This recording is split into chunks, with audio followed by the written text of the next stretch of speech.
Rise Babylon inherited the remote Baybarin barony on the Nosea Kingdom's frontier. In the lowland territory, he observed the struggles of the villagers and decided to help. By Rise's actions, the barony began changing, with citizens noticing his kind interventions. Rise, accompanied by allies, faced new challenges, unaware that his small deeds inspired hope. It all started one day, and the barony slowly transformed under his accidental leadership.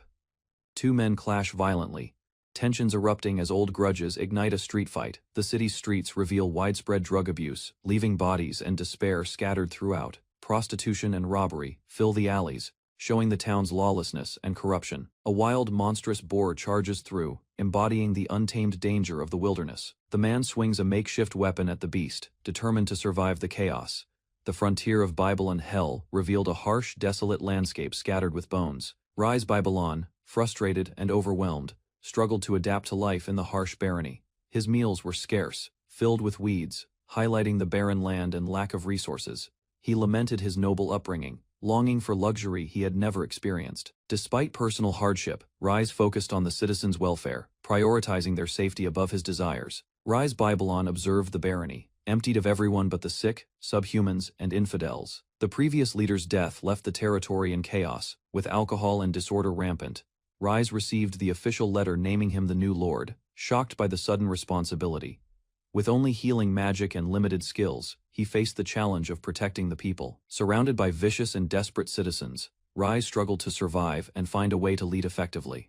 Rise Babylon panicked, unable to think of a solution to the growing chaos. A furious noble burst in, claiming the barony as his own, threatening Rise. Rise faced a group of angry and dangerous citizens, realizing it was too late to avoid conflict. The citizens noted Rise's inability to use offensive magic, seeing him as vulnerable.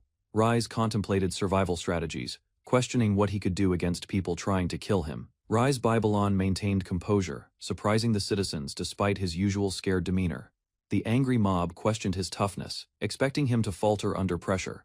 One man recounted losing his arm due to nobles' cruelty, fueling the group's rage. Rise prepared to act, determined to protect himself and survive the attack. The citizens were shocked as Rise suddenly used magic.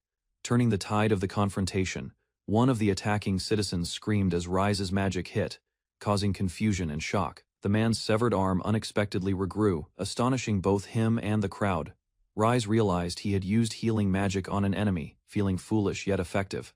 A frightened citizen begged for mercy, seeing Rise's power and calm demeanor. The man thanked Rise in relief, leaving Rise bewildered at the unexpected result of his action. The citizens rejoiced, grateful that Rise's magic restored their eyesight and other ailments. Rise realized this healing could be a pivotal moment for earning their trust and loyalty. He observed the population, noting the number of sick and wounded he could help. Despite his inability to fight, Rise resolved to use his healing magic to influence the citizens. Determined, he vowed to make the people like him and ensure their survival. Rise Babylon resolved to succeed, determined to influence the citizens through his actions. He carefully considered every move, plotting how to gain the favor of the people. Rise vowed to eat, work, and act tirelessly for the citizens' support and well-being. A few days later, the barony observed Rise using magic generously for the commoners. The citizens noticed a noble performing powerful magic on ordinary people, drawing attention from observers. The story begins in Babylon Barony, known as the worst territory in the Nosea Kingdom. Harsh and abandoned, sick and wounded villagers gather there, left with nowhere else to go, struggling to survive amid decay. Rise Babylon, the young lord, prepares to intervene, signaling a turning point for the territory and its people. He unleashes his healing magic, performing extraordinary acts that astonish all around him. Villagers recover immediately, amazed by Rise's unparalleled power, and the barony begins its transformation under his care. Rise Babylon's kindness and strategic thinking win over new followers, who see his intentions as protective leadership. Rise moves freely around the barony, observing improvements and connecting with his people like a normal young lord. He anticipates work progress, efficiently organizing villagers to complete construction and repairs without needing guidance. Villagers gain energy and confidence from Rise's healing magic, recovering fully and feeling stronger than before. The community flourishes under Rise's influence as his magic revitalizes both their bodies and morale, securing productivity. Rise Babylon plans work efficiently, imagining a shorter construction period that allows him more comfort. A visitor approaches, asking if he is indeed Baron Rise Babylon, confirming his reputation spreads beyond the barony. A new character, Alicia, is introduced, immediately catching Rise's attention with her striking presence. Rise notices Alicia's appearance, surprised by her figure, which leaves a strong impression. Alicia formally introduces herself and requests to ask Rise a question, signaling a new interaction and plot development. Rise Ballon is surprised when Alicia suddenly steps close, confronting him directly. Alicia explains the principles of Sophism, the state religion, emphasizing that magic is meant only for nobles. Rise's actions of using magic on commoners astonish Alicia, while others observe the conflict with worry. Alicia realizes Rise disregards the usual restrictions, challenging traditional expectations. She exposes that Sophism was a fabricated religion created by royalty to elevate themselves, shocking everyone. Alicia explains that her group, the Demiurgians, uses magic to guide and protect common people. She tells Rise that his actions are condemned by the state religion, making him a target. Alicia asks Rise to convert to Demiurgism, presenting a new path for him. Rise contemplates the benefits of embracing Demiurgism, understanding it will align with the people's needs. He learns that many already follow Demiurgism in the territory, reassuring him that the community supports his actions. Rise Ballon expresses his willingness to join Demiurgism at the lowest position, surprising Alicia. Alicia is thrilled, praising his judgment and offering him a symbolic position of honor. Rise considers the old meeting house at the edge of town as a place for a church. Alicia is moved to tears by Rise's kindness and dedication to helping others. She pledges her life in devotion to Rise, recognizing him as the chosen figure of Demiurge. Alicia instructs the followers to salute Rise, ensuring everything is prepared for his leadership. Rise observes the gathered followers, who appear organized and attentive, surprising onlookers. He walks among them, confirming their discipline and commitment to the new order. Alicia asserts her authority as bishop, commanding the followers under her guidance. The followers pledge their loyalty to Rise, acknowledging him as their chosen leader and protector. Rise Ballon inherits the Babylon barony, a territory called the worst in the world. He observes the bustling villagers and newcomers, deciding to gain their favor carefully. A local priest praises Rise's magic, calling him noble while condemning other nobles as corrupt. Rise realizes the town is overcrowded, struggling to manage over 3,000 residents. With his guidance, the empty land is developed, turning a simple farmland into a functional meeting house.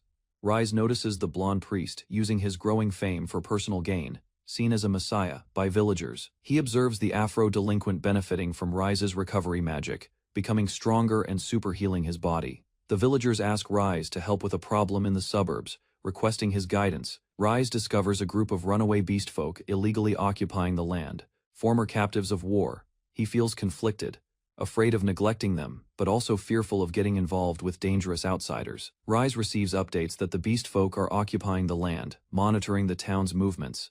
He observes a large group of beast folk, including women, children, and elders, moving cautiously in the forest. Rise senses bloodlust but notes not all of them are fighters, deciding to analyze the situation. He suggests negotiating with the beast folk first, avoiding unnecessary conflict despite their superior physical skills.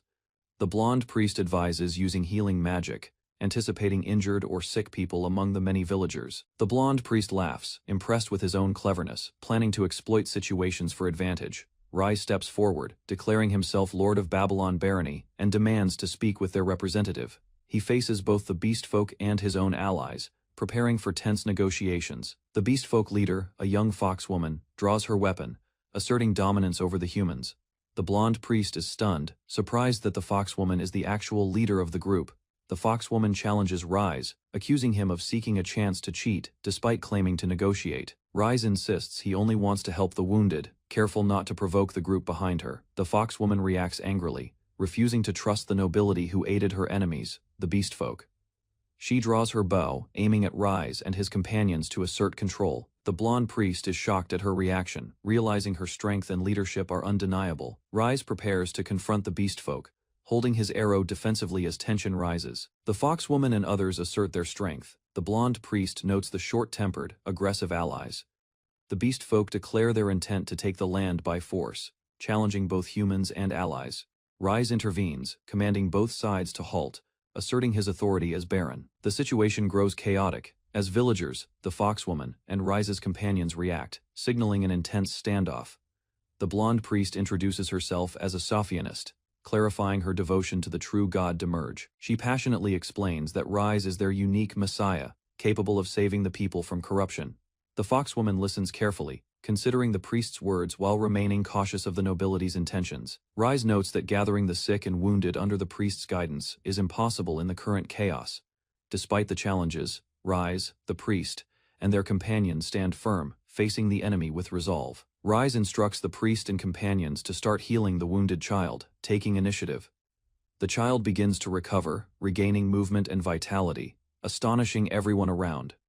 Rise's skill impresses the foxwoman and priest, as his healing magic works flawlessly on multiple people. The blonde priest is amazed that Rise healed everyone at once, exceeding expectations. Rise encourages the group to consider joining his territory, promising protection and guidance to all. The foxwoman notices something unusual, turning in surprise at a sudden movement. A giant beast falls, shocking the foxwoman and her companions. Rise explains his plan to use his subjects to hunt the beast folk and feed them. The blonde priest notes that any upset from eating the monsters can be healed immediately. Rise sees the foxwoman's frustration, but thinks his strategy will efficiently solve the problem and gain favor.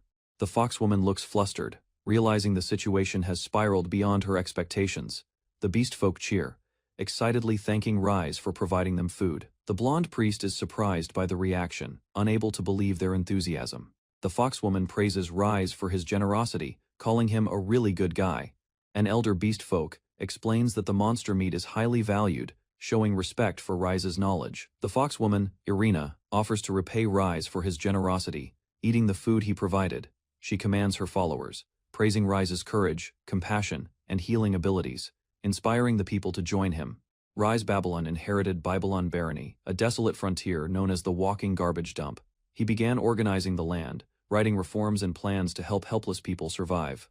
Overwhelmed by endless paperwork, Rise struggled, exhausted and frustrated by the tasks piling constantly. The growing numbers of beastmen, immigrants, and pagans intensified his workload, leaving him completely stressed.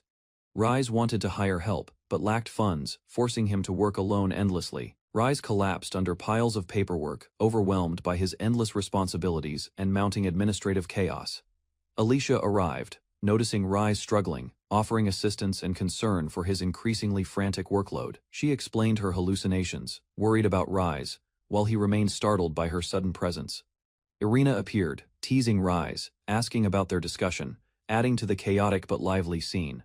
Rise finally saw his team united, celebrating together, relief spreading as tasks seemed manageable again. Irina hugged Rise warmly, praising him and showing appreciation for his constant care and support. Alicia pouted gently, playfully rubbing Rise's cheek, bringing smiles and lightening the tense atmosphere. Rise found himself caught between Irina and Alicia, struggling to focus on his ongoing work. Alicia explained she had important security matters, causing Rise to worry about increasing responsibilities. Irina requested advice about education, while Rise begged them not to add extra work.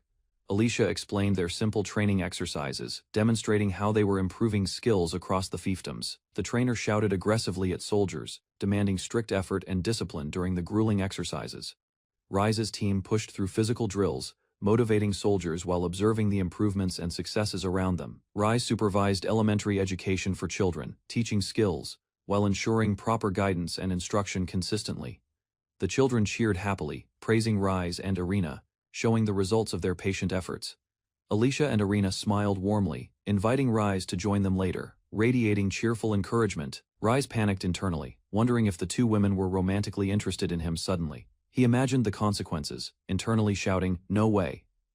While trying to process the confusing situation, Rise's mind raced with conflicting thoughts, imagining Irina and Alicia in exaggerated, humorous extremes. Despite his fantasies, he resolved firmly not to touch them, focusing only on appearances. Rise reviewed documents, strategizing to assign leaders carefully and avoid mistakes, planning each crucial step. The group walked together, discovering that the inspection concerned the ranch, easing initial worries slightly.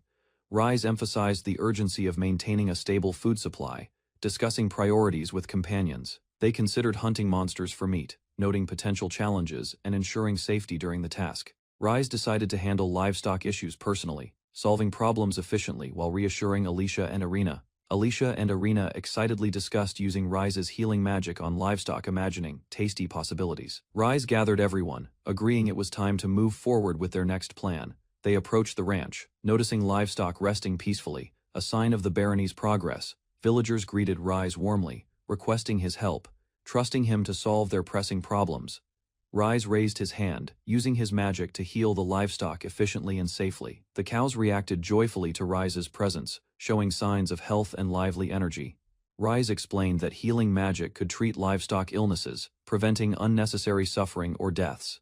He considered scraping meat to regenerate it magically, but realized that method was far too extreme. Rise paused, thinking carefully, exploring alternative ways to secure more meat without causing harm. A sudden idea struck him, brightening his mind with a solution to the problem. Rise requested fresh meat from villagers, emphasizing quality and immediate availability for his plans. He prepared carefully, focusing on magical processes, while Alicia and Irina observed his every move. Rise used healing magic, concentrating intensely to ensure livestock regenerated properly for his intended purpose.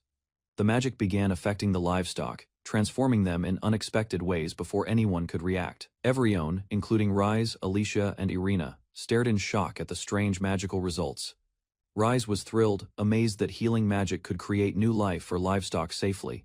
Everyone praised Rise, impressed with the magical results, celebrating the successful creation of life. Rise saw this as an opportunity to hire people, improving the barony's food situation.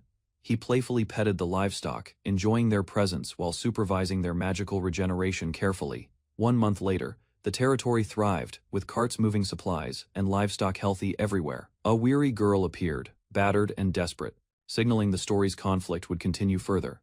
The desolate Babylon barony lay on the kingdom's edge, called the Cesspool of Gozia, feared and avoided. Rise Babylon traveled by carriage into the barony, observing the harsh and barren lands silently. Inside the carriage, crates held enslaved demi-humans, their conditions grim and cramped. Rise saw the captured girls, Alicia, Irina, and others, sitting together, exhausted and weary, dirt covering their clothes. He realized the barony's suffering ran deeper than expected, determined to help despite the overwhelming despair. Alicia and Irina overheard the cruel rumors about the barony's lord, fearing the infamous minced meat maker. The captured girls trembled, despairing at the thought of being sold into Babylon's domain and suffering further. Despite their fear, they laughed bitterly, realizing they were despised and trapped by fate in the harshest level of slavery. Rise watched them quietly, suggesting a desperate plan to survive and fight back against the cruel nobles. One girl clenched her fists, her resolve building as they prepared to endure the barony's dark trials together. Rise announced the barony's border was near, alerting the captured girls who stiffened with fear. The carriage creaked over rough roads, carrying them closer to the unknown territory. Outside, farmers tended fields and livestock, an ordinary life contrasting the girls' grim reality. The girls stared in shock at the lively farmlands, unaccustomed to peaceful sights. Rise guided the carriage toward the village, hinting at a chance to survive and change their fate.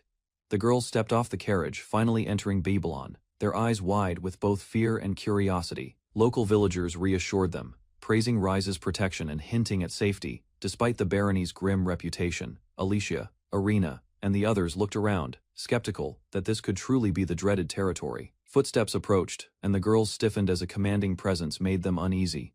Rise appeared, and the villagers quickly apologized and bowed, recognizing his authority and the security he provided.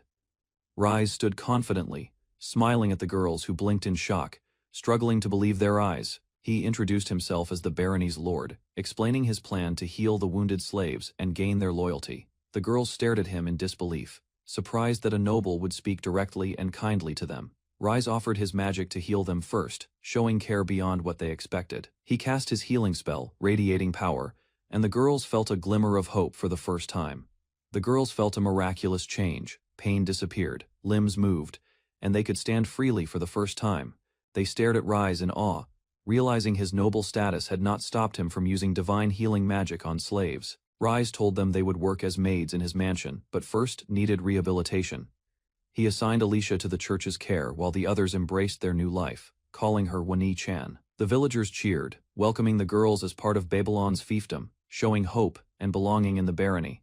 The girls observed that humans and beast folk were beginning to coexist peacefully, a change brought by Rise's influence. Irina smiled warmly, telling the girls to treat humans and beast folk as equals and abandon titles of royalty. She asked for their strength and support to help Rise, and the girls gladly pledged themselves to him. Rise felt encouraged as the fiefdom grew more loyal and trusting, welcoming the bonds forming among all inhabitants. Rise's healing magic enriched crops, improving the land, and the barony thrived under his guidance and care. Rise playfully imagined creating a harem, surrounded by the girls, enjoying his mischievous thoughts. Months later, he realized he had gone too far, overwhelmed by the number of new slaves he brought in. He scolded himself, understanding he had overextended, struggling to manage all the newcomers. Despite running out of cash, he used his healing magic to provide food, shelter, and safety for everyone. A visitor entered his office, interrupting Rise's reflections, showing life continued with new challenges and responsibilities. Alicia introduced Belle as the first maid to serve Rise, signaling the start of their official duties. Belle stepped forward, greeting Rise and presenting herself with confidence and poise. The youngest girl of the first group knelt, pledging to serve him with all her heart. Rise set boundaries, playfully noting age restrictions, careful with his new household staff. He was surprised that the girl was the youngest of the first group, realizing the responsibility ahead. Belle's loyalty and skills impressed everyone. She was trained in reading, writing, math, and proper etiquette. With Alicia's guidance, Belle expressed excitement to serve Rise, earning praise and the nickname Messiah Rise Sama from the girls. At Babylon Estate, the maid prepared a tray and knocked on the master's door, eager to deliver breakfast. She peered through the door, calling for Rise, but the room remained silent, and unease filled the air. Suddenly, chaos erupted as an unexpected disaster struck the estate, startling everyone and leaving a mess everywhere. Rise struggled to manage the estate's food supply, worrying that the villagers would refuse the tainted goods. He considered raising taxes, hoping to aid the sick and wounded slaves, weighing responsibility against public perception. The maid nervously approached Rise with apples, fearing harsh reactions from the barony workers. Rise calmly reassured her, thinking about the estate's finances while hiding his stress internally. The maid apologized repeatedly, but Rise smiled, maintaining order and delaying decisions about noble affairs. Rise sampled the apples, carefully considering taste and quality before making any judgments about them. After tasting, he expressed satisfaction, delighting the maid with his approval and cheerful reaction. The maid proudly presented goods from Bon Clay territory, hoping Rise would approve her effort. Rise realized she had misidentified the source but calmly corrected the misunderstanding without anger. Rise apologized, worried about disturbing his surroundings. While reflecting on the maid's constant presence, he gently reached out, encouraging her to raise her head, easing her nervousness. The maid smiled brightly, expressing gratitude for surviving hardship and meeting Rise despite family losses. Rise cursed the apples, recalling personal losses and the hardships that shaped his resilience. He wondered if recovery magic could replicate the top-tier apple for distribution purposes. The maid eagerly confirmed availability of high-quality items, smiling at the prospect of success. Rise planned a strategy to sell Babylon goods locally, aiming for profit wisely. The project began, with careful notification and coordination promising a significant impact for everyone. The maid approached Rise cautiously, trying to speak while he looked up attentively. Rise considered the estate workers' well-being, realizing profit could protect them from unfair treatment. The maid praised Rise, acknowledging him as a leader capable of guiding their lives. Elsewhere, a blonde sister raised concern that their actions could be misconstrued as treason. Rise stressed caution, mindful of timing, to avoid suspicion and maintain stability within Babylon. The maid prepared carefully, acknowledging Rise's instructions and committing to handle everything responsibly. Night fell at Demiurge's church, Mecca's II, a shadowed place for secretive plans and plotting. The head maid, Belle, recalled Rise's words, determined not to be seen as rebellious. Alicia, church founder, appeared, expressing surprise and excitement at the unfolding situation involving Rise. Irina, former princess of the Beastfolk Kingdom, observed attentively, intrigued by the developments around Rise. Irina and Alicia realized Rise secretly planned to rebel against the kingdom strategically.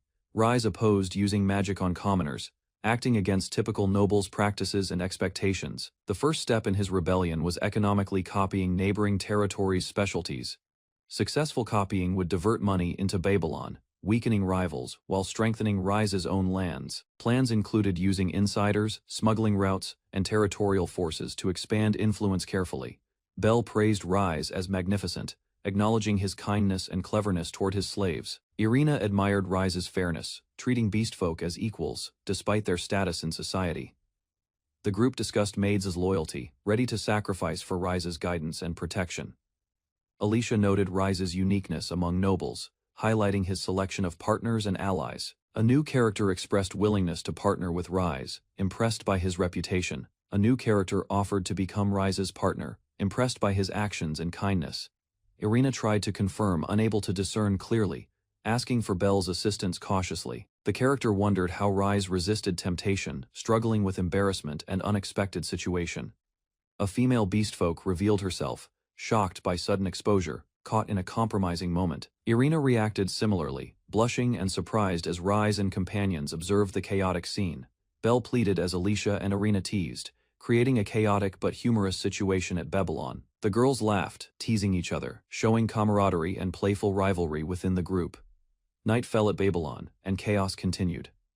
As the head maid observed quietly, 2 months later, the map revealed Babylon and Bonclay territories, setting future political tensions. Lord Jaikov of Bonclay discovered numerous copies, shocked by the scale and quality presented.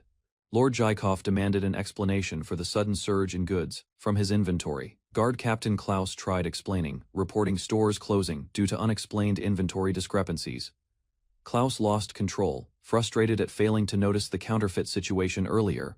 He attempted to investigate quickly, ordered identification of those responsible for producing counterfeit goods. Jaikov angrily confronted Klaus, criticizing a commoner while chaos and explosions marked the moment. Klaus angrily yelled, charging forward, demanding obedience and immediate action against the counterfeit issue. Lord Jaikov complained, frustrated by proximity to Babylon and the sudden economic impact nearby. He swore vengeance, insisting someone must be held accountable for Babylon's rising influence. The story begins at Noja Kingdom's frontier, Bonclay Barony, where dangers and isolation define the territory, despite its perilous location near the Babylon territory. The city thrives thanks to abundant local products. The peace is broken when vicious copies begin spreading chaos through the streets, unsettling the citizens. Klaus is urgently called by Resi and rushes through the building, preparing to confront the threat. Inside, a fallen figure lies on the floor, evidence of the violent confrontation and the chaos that has erupted. Klaus discovers the fallen man is a slave merchant, whose business suspiciously thrives despite chaos. He realizes the merchant sold many slaves to Babylon, gaining enormous wealth from desperate people. Ree pleads for Klaus to stop, fearing the merchant's violent punishment will cause his death. The merchant arrogantly claims no evidence links him to the copies, ignoring Klaus's attempts to intervene. Klaus launches an attack as the merchant demands evidence, threatening chaos and showing no mercy. Klaus receives orders to catch the real culprits by dawn, or execution awaits him. The enemy recalls rumors that the current head of Babylon cannot even use attack. Magic determined, the enemy plots to duel the Babylon Lord and destroy the territory entirely. Exhausted, Klaus doubts they will ever identify the true culprit behind the recent chaos.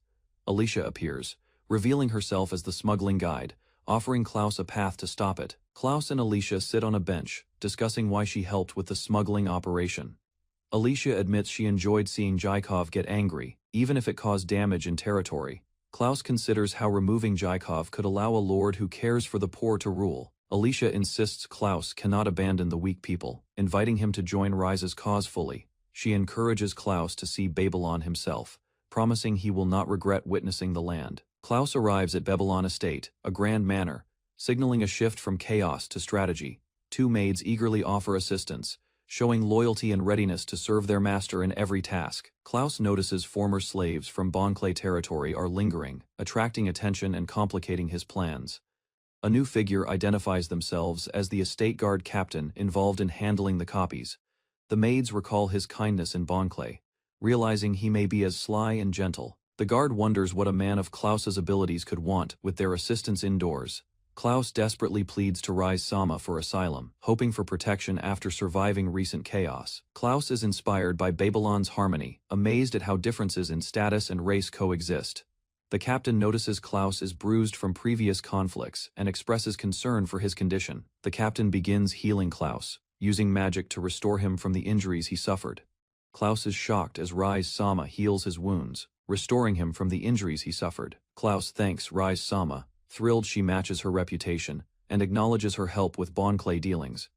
Rise Sama analyzes Jaikov's behavior, realizing he treats his fiefdom like livestock, confirming Klaus's warnings. Rise Sama encourages Klaus to serve her fully, offering food, rest, and freedom to obey orders. Klaus warns Rise Sama about Jaikov's intentions, explaining he plans to kill her and destroy Babylon. Klaus reacts in shock, realizing someone intends to destroy the land he worked hard to develop. He defends his actions, explaining that distributing good quality copies at low prices made people smile. Klaus panics at the idea of dueling alone against a nobleman, capable of using attack magic. Klaus checks on Rise-sama, concerned for her safety after the confrontation and tense situation. The maids explain Rise-sama is calmly predicting future moves, using intelligence to stay several steps ahead. Rise-sama instructs Klaus to prioritize an emergency, signaling that his rest must be postponed immediately. Klaus and Rise-sama walk through the town, greeted by people with admiration and trust. Rise-sama surveys the situation, contemplating strategies carefully, ensuring her decisions protect her people effectively. She declares that the Bonclay territory has declared war, planning to involve her citizens if necessary.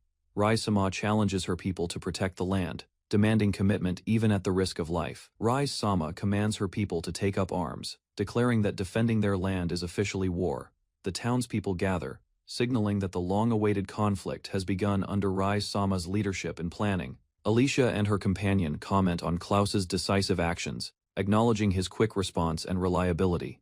Alicia playfully checks if everyone is prepared for battle, teasing Klaus about his dedication to Rise-sama. Rise-sama and Klaus confirm the other side's guards are neutralized, ensuring freedom to act strategically. Klaus is exhilarated, determined to elevate Rise-sama and the Demiurge cult to unprecedented glory today. He rallies the group with enthusiasm, signaling the beginning of an all-out coordinated effort immediately. Rise-sama steps forward with confidence, declaring the fight officially started and motivating everyone to engage fully. The Lord panicked, demanding to know why the criminal was not caught and blaming Jaikov.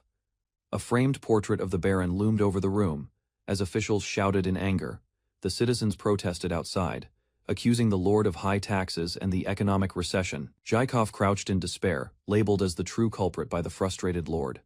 The crowd considered using magic or force to resolve the situation, contemplating their next move. Rise Babylon faced a furious mob outside his barony, weapons raised, shouting for his removal. A projectile struck one of the aggressors, creating chaos and panic among the attackers. A noble bystander was injured, shocked that a commoner had caused him harm. The crowd watched in disbelief as Rise defended himself, causing destruction around the gates. Rise's rage intensified, and he prepared to retaliate against anyone threatening his life. Rise Babylon stood on the rubble, commanding the ground to break apart as his golems began to emerge. The massive stone golems fully formed, surrounding Rise and ready to follow his orders. Citizens and onlookers scrambled in panic, dodging the advancing golems as debris rained down around them. A figure confronted Rise, boldly challenging the wicked lord as the golems advanced. Rise's expression froze as he faced the approaching challenger, aware his control might soon be tested. Citizens and allies prepared for battle, determined to confront the oppressive lord. Rise Babylon rode forward on horseback, announcing his intention to protect the people's peace. Rise's companions assessed the situation, aware that the timing aligned perfectly with the church's secret schemes. The enraged lord questioned why Rise led such a large army through his territory. The lord scolded his guards, frustrated that so many intruders passed through his defenses unnoticed. A cheerful ally greeted the lord mockingly, reporting their completed transfer to Babylon territory. The group moved together, ready to escort the people safely through the streets. The lord reacted in shock, unable to comprehend the situation unfolding before him. Rise's golems appeared behind him, intensifying his panic and disbelief. Rise's companion reflected calmly, questioning whether the chaos had been planned or just coincidental. Rise's allies reflected on the lord's arrogance, mocking him while emphasizing that the people were their true defense. The enraged lord shouted threats, vowing to erase Babylon from the map in fury. Rise explained his plan, using recovery magic to turn citizens into an eternal protective wall. He instructed his companions to stay close, attack with projectiles, and form a human castle around him. His allies prepared for the assault, understanding that destroying Babylon would require defeating Rise and his human walls. Rise's golems surged forward, prepared to crush any threat in their path while he stayed alert. The citizens rode with Rise, surprising the lord and questioning where his walls had gone. The lord panicked, fearing he had no protection if Rise had an ace up his sleeve. Rise realized the conflict had escalated into a full-scale war between Babylon and Bonclay territories. The battle began, with Rise, his allies, and the human walls confronting the furious lord and his forces. The Babylon forces faced Bonclay's massive golem army, preparing for a decisive battle. Rise Babylon urged his fiefdom to act quickly, ensuring no danger threatened them. Bonclay laughed confidently, claiming his golem army was superior to any commoner's effort. The golems charged violently, striking the front lines while soldiers fought desperately on horseback. Babylon warriors smashed the golems, coordinating attacks to stop them, defending against overwhelming force. Babylon fighters attacked golems directly, grappling them with strength and determination. Rise observed carefully, noting the soldiers' unusual courage and resilience against overwhelming foes. One golem was struck violently, shattering under the combined force of Babylon warriors. Bon Clay panicked, unable to believe his golems were failing against these common soldiers. Rise organized aid for the injured, guiding his team to stabilize and protect everyone. Bon Clay was shocked, unable to believe Rise's magic could instantly heal mortally wounded soldiers. Rise confidently demonstrated his recovery magic, surprising everyone with his immense power and control. Bon Clay realized Rise's skill with livestock and battlefield strategy made him unexpectedly formidable. Acknowledging Rise's abilities, Bon Clay admitted he was worthy of facing such an enemy. The ultimate golem emerged, advancing toward the battlefield, threatening everyone as the ground cracked violently. Bon Clay's ultimate golem rose, massive and terrifying, dwarfing everyone on the battlefield. Bon Clay commanded it to attack, aiming to crush Rise and his allies completely. The enormous golem wreaked havoc, throwing soldiers and crushing structures with overwhelming force. Babylon soldiers struggled, their horses refused commands, unable to adapt to the golem's size. Rise observed calmly, preparing a counter-strategy to stop the golem and protect his army. Bon Clay laughed maniacally, claiming victory as his army prepared to crush Babylon completely. The ultimate golem charged, trampling through soldiers while Rise and his allies faced imminent danger. Rise's female allies vowed to protect him, placing themselves in harm's way courageously. The soldiers panicked internally, struggling with fear and the overwhelming number of enemies. Rise hesitated, realizing the situation had escalated beyond what he could handle alone. Rise shouted defiantly, refusing to die, despite the overwhelming battlefield danger surrounding him. He prepared a risky move, commanding the golem to act with unusual precision. Bon Clay struggled, realizing Rise's magic items could turn the tide against his massive forces. The golem reacted, dispersing powder unexpectedly, shocking soldiers and disrupting Bon Clay's strategy entirely. Rise focused intensely, ready to unleash his ultimate power, determined to protect his army. A man watched in shock as a strange substance spilled and spread rapidly. The mass grew enormous, consuming everything in its path, leaving chaos behind. Cows suddenly appeared within the spreading mass, astonishing the onlookers with life itself. A giant figure crushed the cows, which were quickly devoured by the surrounding people. A young hero celebrated triumphantly, declaring the power of justice that creates countless lives. A week after the evil lord's defeat, the land was still recovering. The villagers mourned the losses, especially the cattle. In enemy territory, the people began recognizing Rise-sama. They approached eagerly, asking for handshakes and autographs, celebrating his presence. Crowds gathered as Rise-sama walked through the streets. Everyone wanted to see him, grateful for his efforts and protection. Rise-sama distributed beef and tended to the injured. His efforts eased suffering, making the charade of fame worthwhile. Despite admiration, Rise-sama remained cautious. He knew he could not let overconfidence cloud his responsibilities.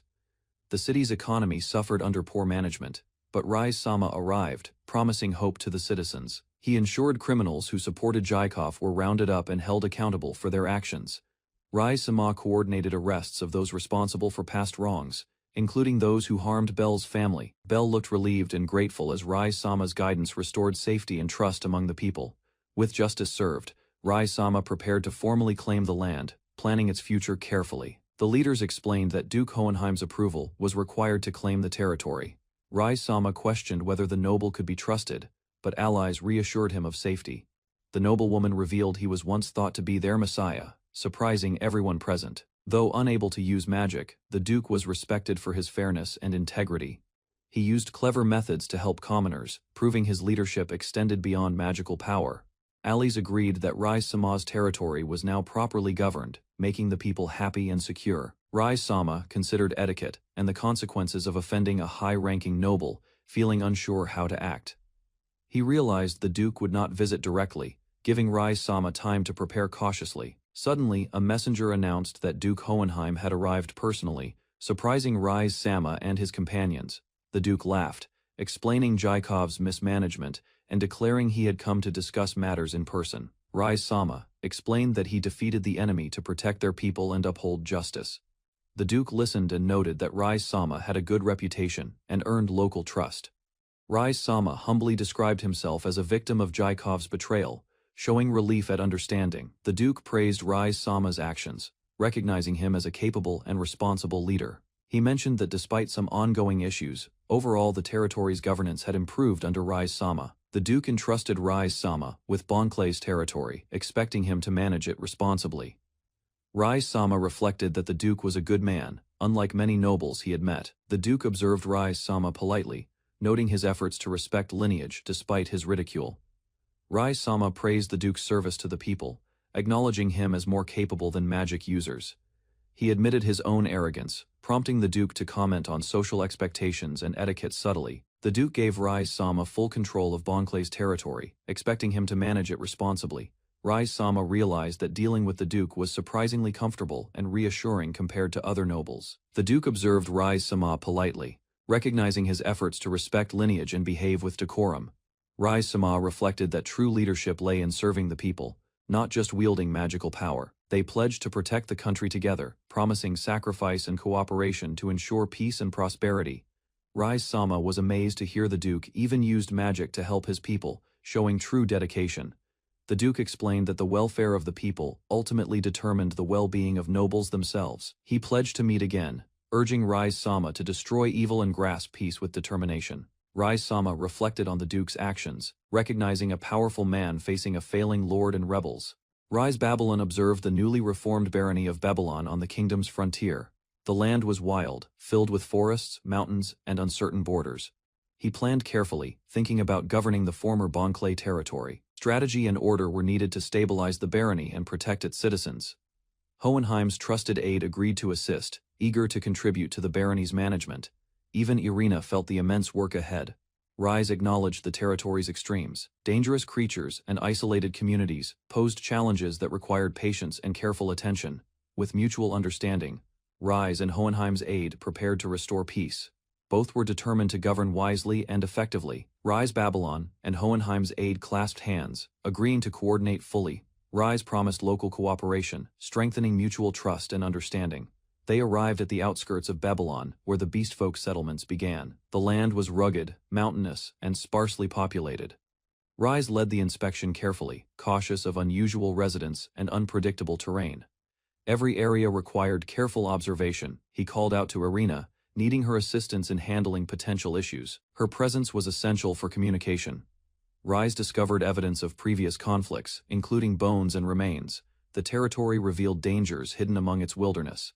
Rise stumbled upon villagers stirring a massive cauldron, covered in strange substances. He recoiled, shocked at their ritual. He cautiously approached, waving politely to avoid interference. The villagers paused, noticing him, and curiosity lingered. Irina encouraged Rise to observe, insisting his opinion mattered. Rise felt uneasy about the bloodied mess around them. Rise examined an object in his hand, considering a practical use for the unusual materials. Careful thought guided his actions. He identified a magic stone, a pebble taken from a monster's body. Its power intrigued him, hinting at potential applications. Irina considered the magic stone, hoping it could help Rise fight evil nobles in the future. Rise noticed her determination. Rise prepared to channel magic, following guidance to increase their strength. Strategy and caution were essential to avoid mishaps. He focused intently, the stone beginning to glow. Its energy radiated, signaling potential power within the small object. Rise and Irina hesitated, resisting the urge to act too quickly. Control was crucial to safely harness the stone's power. Finally, Rise flicked the stone, unleashing a massive explosion. The surrounding area was thrown into chaos, demonstrating the magic's raw potential. The explosion startled Rise, who rushed to check on Irina's smoke, and debris filled the area around the villagers' ritual. Rise pulled Irina close, ensuring she was unharmed. Relief washed over him as she clung nervously to him. Irina expressed her nervous admiration for Rise's calm handling of the chaos. Rise remained focused, shielding her from harm. The villagers apologized for their extreme behavior, explaining their sensitive nature. Rise listened, understanding their intentions despite the mess. Rise reassured everyone, glad no one was seriously hurt. He prioritized the safety and well-being of both allies and villagers. Rise analyzed the magic stone, realizing excessive energy would cause it to explode. Irina expressed excitement over the discovery. He determined the stone could become a powerful weapon, instructing everyone to continue careful testing. Rise remained cautious but strategic. They approached a massive structure, a new location full of potential dangers. Rise felt a mix of awe and concern. The noise from inside alerted him. He sensed trouble and prepared for unexpected challenges, wary of possible traps. Rise cautiously opened a large door, revealing what lay within. He braced himself, knowing danger could strike at any moment. Alicia addressed the crowd, proclaiming Rise as their true messiah. Villagers cheered, inspired by her confident leadership.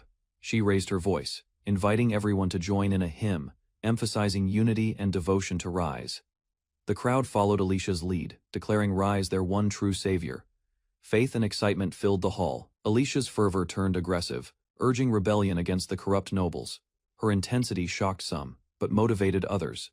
The congregation erupted into chaotic energy, ready to act on Alicia's command. Enthusiasm and disorder surged through the crowd. Alicia celebrated Rise and announced her plans for a child with him. The crowd cheered, energized by her words.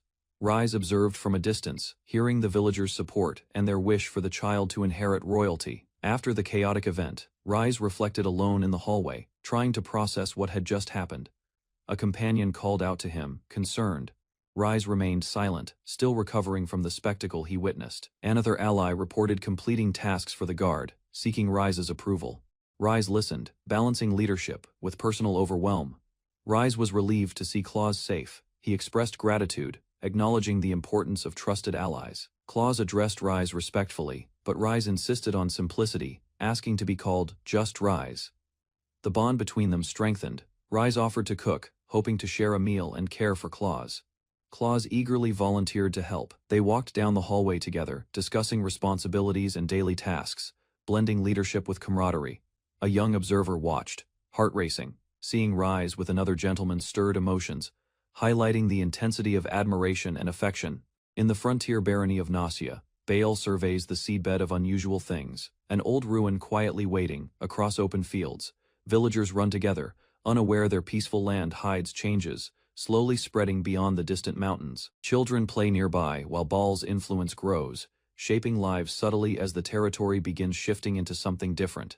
Baal sits confidently, believing events went smoothly, unaware his accidental decisions created results far beyond his simple expectations. As Bonclay territory is secured, Baal relaxes while attendants serve him, and others question how his plan succeeding. Alicia reports to Baal after handling complaints, ensuring villagers remain satisfied, while minor issues are dismissed without concern. Strange individuals gather within the territory, increasing population rapidly as Baal unknowingly attracts dangerous yet loyal followers. Baal confidently explains his ability to secure resources, relying on healing magic to maintain food supply without difficulty. With Duke Hohenheim's support, Baal feels reassured, believing his safety is guaranteed despite unclear intentions behind alliances. Alicia becomes flustered and leaves quickly, while Baal notices her behavior, remaining unaware of the situation's deeper meaning. With duties reduced, Baal finds himself with too much free time, feeling uncertain about how to use it effectively. Suddenly inspired, Baal decides to leave the territory, seeking excitement and purpose through an unexpected personal adventure. Recalling rumors, Baal focuses on an abandoned mine, said to house a dragon. Seeing it as opportunity, Baal prepares recklessly, determined to defeat the dragon alone, convinced his actions will bring results despite risks. As Baal departs, others react urgently, calling for Alicia and allies. Realizing his impulsive decision may cause trouble, Baal proposes forming a small elite group, including a warrior, scout, priest, and wizard, to handle the mission. Rise reacts with surprise, but quickly shows interest, while Baal clarifies their destination is the abandoned mine. Rise moves closer to Baal, acting playfully, while he remains confused by her behavior and unclear intentions. Alicia observes them silently, stepping in as tension rises, showing awareness of the developing situation around Baal. The moment continues with Rise's teasing attitude, while Baal stays uncertain, unaware of the attention and implications surrounding him. Alicia interrupts as Baal and Rise stand close, showing she has been listening and monitoring their situation carefully. Aistkin girl appears outside the window, joining the mission, surprising Baal and expanding the group unexpectedly. She explains dragons as valuable prey for beastfolk, increasing Baal's interest while others react to her excitement. Baal calmly considers the idea, maintaining composure while trying to understand the situation and its practical details. The beastkin compares dragon meat to premium food, leaving Baal confused about their motivations and unusual perspective. The group acknowledges the beastfolk's success, and Baal accepts her participation, allowing the team to expand further. Rise suddenly proposes an absurd idea involving Irina, showing her excitement while others struggle to follow her thoughts. Bal dismisses Rise's behavior as useless, while others question her condition, recognizing her unusual and unstable mindset. Attention shifts as the final member is mentioned, completing the group needed for the upcoming dragon mission. Claus arrives before Rise, answering the call, as Alicia observes, confirming the party is now fully assembled. Claus questions Bal's decision, confused about the dragon mission, while the unusual group gathers behind them silently. Bal insists on Claus joining, trusting him completely, seeing him as the only reliable member in the situation. Alicia nervously volunteers to follow as caretaker, unable to leave Bal alone despite her visible anxiety. The party forms with distinct roles, though their actual abilities seem unclear, creating an unbalanced yet determined group. Bal realizes the risk ahead, overwhelmed by the situation, yet continues forward despite believing the mission may fail. After reconsidering, Bal agrees with Rise's suggestion, preparing the group while maintaining confidence in their unusual plan. Outside, the Beastfolk present a tool inspired by Bal, asking him to confirm readiness before departure. The group arrives at the Beastfolk settlement outskirts, where the environment reflects their growing influence across the territory. A test explosion demonstrates the weapon's power, impressing Bal as the team successfully completes the requested research. Bal recognizes the invention's value, understanding its importance for those without magic, while the Beastfolk celebrate its impact. Bal and the Beastkin raise the magic tools, declaring confidence as they prepare to face both enemies and dragons. The Beastkin smiles calmly at Bal, while he reacts with slight confusion, still unsure about the situation. Bal steadies himself, gripping the tool firmly, convincing himself that the plan will succeed despite lingering doubt. With determination, the group sets out toward the dragon, signaling the start of their reckless but committed mission. In an abandoned mine, rumors spread about a dragon. Rise Babylon leads his group to investigate carefully. The entrance reveals a dangerous dungeon. Monsters gather inside. Rise and his companions move forward into darkness cautiously. Claus quickly attacks a flying monster. His sword strikes cleanly. The others watch while continuing deeper into the cave. Claus continues fighting multiple enemies. His strength surprises everyone. Rise observes quietly, thinking his subordinate is far more capable. As more monsters fall, Lilia notices unusual behavior. The group realizes something strange is happening beyond simple dungeon threats.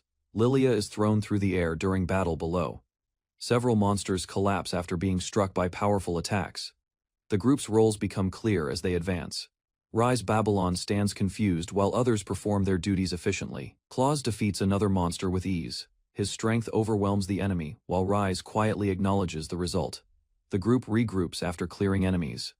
Rise allows them to proceed ahead while noting the situation seems unexpectedly simple. Alicia scouts further into the dungeon. Irina manages supplies behind the group, maintaining order as they continue exploring deeper. Rise Babylon listens as a companion reports stronger enemies ahead. He remains cautious, preparing to act if necessary. Lilia informs Rise about a split path with an orc nest nearby. The group considers their next move carefully. Claus reacts strongly to the mention of orcs. The group shows mixed responses while maintaining readiness for possible combat. Alicia and the others continue discussing their situation. Rise keeps the group focused, ensuring they stay prepared during exploration. A distant presence reacts to their noise. Something unknown observes them quietly, hinting at a new threat deeper inside. Deep within the dungeon, a dragon observes Rise Babylon's group. It senses unusual behavior and begins watching them closely. The dragon realizes intruders have come to challenge it. After a long time, it prepares itself for battle. With a powerful roar, the dragon rises from below. Its presence shakes the dungeon and signals an overwhelming threat. Rise's group hears the loud roar echoing. Fear spreads among them as they recognize the danger approaching rapidly. The group moves toward the source. Claus steps forward to protect Rise, while others prepare themselves for the encounter. Rise Babylon stands calmly before the dragon. He studies its movements while the creature watches him closely. The group gathers behind Rise on the cliff. The dragon observes them, showing interest as it evaluates them. The dragon opens its jaws and prepares to attack. Its focus sharpens as it targets the group below. Alicia throws a small object toward the dragon. It falls directly toward the creature. As it watches curiously, the object strikes the dragon's head and cracks. The unexpected hit causes confusion as the dragon reacts to impact. The thrown object explodes on the dragon's head. A powerful blast erupts, causing immediate damage and forcing the creature back. Rise Babylon and Alicia calmly observe the result. They prepare more attacks while maintaining control of the situation. Alicia continues throwing multiple bombs. The dragon struggles to react as explosions repeatedly strike its body. The dragon suffers heavy damage and panics. It cannot understand the sudden overwhelming attacks hitting it continuously. Unable to endure further, the dragon collapses under the barrage. The battle ends quickly as the creature is defeated. The dragon rises again, despite injuries. Rise Babylon steps forward calmly, drawing its full attention toward him. The dragon releases a powerful breath attack. Rise counters without hesitation, standing firm against the incoming force. Rise extends his hand and activates his ability.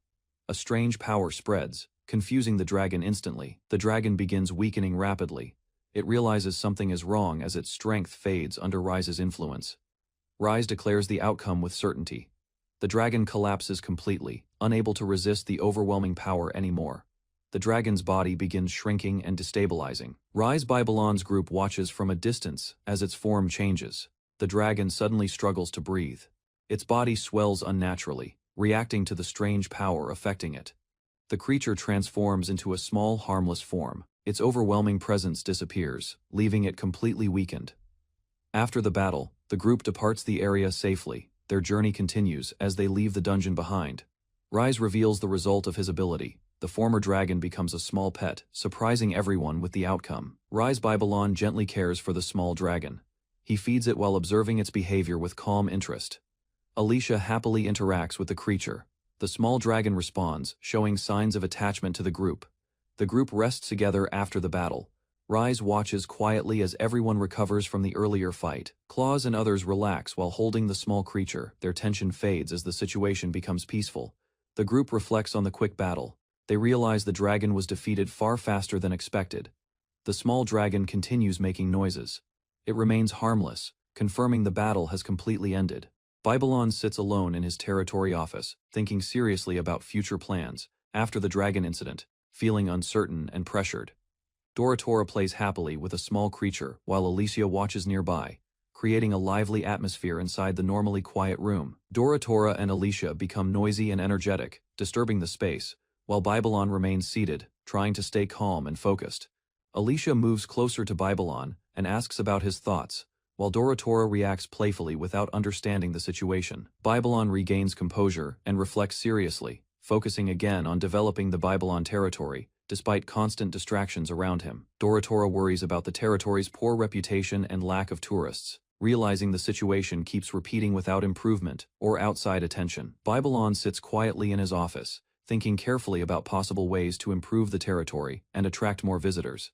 Alicia suggests cultural exchange with beastfolk in the forest, showing activities that could bring interest and new opportunities. Dorotora proposes teaching demiurgism at the church, but the idea is considered dangerous and quickly rejected due to risks. Babylon considers another plan involving dragons, aiming to create something unique that could entertain visitors and improve the territory. Alicia studies the map and realizes the mountains block access to the ocean, but confirms a possible route exists. Babylon understands the idea and begins forming a plan, seeing a way to connect the territory beyond the mountains. Workers begin digging through the mountains, creating a tunnel as Babylon's plan moves forward with strong physical labor.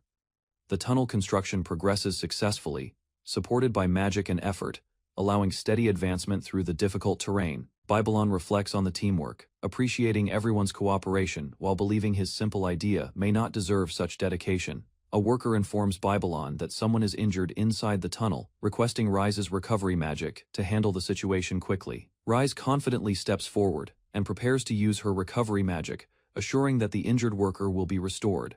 After receiving healing, the worker's body becomes excessively muscular, surprising everyone as the recovery magic produces an unexpected result. Despite the strange effect, the worker feels energized, and Babylon decides to use this strength to continue pushing the tunnel forward.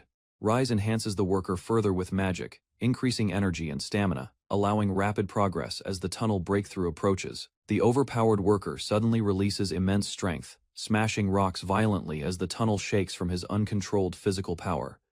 Alicia reacts in shock, unable to understand the situation as the worker moves at high speed through the collapsing tunnel. The worker regains awareness and examines his body, realizing he has gained overwhelming strength from the recovery magic. He continues, striking the rock with precision and force, efficiently breaking through the tunnel walls with his enhanced abilities. Babylon observes the scene calmly, while others worry, as the worker's transformation raises concerns about his condition and control.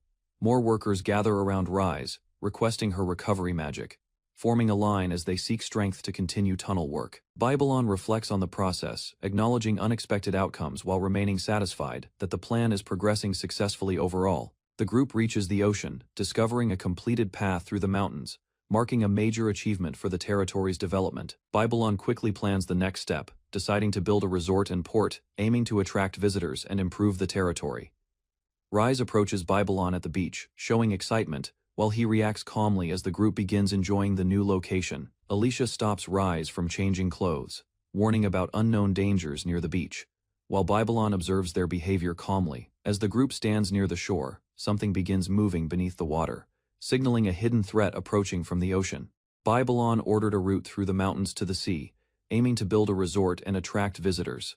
The map showed Palisade territory across the shore, known for luxury, making Babylon consider competing for customers. His retainer carefully summarized the plan, ensuring Babylon's vague intentions sounded like a calculated strategy for development.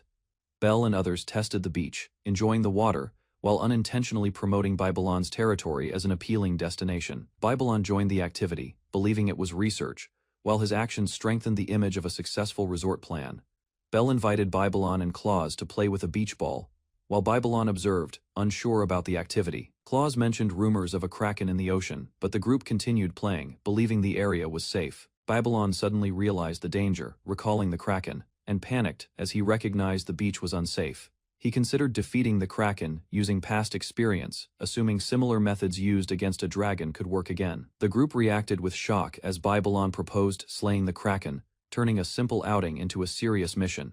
Babylon proposed defeating the kraken, then using healing magic to create a controllable pet, imagining a unique resort attraction. Belle and others supported the plan, believing luring the kraken would also strengthen their forces and weaken Palisade territory. Rise watched the group play on the beach, unsure whether to follow Babylon's dangerous plan or continue harmless activities. Belle approached Rise enthusiastically, drawing attention, while Babylon reacted awkwardly, struggling to maintain focus on the situation. Rise restrained herself, trying to act properly, while Babylon remained distracted, complicating the already risky plan involving the kraken. Rise stayed close to Babylon, but a sudden explosion erupted behind them, forcing Babylon to realize the situation escalated unexpectedly. Belle approached while explaining the magic misfire, leaving Babylon confused as the beach environment became increasingly unstable. Irina grew uneasy, thinking about control over the beastfolk, while emotions rose as she clung to Babylon. Rise struggled to remain composed, trying to maintain dignity despite the chaotic atmosphere and her own emotional reactions. Alicia and Irina confronted each other over Babylon, while he remained uncertain, unable to understand the tension forming around him.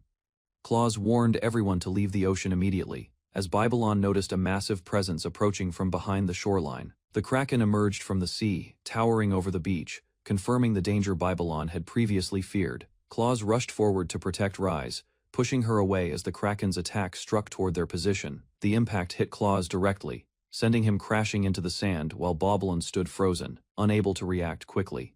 Babylon finally realized the severity of the situation as panic spread, forcing him to face the kraken directly. Irina and Alicia were suddenly grabbed by the kraken's tentacles, struggling as they tried to free themselves from its grip.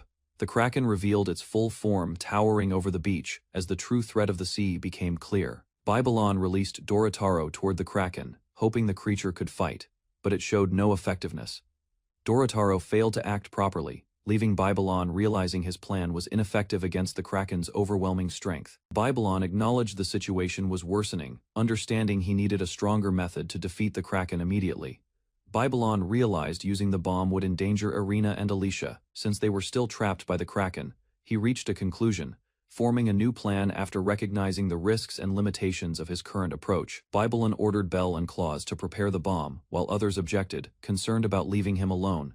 He decided to rely on his healing magic, believing he could weaponize it and endure while protecting everyone nearby. Babylon sent the group away, standing alone on the beach as he prepared to confront the kraken directly.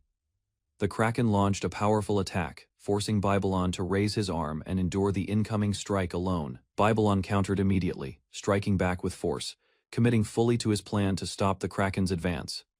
His healing magic transformed, creating multiplying organisms that spread rapidly across the battlefield and overwhelmed surrounding space. The multiplying creatures latched onto the kraken, consuming its surface while Babylon confirmed his strategy was working effectively.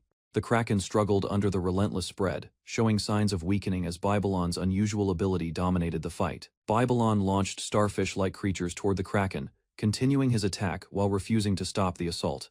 The starfish multiplied rapidly, overwhelming the kraken as natural predators consumed it and weakened its massive body. Belle and Alicia pulled the others free, confirming the kraken's grip was loosening as Babylon's strategy took effect. Babylon added more creatures, including jellyfish, intensifying the attack and ensuring the kraken could no longer resist. With the kraken defeated, the group gathered safely. Recognizing Babylon's actions had saved everyone on the beach, Claus returned with materials as the group regrouped. While Babylon confirmed preparations for the final step were complete, Babylon rallied everyone, distributing tools and leading them with confidence as they prepared to execute the final plan. The group launched the bomb attack together, striking the ocean and causing a massive explosion to finish the kraken. The sea calmed afterward, filled with remains, as Babylon acknowledged their success in restoring safety to the area. Babylon reflected calmly, believing nature would recover while accepting the cost of their actions during the battle. 2 months later, the sea near Palisade territory appeared calm, but changes beneath the surface began affecting surrounding regions. Silica received reports that fish production had dropped sharply, causing concern about the territory's economic stability. Her subordinate struggled to explain the situation clearly, as confusion spread due to unexpected environmental changes in the ocean. Silica decided to act personally, confident in her abilities, determined to resolve the crisis affecting Palisade territory. Silica stood on the rocky shore, exhausted and hungry after losing her noble status, staring at the vast sea alone.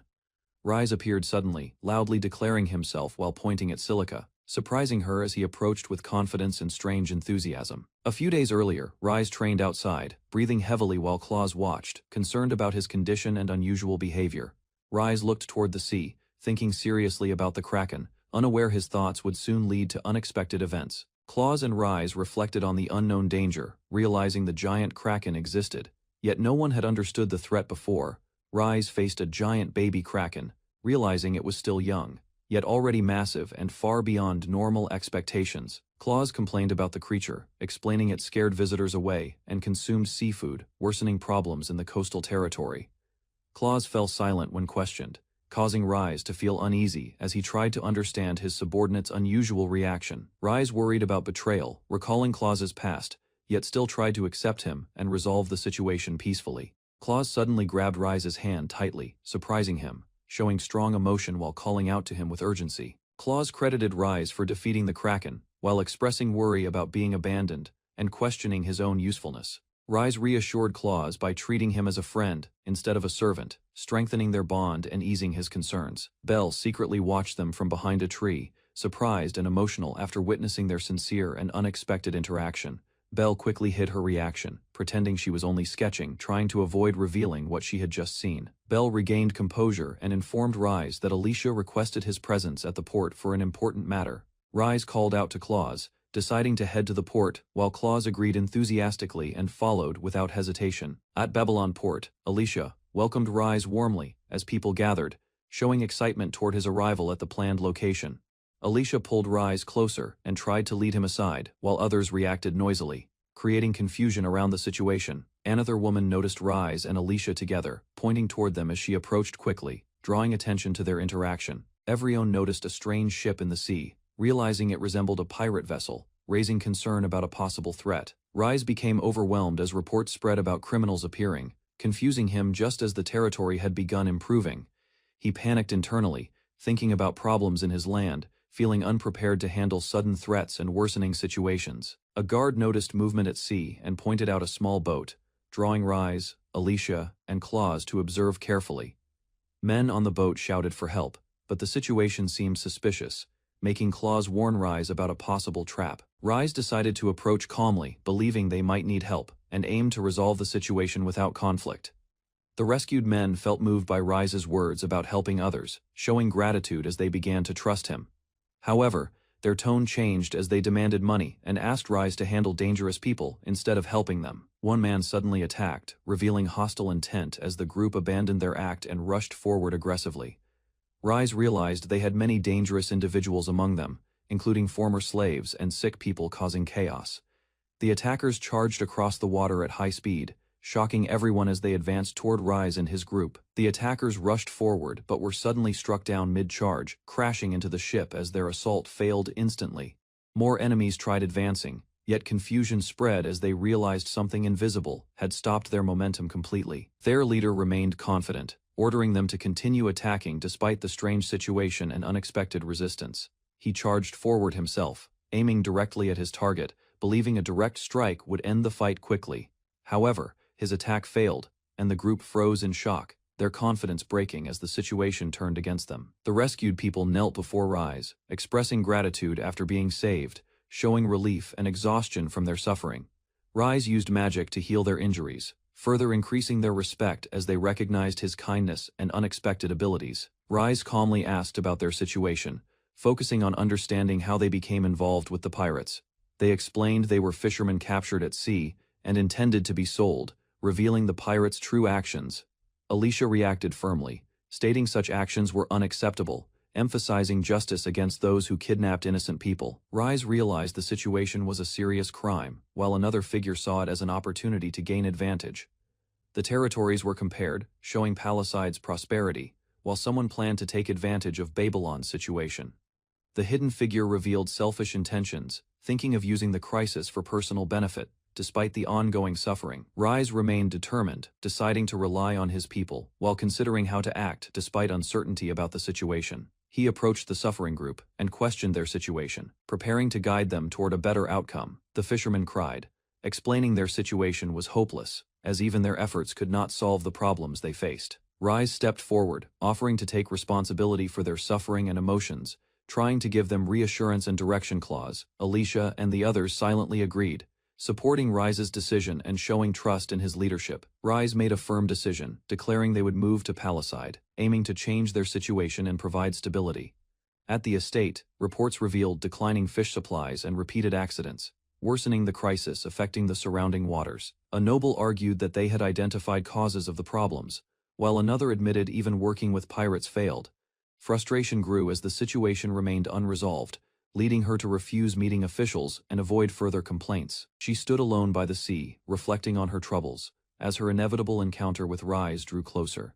Near Babylon's coastal territory, a massive kraken suddenly appears, disrupting shipping routes and threatening nearby waters under his fragile rule. Villagers panic as countless small kraken spawn rapidly emerge, overwhelming the coast, while his subordinates cry in confusion and fear. Fishing and tourism collapse entirely as the multiplying creatures spread uncontrollably, leaving Babylon's already weak domain facing economic disaster and pressure. Believing sacrifice is the only solution, Babylon plans to lure the Kraken away, thinking it is his final desperate act. Meanwhile, a hidden figure manipulates pirates and schemes sacrifices, deepening the crisis, while Babylon unknowingly moves toward unintended consequences. A pirate ship approaches Babylon's territory, cutting through rough waves, raising suspicion as unknown forces arrive near the troubled coast.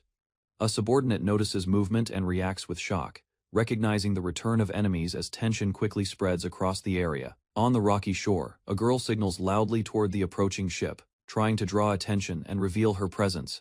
The crew observes her from afar and concludes she must be Babylon, misinterpreting her actions as confident authority over the land. Among the pirates, a calm strategist realizes the misunderstanding, noting Babylon remains unaware of their presence and hidden intentions.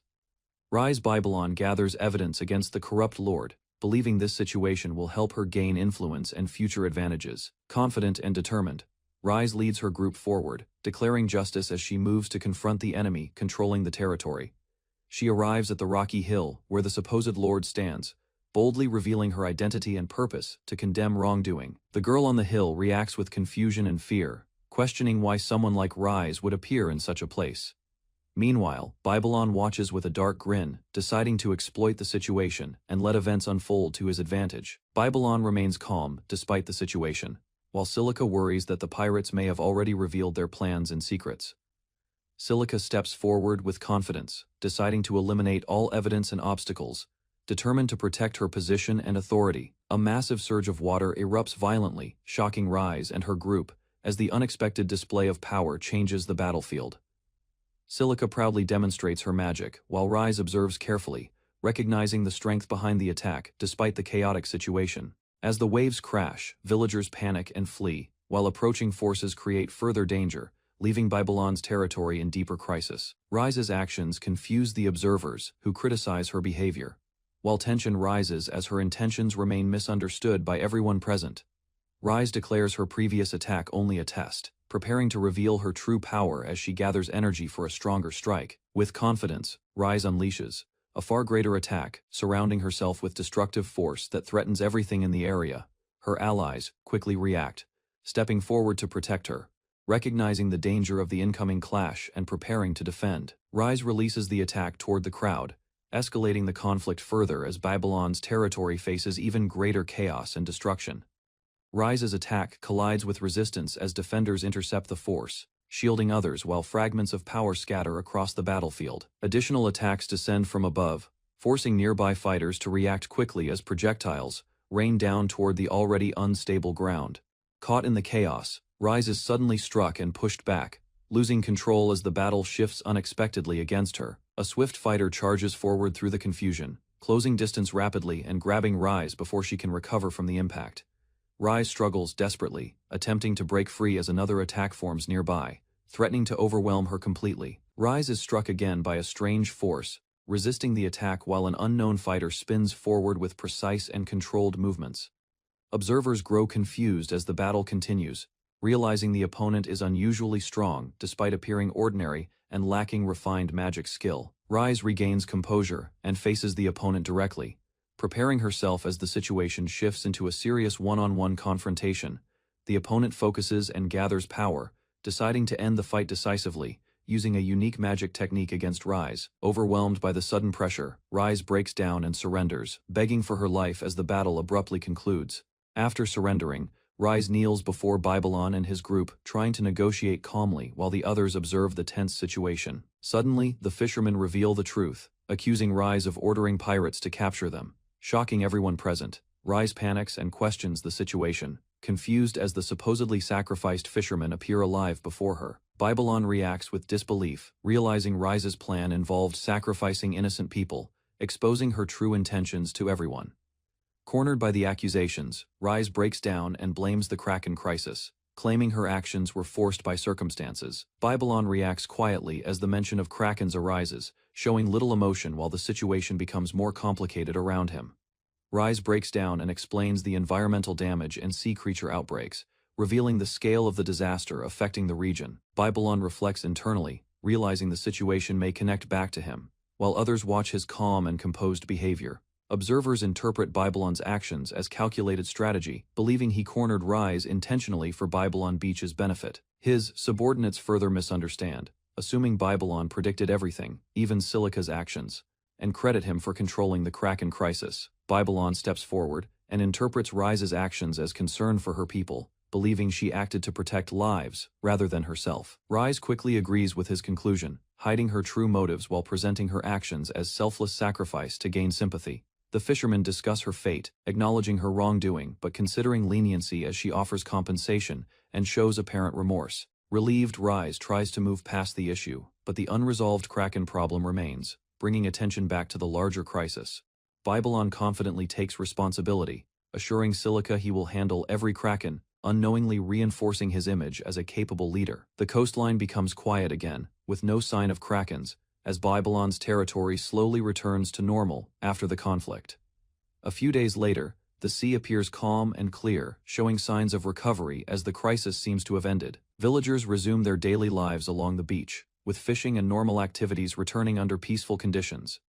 Rise observes the results, surprised by the scale of recovery, realizing the impact of the recent events on the environment. The villagers praise Rise, recognizing her efforts, while her reputation improves, despite the misunderstandings surrounding the entire incident. Villagers celebrate Rise's actions, praising her for restoring the fishing area and regenerating the coral reefs in Babylon's territory. They also credit Babylon, believing he controlled the Krakens, and even turned them into a benefit for the community. Some villagers compare her to Silica, noting Silica did nothing, while Rise quietly listens and grows increasingly uncomfortable. Unable to handle the attention and pressure, Rise suddenly runs away from the crowd, overwhelmed by the situation. Later Rise decides to leave and travel, believing she can solve problems elsewhere while enjoying the benefits of her reputation. News spreads that Earl Silica's palace side has suddenly disappeared, creating confusion and raising questions among those observing the situation. It is revealed that Silica left a letter, officially transferring control of her lands to Rise Babylon before leaving. A. Noble speculates that Babylon manipulated events, believing he removed an unstable factor by setting Rise into position. Attention shifts toward another corrupt noble, as observers assume Babylon's plans will now target remaining threats within nearby territories. A rival noble expresses excitement, challenging Rise's future actions while expecting resistance to arise against her growing influence. Meanwhile, unaware of these interpretations, Babylon remains casual and unaffected, continuing his usual behavior without realizing the impact of events. Rise learns Alicia and others arrived while reviewing his expanding territory, already reaching baronial size. Surprising him greatly, Rise raises his arms in excitement, feeling everything finally progressing as he hoped. Overwhelmed by sudden unexpected developments, Rise calmly reflects, believing his efforts are finally recognized, unaware others misunderstand his actions. As deliberate genius planning, Rise imagines Silica granting him palisade territory, convinced his leadership earned trust. While reality differs from his assumptions, Rise continues reviewing territory maps, satisfied with growth, unaware his rise is driven by others misinterpreting his ordinary decisions. Alicia and Irina arrive cheerfully to assist Rise, offering help while he observes them. Surprised by their enthusiasm, Rise requests Alicia and Irina as partners for a party, explaining invitation from neighboring noble after dragon subjugation. Irina reacts excitedly, misunderstanding Rise's request as proposal, while Alicia accepts calmly, causing Rise visible confusion and panic. Rise quickly clarifies intentions, insisting it is only for appearances, though he still acknowledges both as capable companions. Rise instructs Taylor to prepare his suit and their dresses, organizing appearance carefully for upcoming noble party event. The tailor reveals his past, showing his restored fingers after punishment by royals. Explaining his exile and hardship, the tailor kneels gratefully before Rise, pledging lifelong service after receiving his fingers back. While Rise reacts indifferently, Alicia prepares confidently for the party, determined to represent Babylon territory, while another quietly reflects on lacking companions that evening. The party begins at a grand castle, setting the stage for nobles to gather and observe Rise. A nobleman watches calmly, noting events unfolding as expected, suggesting hidden schemes surrounding Rise's growing reputation and influence. Alicia and Irina sit with a noble, discussing how Viscount Django sought contact with Rise, leaving them cautiously impressed. Irina judges Viscount Django as inferior, deciding he should be removed quickly to avoid trouble involving Rise. Alicia questions potential danger at the party. Considering their role guarding Rise and possible schemes forming around him, the noble confidently believes Rise already planned everything, interpreting events as part of his calculated strategy and alliances. 1 month later, the party begins at Viscount Django's estate, where many nobles gather, unaware of misunderstandings surrounding Rise. Nobles gossip about Rise's arrival, mocking his status and questioning his part.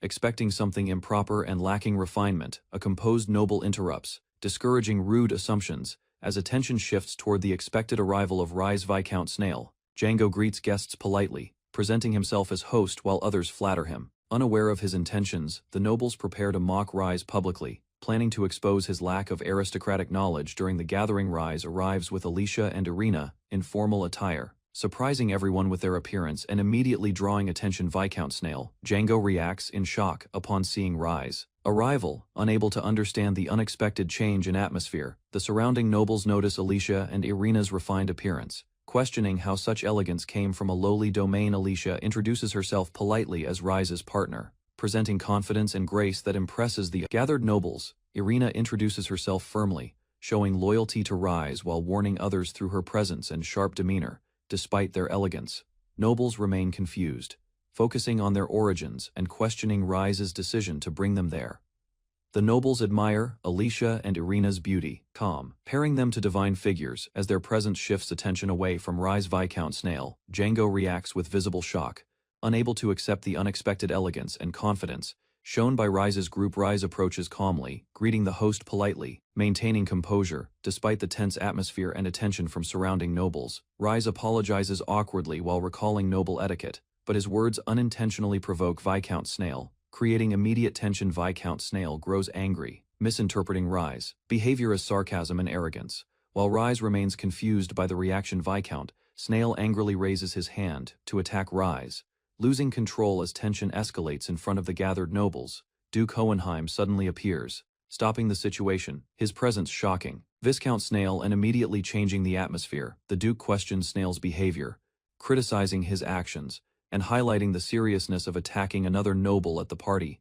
Viscount Snail panics and apologizes desperately, realizing the consequences while the Duke warns him about potential imprisonment. Despite apologizing, Snail continues speaking nervously, attempting to justify himself while questioning the Duke's unexpected attendance at the event. Duke Hohenheim stands beside Rise, claiming him as an ally, calming the situation and silencing the surrounding nobles. Alicia and Irina observe carefully, realizing the Duke personally supports Rise, reinforcing his already misunderstood reputation. The Duke takes control of the event, turning the tension into celebration. While others accept the new atmosphere, the party gradually settles, with nobles continuing the gathering peacefully, as Rise remains protected by unexpected support. Ball arrives at Django Estate, holding a drink, feeling uncertain yet honored after receiving a rare noble invitation. Inside the venue, Ball observes the crowded gathering, sensing a heavy atmosphere while nobles mingle under dim decorations. The host greets Ball warmly, encouraging calm behavior, while Ball worries his decisions may have brought unwanted attention. Ball watches other nobles interacting at tables, noticing two girls observing him closely, increasing his awareness of surroundings. Ball stands between two girls as Viscount Snail appears, shifting the situation toward an encounter that draws attention. Viscount Snail approaches Ball, questioning his companions with suspicion, revealing his arrogance toward those he considers beneath nobles. Ball faces him calmly, confused by the tension, while others notice his trembling and misread his reaction completely. Ball responds simply, suggesting rest out of concern, but Snail interprets it as an insult and reacts with anger. After the exchange, the crowd remains confused, unable to understand why Snail became upset over Ball's harmless behavior. Ball steps back with the girls, unsure how to act, sensing danger while others begin viewing Snail as trouble. The two girls laugh quietly at the situation, causing Viscount Snail to lose composure and angrily lash out at them. A nearby observer reflects on the situation, thinking Bale now has a chance to prove himself while misunderstanding continues. Ball steps forward and calmly reassures Snail, attempting to ease tension, but his words unintentionally sound condescending. Snail turns away in anger, shouting loudly, convinced he has been insulted and humiliated in front of others. Snail regains composure, misinterpreting everything as provocation, while Ball remains confused about the escalating misunderstanding.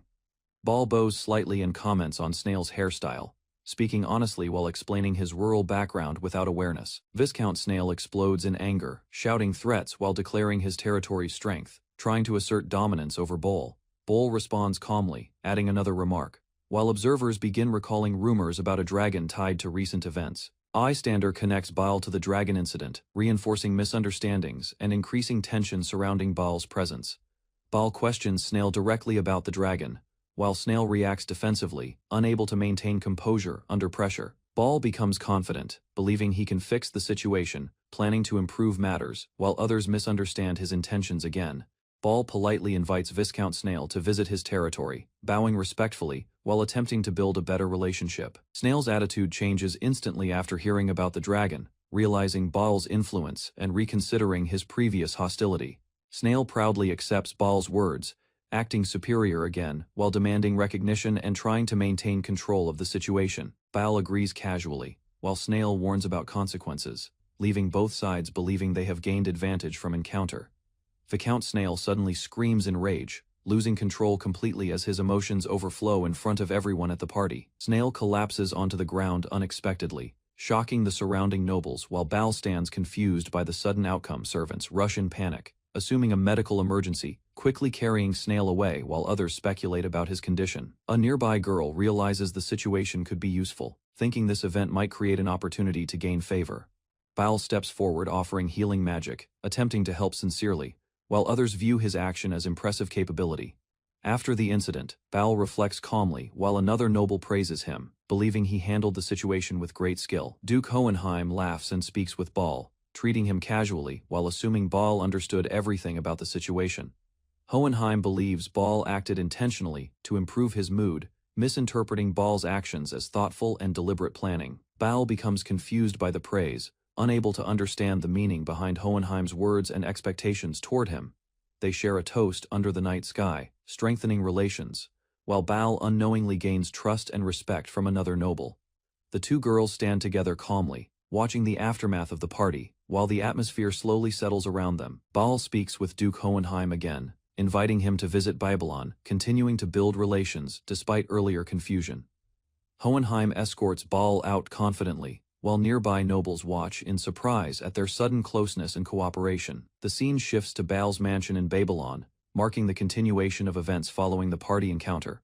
Later, Baal collapses from exhaustion and alcohol, ending the night while others reflect on his unexpected achievements. At Babylon Mansion, Baal rests at the table while others continue drinking, and Duke Hohenheim observes the situation calmly. The beastman speaks openly, praising the drink while addressing Hohenheim without hesitation, showing confidence in her stance. Discussion shifts to discrimination, as she firmly explains her views, while Baal remains unconscious beside them. She reveals preparations involving beastmen and a weapon, informing Hohenheim about actions taken with Baal's approval. Another girl thanks Hohenheim, acknowledging his role in providing information, strengthening their position within Babylon territory.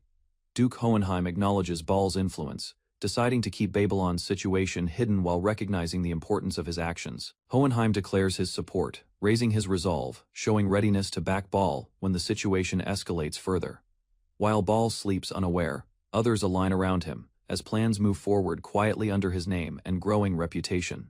At Babylon State's coast, Babylon stands alone, crying quietly after failing to impress nobles during an important gathering earlier. A wasted chance troubles Babylon deeply, as his plans collapse unexpectedly, leaving him shocked and reflecting on his poor timing. Suddenly, a large fish leaps violently, striking Babylon and sending him flying, interrupting his thoughts and changing the situation instantly.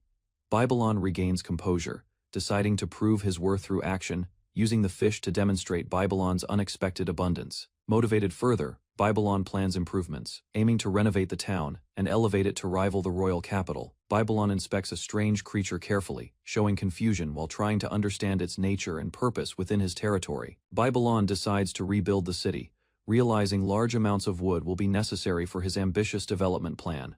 Standing in a wide empty land, Babylon chooses a suitable location, preparing himself to begin construction work immediately. Babylon activates his power, focusing intensely as he uses multiple abilities to manipulate materials and generate building resources.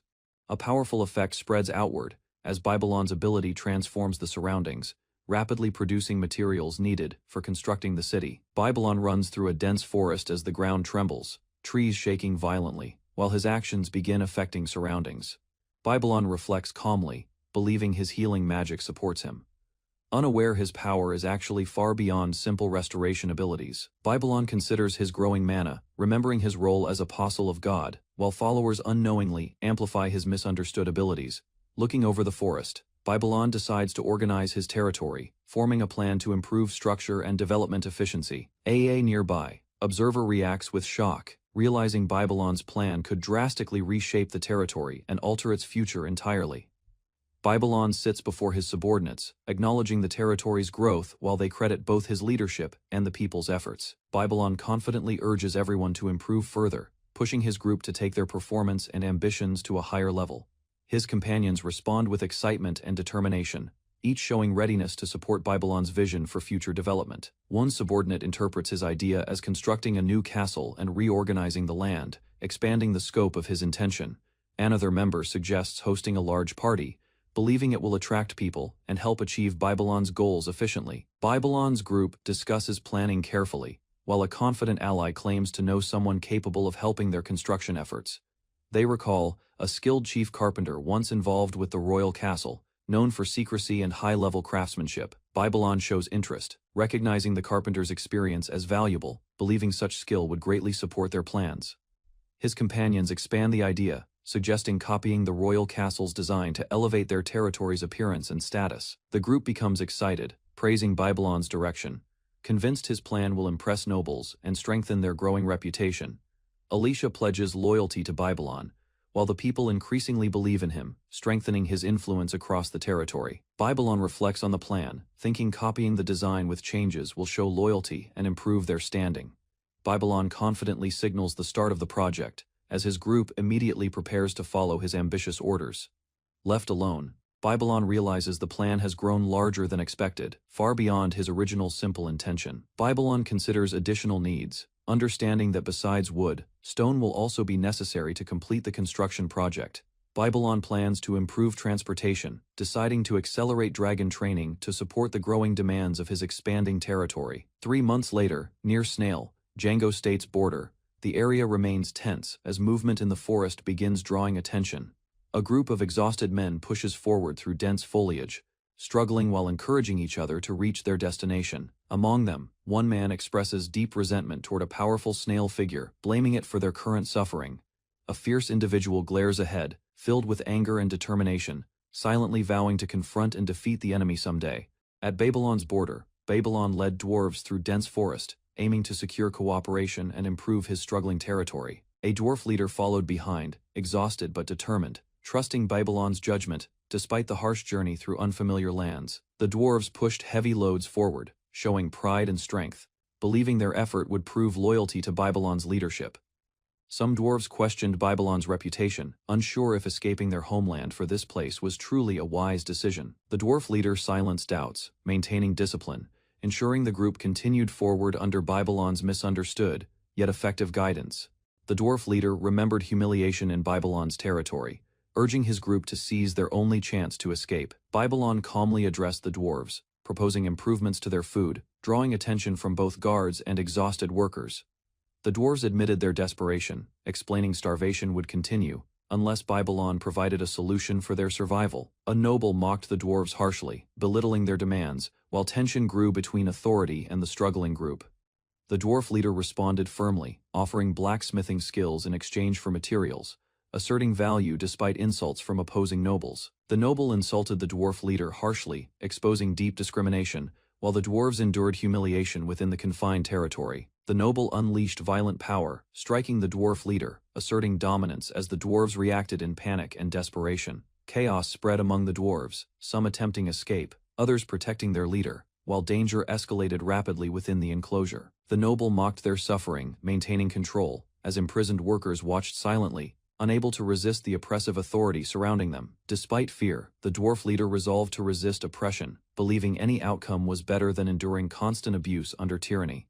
The dwarves encouraged each other, reaffirming loyalty to their leader, trusting their blacksmithing skills would help them survive together. They advanced through rough terrain, believing crossing the peak would lead them to safety beyond Babylon's harsh territory.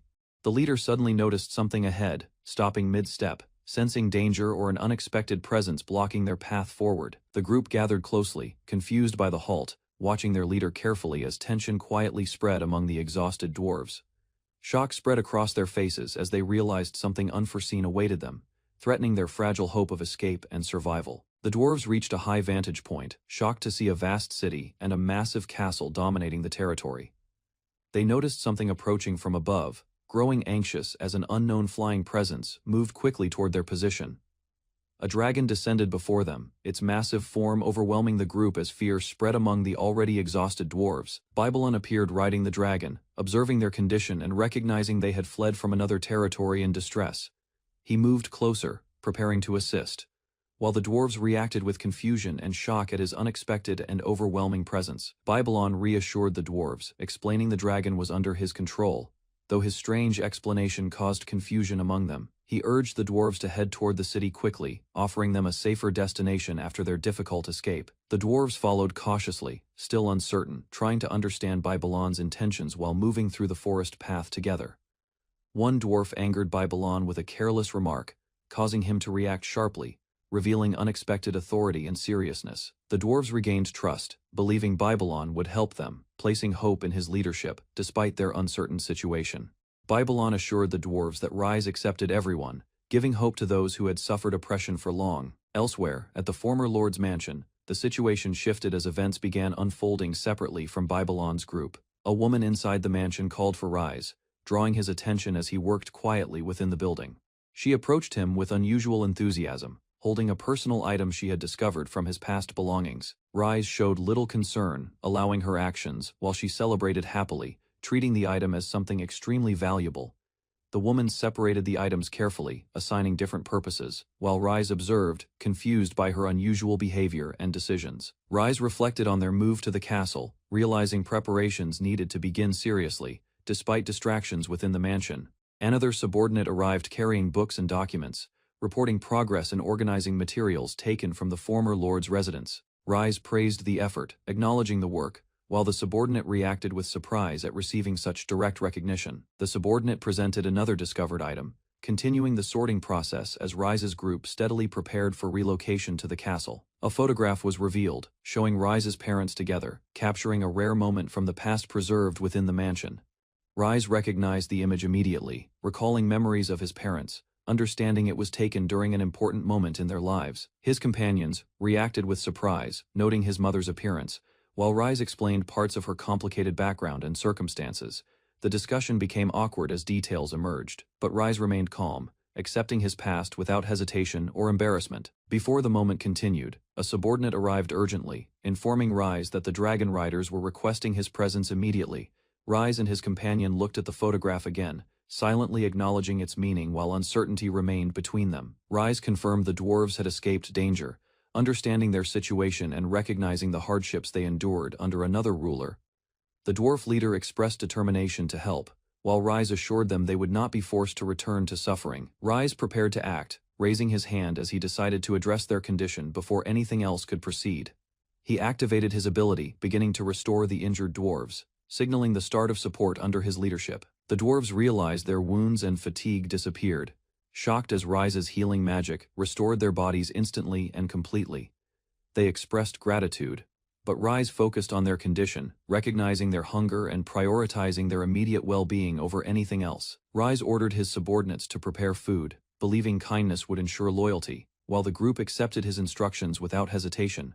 A companion reacted internally, noting Rise's behavior, realizing there was still much he did not fully understand about leadership. Suddenly, another realized a mistake involving the dragon, causing panic as the situation shifted toward an unexpected new problem. Rise decided to quietly handle the dragon issue later, focusing instead on completing current plans within his territory. Meanwhile, in Django's territory, tension rose as leaders discussed Babylon, considering their next move, despite unclear justification. Driven by anger and pride, the opposing leader declared an invasion of Babylon, setting a new conflict into motion. At the frontier of Nozia Kingdom, Babylon State stands isolated, a poor barony far from central authority and influence. Years later, Babylon, now ruled by Babylon, shows rapid development, surprising others, despite his reputation as an imprudent lord. 16 years earlier, the land suffered a terrible reputation, known for disorder, poverty, and lack of proper leadership or structure. Within Babylon State, the Lord's mansion stands modestly, reflecting limited resources during the early days of Babylon's rule. Inside, Babylon reacts harshly to accusations, showing his crude nature, yet this behavior begins shaping his misunderstood reputation. Early morning at the mansion. Zamiel Babylon sits tired, showing little motivation while casually handling his meal alone. Zamiel, a 19-year-old baron, appears exhausted and overwhelmed, struggling to accept his role and responsibilities as a noble ruler. Outside, Babylon's land remains barren, with failed crops and vermin spreading, leaving the territory in constant decline. The region fills with criminals and sick people, driven out elsewhere, creating unrest and leaving no trustworthy individuals behind. Zamiel recalls inheriting everything suddenly after his parents died, leaving him burdened with endless problems and no preparation. A loud scream echoes through the mansion hallway, breaking the quiet morning and drawing Zamiel's attention toward the entrance. Erez Balin appears cheerful and carefree, making strange claims, revealing her irresponsible nature despite her current condition and status. Zamiel quickly understands her intentions, realizing her actions lack seriousness, which only adds to his growing frustration and exhaustion. Erez praises Zamiel while ignoring his anger, treating the forced marriage lightly and continuing her carefree behavior without concern. Confused by his reaction, Erez remains innocent, unable to grasp the tension, while Zamiel struggles to deal with her personality. Zamiel reflects on Erez's childish behavior, realizing her own family abandoned her, despite being an earl's daughter. He recalls meeting Erez at a city bar, where both of them tried escaping their stress through drinking. Zamiel regrets losing control that night, blaming himself for getting involved with Erez while he was intoxicated. In the present, Erez laughs freely, while Zamiel questions her reaction, unable to understand her carefree attitude. Arise smiles warmly, feeling content with her situation, while Zamiel remains conflicted about their unexpected relationship and circumstances. Arise explains her lonely past and current situation, expressing simple hopes while Zamiel listens with restrained reaction and growing tension. Suddenly, a loud voice interrupts, demanding Zamiel come out, bringing hostility and signaling trouble approaching the already unstable household. Zamiel leans closer to Arise, his expression sharpening as he prepares himself, shifting from passive frustration to focused awareness. Intruders appear, surrounding the room, their presence threatening, as they confront Zamiel and disrupt the fragile moment inside the mansion. Zamiel stands before the intruders, declaring Arise as his pregnant wife, while they threaten to seize Babylon territory. His expression turns cold and serious, showing clear hostility as he refuses to let anyone harm Arise under any circumstance. Zamiel releases powerful magic, crushing the attackers, instantly overwhelming them with force, despite his previously unimpressive reputation. After defeating them, Zamiel reflects calmly, revealing his experience in fighting, contradicting the image others had of him. With danger gone, Zamiel focuses on the damage, treating the situation casually, while Arise stands beside him, watching quietly. After the fight, Zamiel awkwardly holds Arise, surprised by her closeness, while she leans on him calmly and comfortably. Arise expresses her happiness and gratitude, seeing Zamiel as a kind and heroic figure who saved and accepted her. Zamiel denies her view, thinking of himself as a cruel and unworthy lord, rejecting the image she believes in. Arise agrees without concern, accepting his flaws naturally, which leaves Zamiel unsure how to respond to her attitude. Zamiel worries about their future child, fearing inheritance of their worst traits, while feeling overwhelmed by the situation. A baby is born, crying loudly, marking the beginning of Zamiel and Arise's new life as parents. Inside the mansion, Arise rests while holding the child, as Zamiel stands nearby, unsure but observing carefully. As the child grows, he appears kind and gentle, surprising Zamiel, who doubts the child inherited his traits. The boy shows intelligence early, reading books alone, developing quickly beyond expectations within the quiet environment. However, his behavior shifts, showing unusual energy and excitement, hinting at a more troublesome nature beneath his growth. Eventually, the child becomes mischievous, causing problems despite good intentions, inheriting traits from both Zamiel and Arise. In Nosia Kingdom Frontier, Babylon governs Babylon Barony, accused of copying the king's castle, creating tension and suspicion. However, Babylon and his retainers hide events carefully, limiting information, ensuring few outsiders understand the castle's true circumstances. Babylon announces a celebration for the completed castle, gathering people presenting the project as success, despite earlier accusations. Before the grand structure, Babylon raises his hand confidently, encouraging citizens to enjoy food and drink during festivities. Citizens celebrate together happily, drinking and socializing, believing Babylon's leadership brought prosperity, while his reputation quietly grows stronger. During the celebration, Rise praises Babylon's efforts, while he reflects on supporting citizens who improve the territory together. Babylon invites Irina to enjoy the festival, encouraging her to relax despite her usual reserved and cautious behavior. Irina hesitates while watching the lively crowd, uncertain about joining, as people celebrate freely across the busy square. Another girl teases Irina, mentioning special meat prepared by Rise, increasing temptation while Irina struggles with her restraint. Alicia notices the situation and quickly moves forward, determined to act, as the celebration continues actively around them. During the festival, Irina loses control slightly, behaving unusually, while Rise watches carefully as she insists everything remains acceptable. Irina approaches Rise closely, appearing affected by alcohol, while he stays cautious, aware of the surrounding crowd and situation. Suddenly, a loud impact occurs nearby, interrupting the moment, as both react to the unexpected disturbance behind them. Rise becomes flustered, realizing Irina's state has escalated, leaving him uncertain how to properly manage the situation. Irina, now emotional, looks at Rise seriously, questioning his feelings, while the festive atmosphere continues around them. Rise struggles internally, trying to endure Irina's actions, reminding himself of his resolve to remain unaffected by her charm. Alicia approaches urgently, noticing the situation between Rise and Irina, while others nearby observe with curiosity. Rise responds calmly, welcoming Alicia's timing, shifting attention away from Irina, while maintaining composure during the tense moment. Alicia explains the alcohol is spreading faster than expected, as nearby citizens continue drinking and celebrating energetically. Rise walks away with Alicia, already aware of the situation, preparing to handle the developing problem carefully. Rise stands before the fountain, raising his glass, calling out to the people as the crowd gathers around him. He prepares a simple trick, moving his hand confidently, intending to entertain the citizens during the celebration. Suddenly, the fountain changes, as its water turns into wine, shocking everyone and creating excitement among the crowd. Rise proudly presents the result, believing it is just a trick, while declaring he will fulfill the wishes of his people.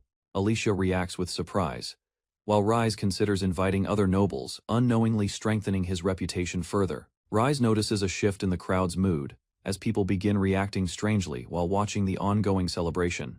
Irina believes everything is ready, thinking the territory fully supports Rise, expecting events to proceed according to plan. Some citizens misunderstand the situation, assuming Rise intends to start a war, misreading the celebration's true purpose. The crowd grows excited, preparing for battle, convinced they finally have a chance to demonstrate their strength. Others begin discussing improvements in military forces and weapons, further escalating the misunderstanding surrounding Rise's intentions. The dwarves pledge loyalty, promising new weapons, while others admire explosives, increasing the growing military enthusiasm. Nearby maids smile calmly, pleased with the situation, unaware of how far the misunderstanding has already spread. Rise stands before the crowd again as people cheer loudly, their excitement continuing to rise around the fountain. Rise realizes something is wrong, noticing the reactions differ from his intentions, causing concern about the situation. Later that night, Rise reflects alone, understanding the crowd plans to continue celebrating, while the misunderstanding remains unresolved. A small snail-like creature rests quietly, while Rise considers an opportunity created by the current situation. Rise visits the edible dragon farm, noting the territory's peace, unaware his people are preparing for war. He travels to a remote area, choosing a quiet location away from the busy and excited settlement. Rise releases the creature carefully, deciding this place is suitable for handling the situation without attention. He plans to avoid harming it, choosing instead to relocate it quietly to protect his reputation and maintain order. Rise releases the small creature, expecting a simple result, as it begins reacting unexpectedly within his control. The creature rapidly expands, transforming into a massive dragon-like form, far beyond what Rise anticipated. The ground shakes violently as the transformation continues, causing destruction and spreading shock through the surrounding area. Rise watches carefully, realizing the situation is growing beyond control, though he still tries to stay composed. The enormous dragon stands before him, its body altered and unstable, while Rise observes with concern at the unexpected outcome. Rise leaves the dragon and creature behind, believing the situation resolved, unaware they cannot properly understand each other. Satisfied with his actions, Rise returns calmly, convinced he handled everything well and expects a peaceful outcome. The dragon suddenly roars, its unstable body reacting violently, signaling the situation is far from controlled. The creature mutates further, spreading uncontrollably across the ground, creating dangerous growths and destruction in the area. The abnormal expansion continues, marking the beginning of a disaster that will soon threaten the surrounding land. After Rise created a troublesome creature, he returned to Babylon Castle, leaving confusion spreading among nearby people. Despite Rise's absence, the castle celebration continued through the night, with citizens cheering and working tirelessly until morning news spread across Giano State that Babylon territory stood exposed, drawing attention from rival forces planning sudden invasion. Giano leader misunderstood Rise's actions as strategy and ordered all troops to march toward Babylon, preparing immediate attack. Crowds gathered as Giano army advanced, their excitement rising. Unaware they were walking into another misunderstanding caused by Giano, Lord reacted angrily when questioned, rejecting hesitation and demanding loyalty as his subordinates struggled to justify invasion. Soldiers discussed rumors about Rise, suspecting hidden motives, but dismissed concerns and prepared excuses to continue their mission. Some troops doubted the invasion's purpose, noting Babylon lacked wealth. Yet they followed orders under the kingdom's authority. Giano Lord, convinced of victory, commanded total slaughter, planning to erase all resistance and secure dominance over Babylon territory. Afterward, he intended to blame dragons or internal conflict, hiding responsibility while believing his actions would remain unquestioned and justified. Giano Lord suddenly sensed danger as a loud roar echoed across mountains, interrupting his confident advance toward Babylon. An explosion struck the marching army, causing chaos as soldiers panicked while debris and shockwaves spread through their formation. A massive dragon appeared, the creature Rise created, descending violently and overwhelming the battlefield with its terrifying presence. The soldiers realized the dragon was far stronger than expected, questioning why it remained nearby, instead of leaving earlier. Giano Lord panicked as troops scattered, losing control while his plan collapsed under the unexpected arrival of Rai's creation. Dejano Lord watched in shock as the dragon roared again, its attacks continuing while smoke and destruction spread nearby, the battlefield filled with thick dust, reducing visibility as soldiers struggled to understand the situation around the raging creature. The dragon unleashed another powerful strike, shaking the ground and crushing forces, leaving survivors disoriented and overwhelmed by fear. A massive explosion followed, scattering debris across the area and completely breaking the formation of Jano advancing army. Jano Lord, confused by events, believed victory was his, misinterpreting destruction as fortune while ignoring the true cause behind it. Jano Lord screamed in pain as unknown effects spread across his body, losing composure while chaos intensified around him. Soldiers began collapsing, their bodies burning and breaking down, unable to withstand the dragon's overwhelming destructive presence nearby. One soldier struggled to remain standing, but his condition worsened rapidly as fear and confusion spread among the remaining troops. The dragon roared fiercely, attacking without restraint, crushing resistance and treating the battlefield as its hunting ground, with wings spread wide.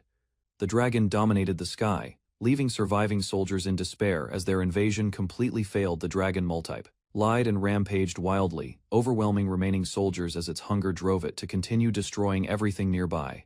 Jano Lord suffered intensely, his body breaking down, while Rai's presence nearby contrasted the chaos, with calm indifference realizing his failure. Dejano Lord blamed our eyes for everything, regretting his invasion as his body continued collapsing under pressure at Babylon.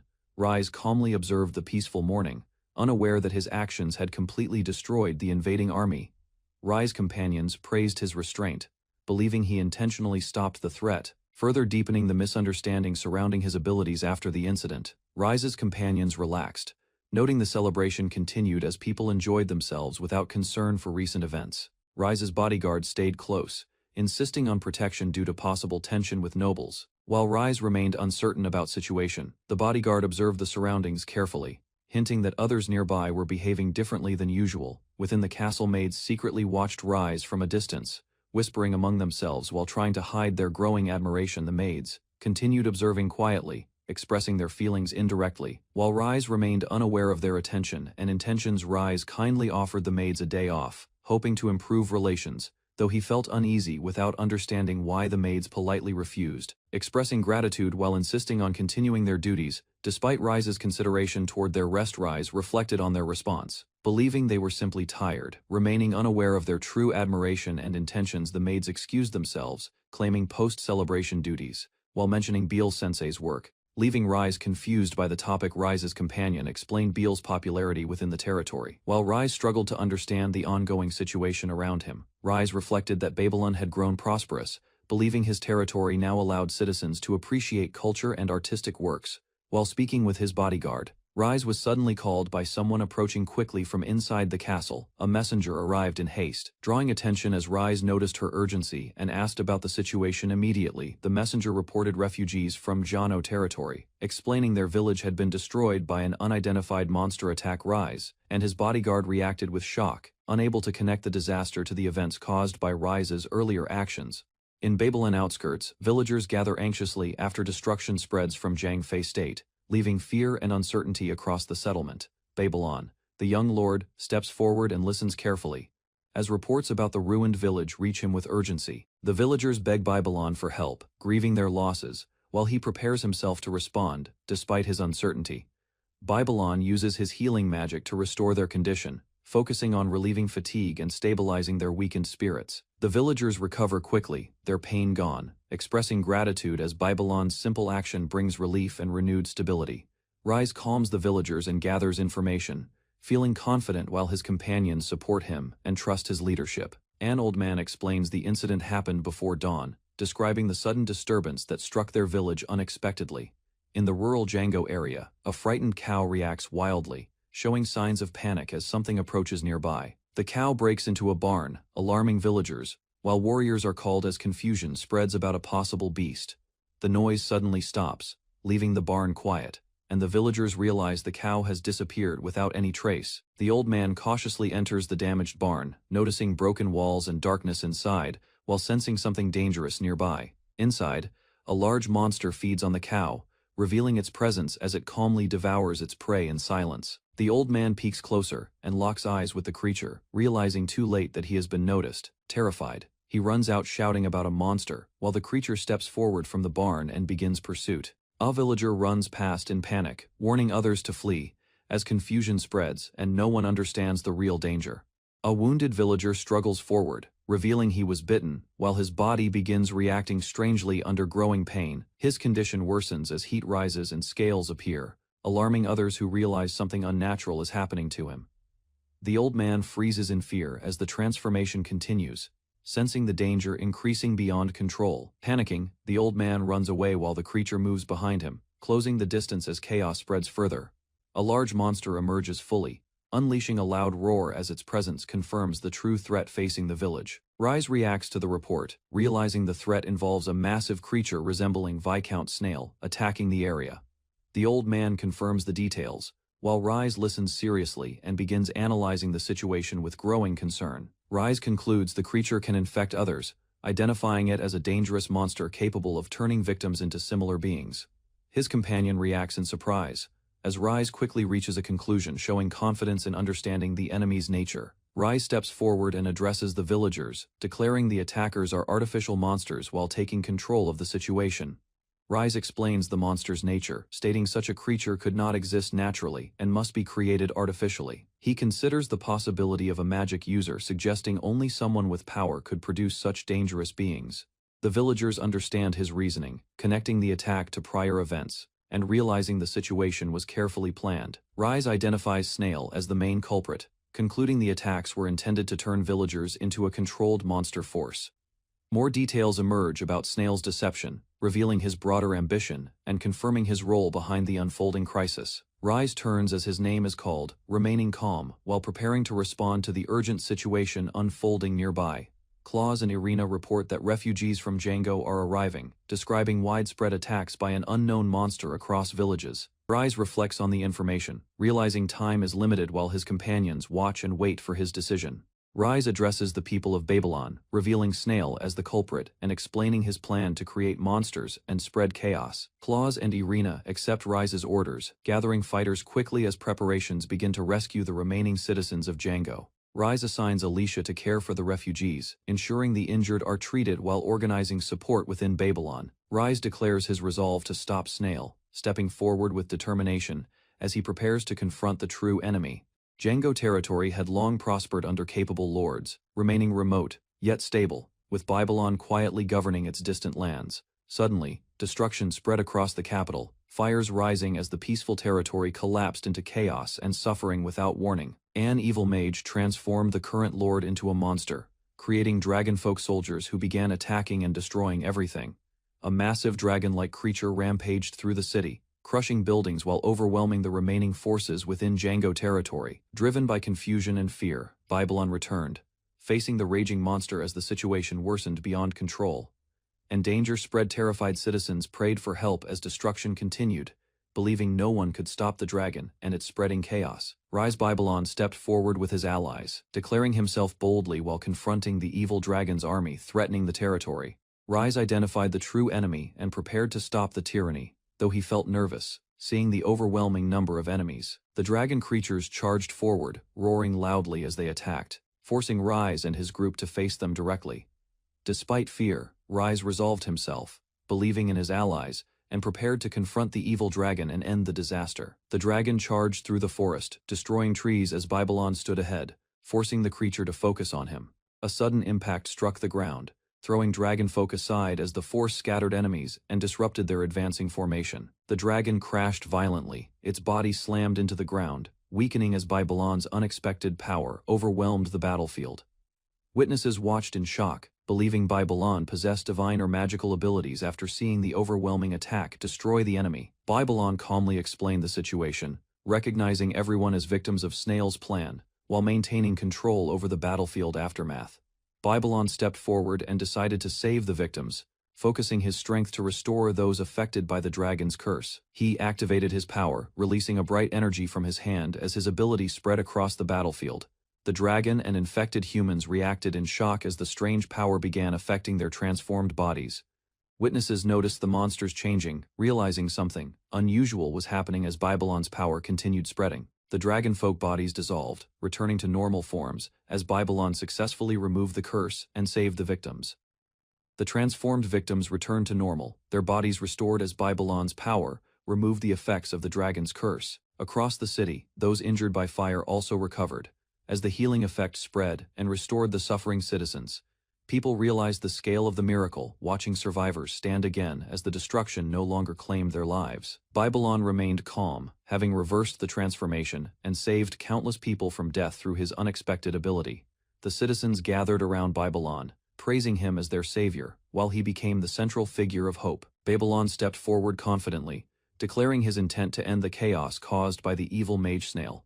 With his allies beside him, Babylon led the group, aiming to restore peace and protect the people of the territory. The remaining dragon creatures roared as they prepared to resist, refusing to retreat despite the overwhelming situation. Babylon's allies launched a coordinated attack, sending arrows forward as they pushed back the advancing enemies. The battlefield shifted as enemies were struck down, weakening the dragon army while Babylon's side gained control. Babylon's allies engaged the enemies directly, cutting through advancing dragonfolk while maintaining formation and protecting their leader. The battlefield spread wider as fighters moved across the area, keeping pressure on enemies while preventing further destruction. Babylon directed the group and prepared healing magic, relying on his allies to defend him during the process. Injured people were carried to safety as the team secured the area, ensuring survivors received immediate treatment. The operation stabilized, with Babylon's forces rescuing civilians while maintaining control, as others believed everything followed his plan. A hooded subordinate appeared before Babylon's side, responding quickly as new orders were quietly prepared during the ongoing battle. Another ally planned to capture remaining enemies, aiming to secure targets before Babylon restored them to normal again. Some believed the dragon's power could strengthen Babylon, thinking the situation could still be turned into an advantage. Others trusted Babylon's kindness, knowing he intended to save everyone rather than sacrifice victims for power. The rescue operation neared completion, with allies confident that Babylon's plan had prevented casualties and secured the territory. Meanwhile, the dragon continued raging, as Babylon prepared to confront and defeat the source of the disaster. Rise Babylon restored the cursed villagers to normal, ending the spread of dark magic. The chaos began to settle, and the people slowly regained their senses. However, one threat remained.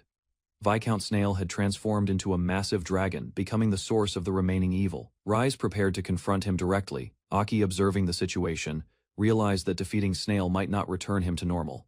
The problem required a different solution. Mina considered using force with dragon riders, but she understood it would only destroy Snail completely. Rise then focused on the villagers, deciding to release their anger safely, hoping it would weaken the remaining darkness and bring peace. Rise's magic restores villagers from dragon curse, while Babylon observes chaos. Realizing the situation is unexpectedly resolving itself, Viscount Snail appears as a raging dragon, targeting Babylon.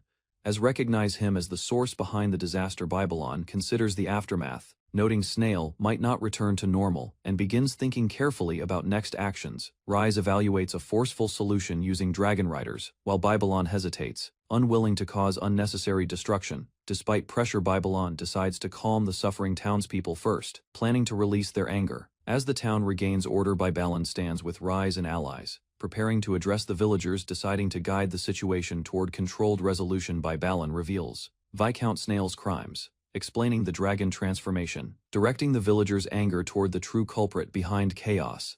The villagers respond with unified fury, rejecting forgiveness, their anger rising as they demand justice against Viscount Snail. Babylon encourages the villagers to act, giving them purpose and strength. Turning their grief and anger into determination for action, the villagers regain composure and resolve, standing together as their emotions stabilize, ready to move forward under Babylon's direction. Babylon's words inspire the villagers, filling them with strength and purpose. As they prepare to confront the evil dragon, the villagers charge forward together, attacking the dragon fearlessly. Driven by anger and determination to defeat Viscount Snail, their combined assault strikes the dragon, causing visible damage. As Viscount Snail reacts in shock to their unexpected power, the villagers continue their relentless attack, throwing debris and striking repeatedly, overwhelming the dragon with sheer numbers and force. The dragon roars in pain as attacks land continuously, while the villagers persist, determined to protect their world and defeat him. Viscount Snail, enraged and wounded, glares at the villagers.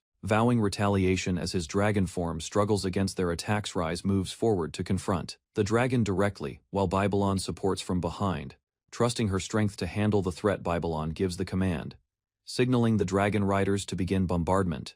Escalating the battle with coordinated aerial support, massive debris falls from above as the riders attack, striking the battlefield and limiting the dragon's movement through constant pressure. The dragon is overwhelmed by continuous impacts, roaring in pain as the bombardment weakens it further under Babylon's strategy. Viscount Snail looks down in confusion as villagers advance together, their coordinated attack making him question the sudden shift. Snail's power begins collapsing, his body reverting as he realizes the consequences of his actions and loses control. Babylon reacts awkwardly while others watch, as the situation turns unexpectedly, leaving him unsure how events resolve. The dragon regains focus and targets Babylon again. Recognizing him as the central figure behind the resistance, Babylon moves to evade the attack, narrowly avoiding the dragon's bite. As the battle continues with renewed danger, Babylon faces the dragon directly, standing firm as the battlefield cracks.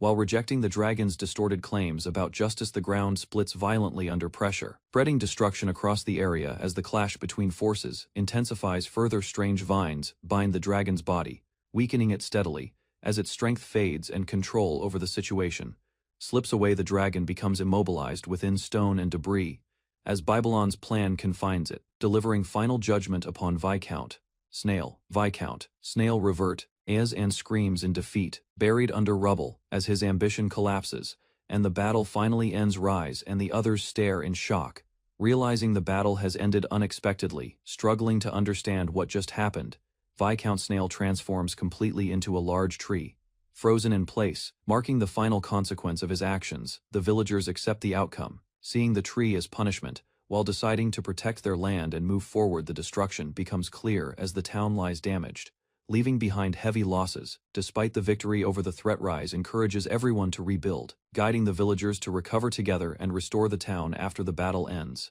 Babylon excitedly proposes using the transformed tree as shelter, planning to turn it into a massive home for everyone.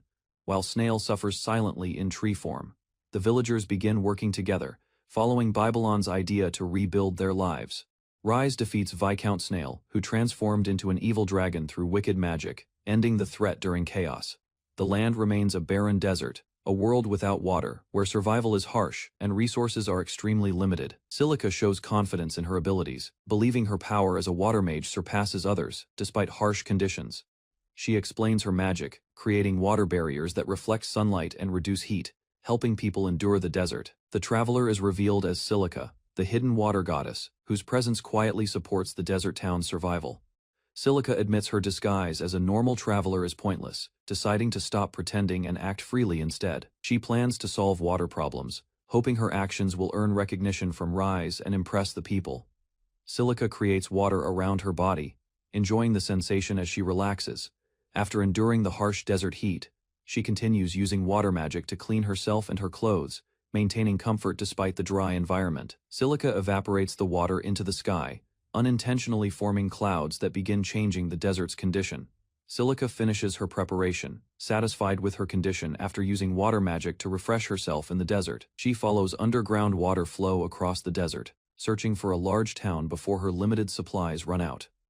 Silica reaches Suncradle, a desert city located at the frontier of the Noshia Kingdom, known for harsh conditions. People in the town notice her unusual arrival, observing her appearance, and wondering about her identity and purpose there. As Silica walks closer alone, the townspeople grow suspicious, fearing she might be a dangerous being despite her human form. Silica misunderstands the townspeople's reaction, believing they mistake her for a goddess, while she enjoys their attention confidently. The townspeople grow uneasy, discussing water shortages and deciding to report her presence to Lord Dramon cautiously. They choose to hide and observe from a distance, suspecting her behavior and waiting for guards to handle the situation. Silica notices the empty area, assuming her presence overwhelmed them. Unaware they intentionally avoided her out of fear, she ignores their reaction and decides to act quickly, planning to demonstrate her abilities to gain recognition and admiration. Silica declares she will help the desert people, confidently preparing to use her power to solve their constant thirst problem. Clouds gather above the city as her magic spreads, slowly changing the sky over the dry desert settlement.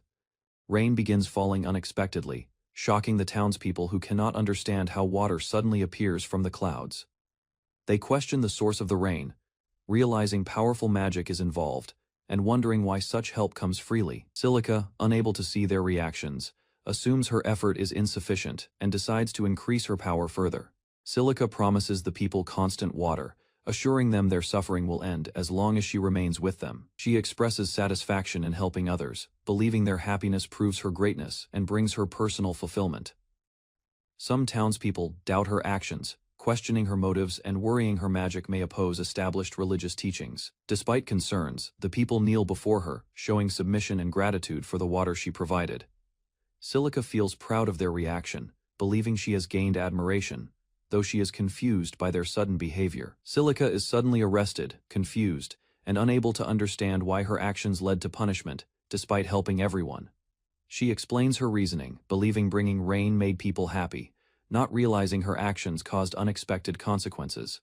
A guard steps forward, preparing to explain the situation while maintaining strict control over the detained Silica. Drummond, the ruler of Suncradle, states water is extremely valuable and cannot be freely distributed without control.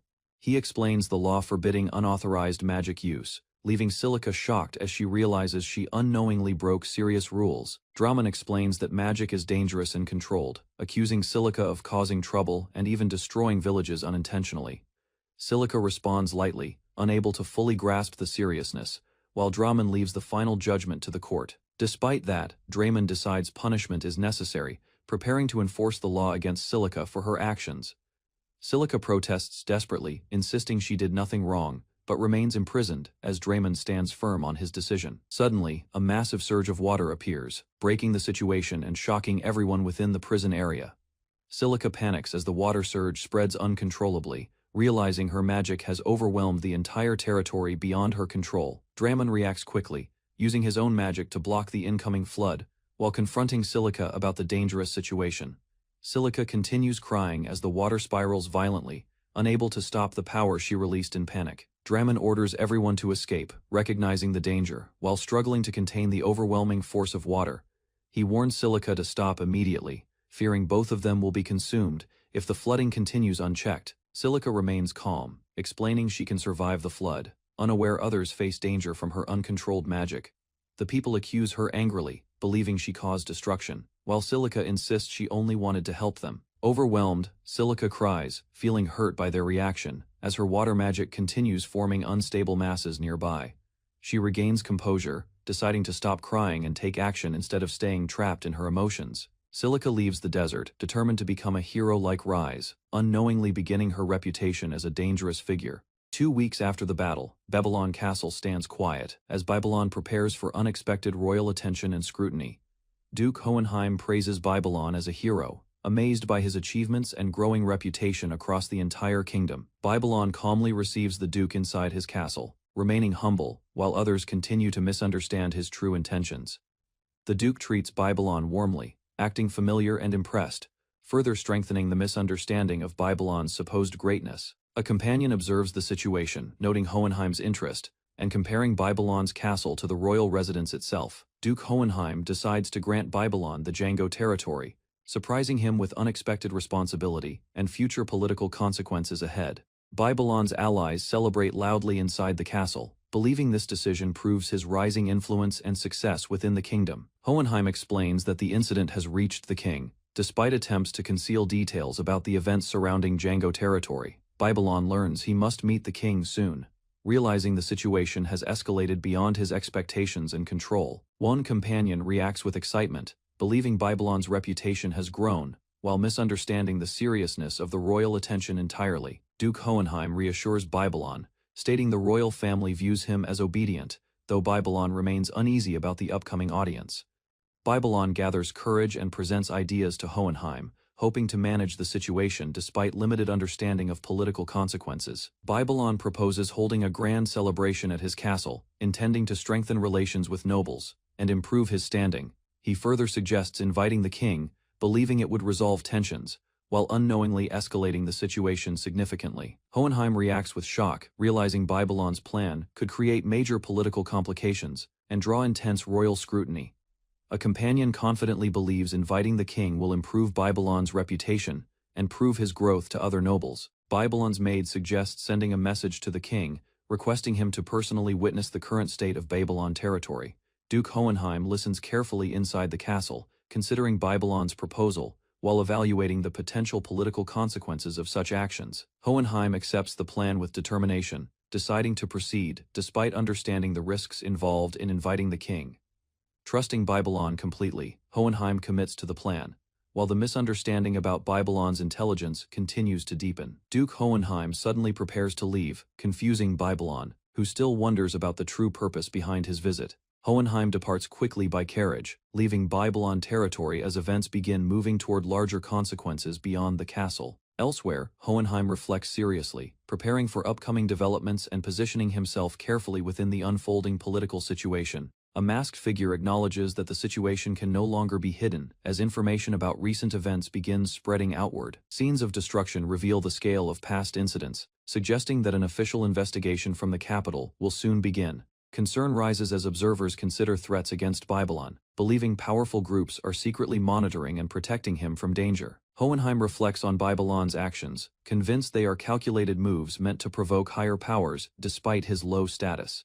The situation is interpreted as the beginning of a major conflict, as others believe Babylon has chosen to trigger a massive war. Hohenheim commits to delivering the message, expecting the king to react strongly to Babylon's bold and unexpected actions. News spreads through the castle as others react with shock upon learning Babylon plans to invite the king and nobles. The maids quickly spread news of Babylon's plan, realizing the duke's sudden departure was caused by this shocking decision.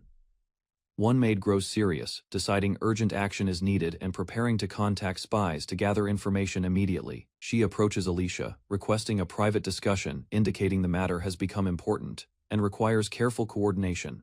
Alicia listens and connects the situation to earlier incidents involving captured dragonfolk, recognizing deeper complications behind recent events. Alicia reflects calmly, showing understanding of Babylon's actions while preparing to address the situation with careful planning. Alicia realizes the true obstacle is not rival factions, but the king himself, who stands as the greatest threat. She recalls witnessing the king's overwhelming power during the destruction of the Beastfolk nation, leaving a lasting impression. 10 years earlier, Alicia faced the royal forces, determined to resist despite overwhelming strength and elite magic users. She charged recklessly into battle, refusing to retreat, driven by anger and desperation against the invading nobles. The aftermath left her alone, as her family perished, shaping her resolve and fear toward the king's power. Young Alicia prepares to defend her people, gathering resolve as signs of approaching enemies and destruction appear nearby. She detects the enemy's presence drawing closer, realizing the royal forces have already advanced deep into their territory. Alicia confirms their identity and position, understanding the situation clearly while trying to react before it is too late. She rushes forward toward the battlefield, witnessing her father surrounded as enemy nobles close in from all sides. The nobles confront them mercilessly, declaring dominance while belittling beastfolk, showing no intention of allowing any survival. Alicia's father admits his failure as king, while enemies mock him and prepare to finish the weakened beastfolk leader. Despite his injuries, he suddenly strikes back, launching a powerful counterattack that shocks the surrounding enemy nobles. The nobles panic and attempt to stop him with magic, realizing his speed and strength exceed their expectations. He continues advancing through their attacks, breaking their formation and overwhelming them despite heavy damage to his body. From afar, Alicia watches in awe, seeing her father's strength as he fights alone against the enemy forces. Alicia's father confronts the enemy, warning them to return and deliver a message of retaliation to their king. He eliminates the remaining enemies swiftly, sensing an ominous presence as the battlefield suddenly grows unnaturally tense. A powerful figure descends, revealing himself as the king, overwhelming the area with an aura that halts all resistance. The Beastfolk king faces him directly, realizing the true enemy has arrived and questioning the king's sudden appearance. Despite his injuries, Alicia's father attacks, but the king effortlessly counters, defeating him with absolute and terrifying strength. Alicia's father launches a final attack against the king, gathering his remaining strength to strike with everything he has. Alicia briefly believes her father has succeeded, feeling hope, as she watches his desperate effort from afar. The king easily counters the attack, delivering a devastating blow that overwhelms Alicia's father without resistance. The king shows no concern, deciding to destroy the region entirely after dismissing the Beastfolk king as insignificant. Alicia stands frozen, realizing the outcome, as fear and despair replace her earlier hope while witnessing the defeat. The king leaves the battlefield calmly, allowing survivors to live while showing complete confidence in his overwhelming dominance. Alicia realizes they were spared intentionally. Understanding the king never considered them a real threat to his power, she resolves to defeat the king one day, placing hope in new allies like Babylon and others supporting her. Far away, the capital of Nosea stands firm, symbolizing the center of power Alicia must eventually confront. Seated on his throne, the king shows interest in Babylon, viewing his rise as something worth watching closely.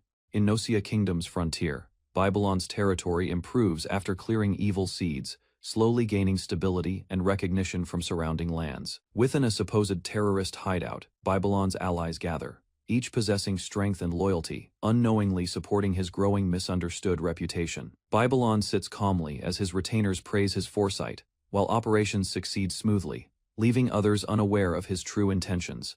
He accepts their trust with modest confidence, believing he simply built connections, while others see him as a brilliant leader. One ally celebrates joyfully, planning a grand party with nobles and the king, further expanding Babylon's influence and misunderstood success. Babylon questions the dragon buffet choice, unaware of royal preferences, while his companion reacts nervously beside him during planning. In the city, followers actively assist preparations, organizing the venue and decorations, showing strong cooperation under Babylon's growing influence.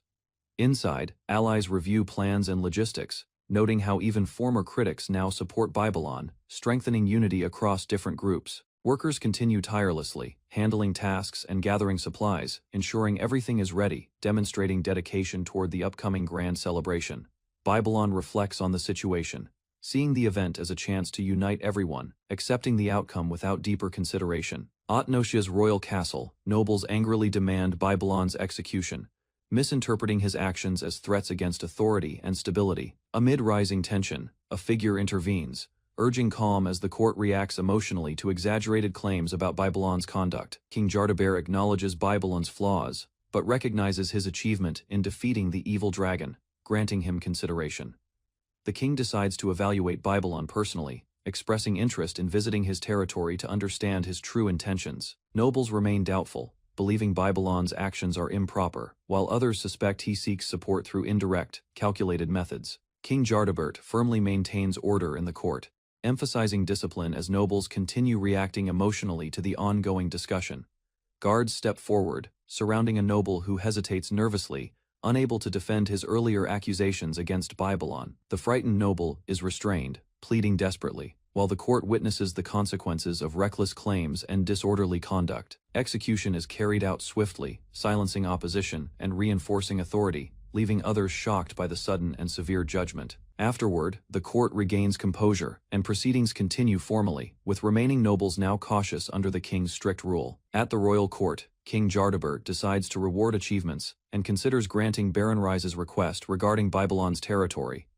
The king summons the 48th Prince Johann, stating he cannot go personally and will assign the task to him. Prince Johann receives the fey, being instructed to travel to the Babylon territory as the king's representative. Johann reacts with surprise, recalling Babylon's strange reputation, yet considers the journey as a new experience. The king firmly reinforces his command, leaving Johann no choice but to accept the mission and prepare for departure. Prince Johann learns the kingdom's strict rule, realizing any disrespect toward the king leads to immediate execution, increasing his tension. Despite harsh words from King Jardabert, Johann quickly accepts the mission, deciding to comply to avoid further danger.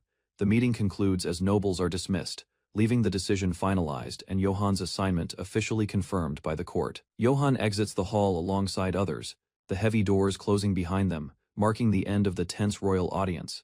The king remains alone, quietly reflecting after the proceedings, maintaining control while preparing for the outcomes of his decision. King Jardabert laughs loudly after the meeting, showing unusual excitement as he reflects on Babylon's unexpected actions. He finds Babylon's bold request amusing, interpreting it as courage, while growing increasingly interested in his personality. The king considers the situation carefully, realizing Babylon might be seeking assistance, though his methods appear indirect and unclear.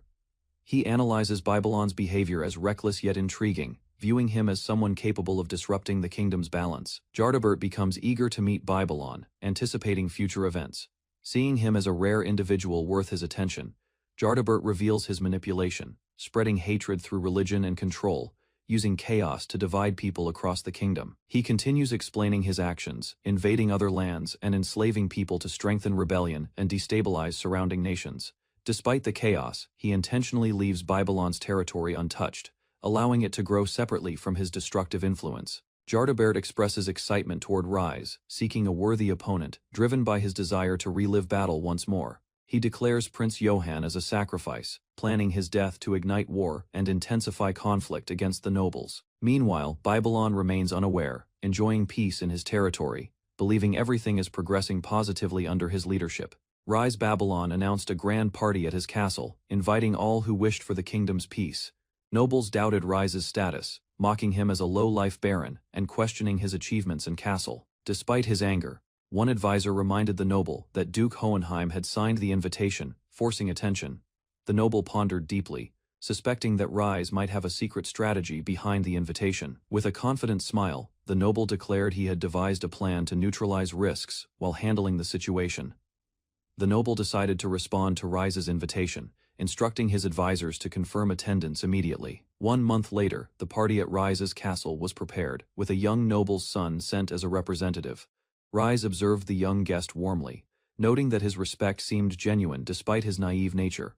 Rise and his attendants reviewed the guest list, ensuring all preparations were complete for the upcoming arrivals. The attendants noticed the distinguished guests approaching, signaling that the party would soon begin as planned. Rise noticed that many lords and their sons had fallen ill simultaneously and considered using his healing magic strategically. The attendants agreed, seeing the situation as an opportunity to prepare for future visits and demonstrate Rise's influence. Rise focused on preparations inside the castle, ensuring everything was ready to welcome the incoming guests efficiently. The attendants reviewed which children would participate, noting that some illegitimate or young heirs were being sent instead. The staff acknowledged that this was a deliberate method to manage troublesome guests and maintain control over the situation. The attendants noted that the lord's children were being sent to eliminate nuisances, revealing the kingdom's harsh politics. One attendant realized that Rise had anticipated the situation and prepared accordingly, showing his strategic foresight. They observed that the children shared similar experiences of neglect and mistreatment, making them relatable to Rise's own background. The attendants believed Rise intended to care for the sadness in the children's hearts, demonstrating his kindness and foresight. Rise called to Irina, signaling that the preparations were complete and the party was ready to officially begin. Rise's attendants carefully moved through the castle, ensuring security for the upcoming party and checking all preparations. Rise reminded them that they must stay close, emphasizing safety as the top priority during the event. One attendant noted the challenge of dealing with noble children, anticipating at least 1 or 2 unusual personalities. The staff mentally prepared, counting on each other to manage the guests efficiently and maintain order.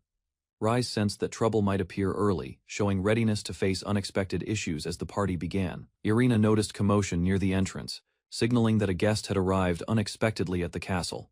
A young noble confronted Rise, demanding an explanation about the castle and his status as baron. Rise calmly explained that the castle's design mirrored the royal castle, warning the young man to be careful.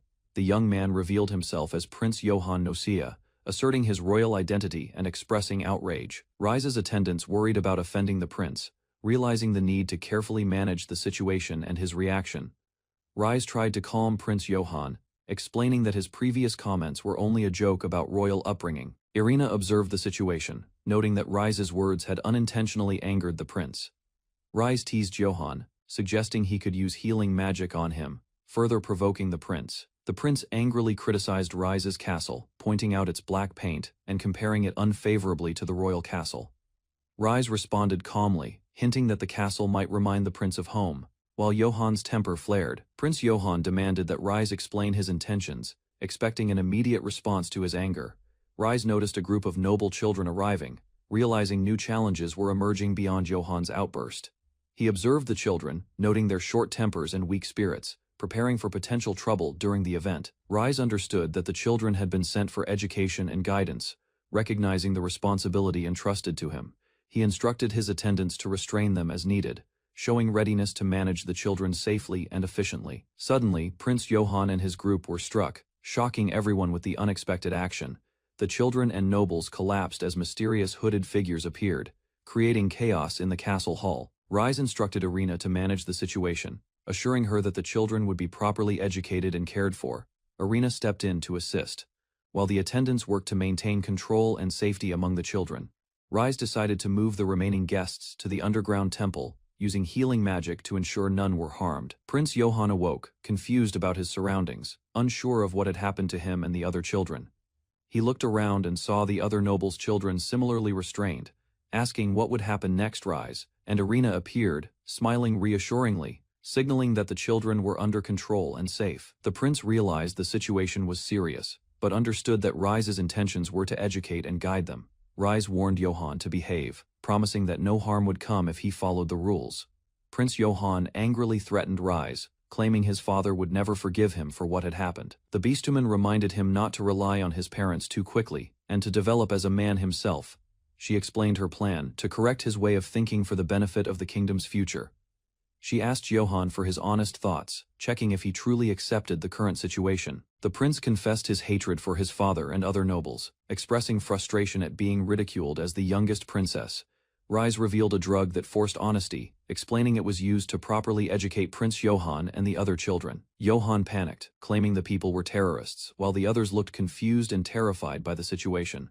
The children began confessing their true feelings, voicing hatred toward their families and frustration at the aristocracy. Rise encouraged the children to freely express their anger, letting their true desires and emotions come to light.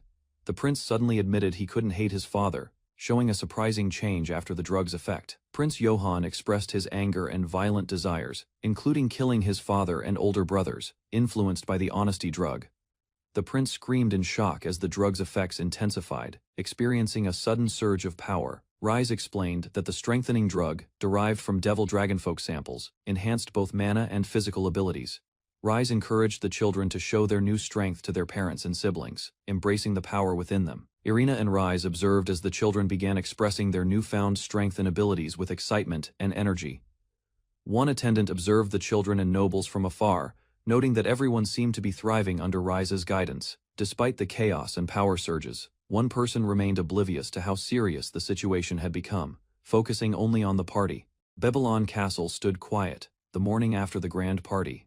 Rise observed the courtyard, noting the calm after the festivities. He walked through the halls, reflecting that all guests must have safely returned home. The castle felt unusually empty. Alicia appeared unexpectedly, confirming that some guards had escorted the guests, ensuring their journey went smoothly. Rise tried to maintain composure as Alicia jumped through the window, her lively entrance causing a brief fluster. Alicia cheerfully downplayed the commotion, while Rise admired the effectiveness of her unusual educational program. Peace returned once more. Rise greeted the young guests departing from Babylon Castle. They expressed gratitude, recalling their difficult pasts and newfound respect for him. He smiled as he considered the political advantage gained. Even the king's opinion was now more favorable due to the party's attendees. Alicia shared his excitement. They both anticipated how the children's parents would respond to the positive impression created by the event. One parent arrived, surprised and emotional, realizing their child had been treated kindly. He questioned the nature of the newfound bond. The child confronted their parent firmly, rejecting past mistreatment. Rise's influence had shifted family dynamics, leaving respect and fear in its wake. The child confronted their parent harshly, revealing the depth of past mistreatment and the soldiers' reports of neglect. He declared the only family he recognized was the Demiurge Church, shocking his parent and causing visible fear. The narrative explained that these children, previously oppressed by relatives, quickly seized control of their families through extreme brutal measures. Rituals and sermons began immediately, instructing the people to worship God Demiurge, enforcing obedience across the households.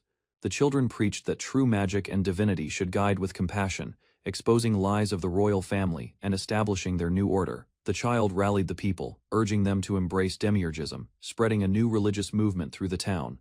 Some citizens hesitated, aware that supporting this movement defied royal law and could bring severe punishment. The child revealed that both their father and brother had died, taking full control of the family and the territory. They promised further explanation later, keeping the citizens attentive and curious about the new leadership and changes. Finally, the child declared full allegiance to the Demiurge Church, securing the people's support and solidifying their authority. The child declared their commitment to use magic for the people, gaining the crowd's admiration and loyalty. The citizens cheered for both the new lord and the Church of Demiurge, solidifying faith in the movement. A priest of the Church of Sophia appeared, curious and concerned about the unfolding events in the town. The high-ranking priest quickly recognized the child as the youngest lord, shocked by their audacity and influence. He acknowledged that the child would face consequences, but admired their cleverness, noting the rare combination of strategy and courage. The Church of Sophia confronted the citizens, demanding obedience and reminding them of state religion laws. The high-ranking priests instructed soldiers to punish the dissenters, warning the lord of the territory about delays. Several citizens fell under the priest's orders, struggling to resist the sudden crackdown and the overwhelming force. The young lord revealed that his sworn brothers had already mobilized, demonstrating that the movement had multiple layers of support. He declared that all actions were for Rise and the Demiurge Church, defying the priests and asserting his authority over the people. A few days later, Rise read letters from children, thanking him for the strength and teachings he had provided. Reports also arrived showing the favorable state of affairs in each region, confirming the success of his guidance. The child received advice from his father's letters, warning him to avoid overthinking and acting childishly in public. Rise noted Alicia was managing the day-to-day affairs, allowing him to focus on larger strategies and the Sophia Church.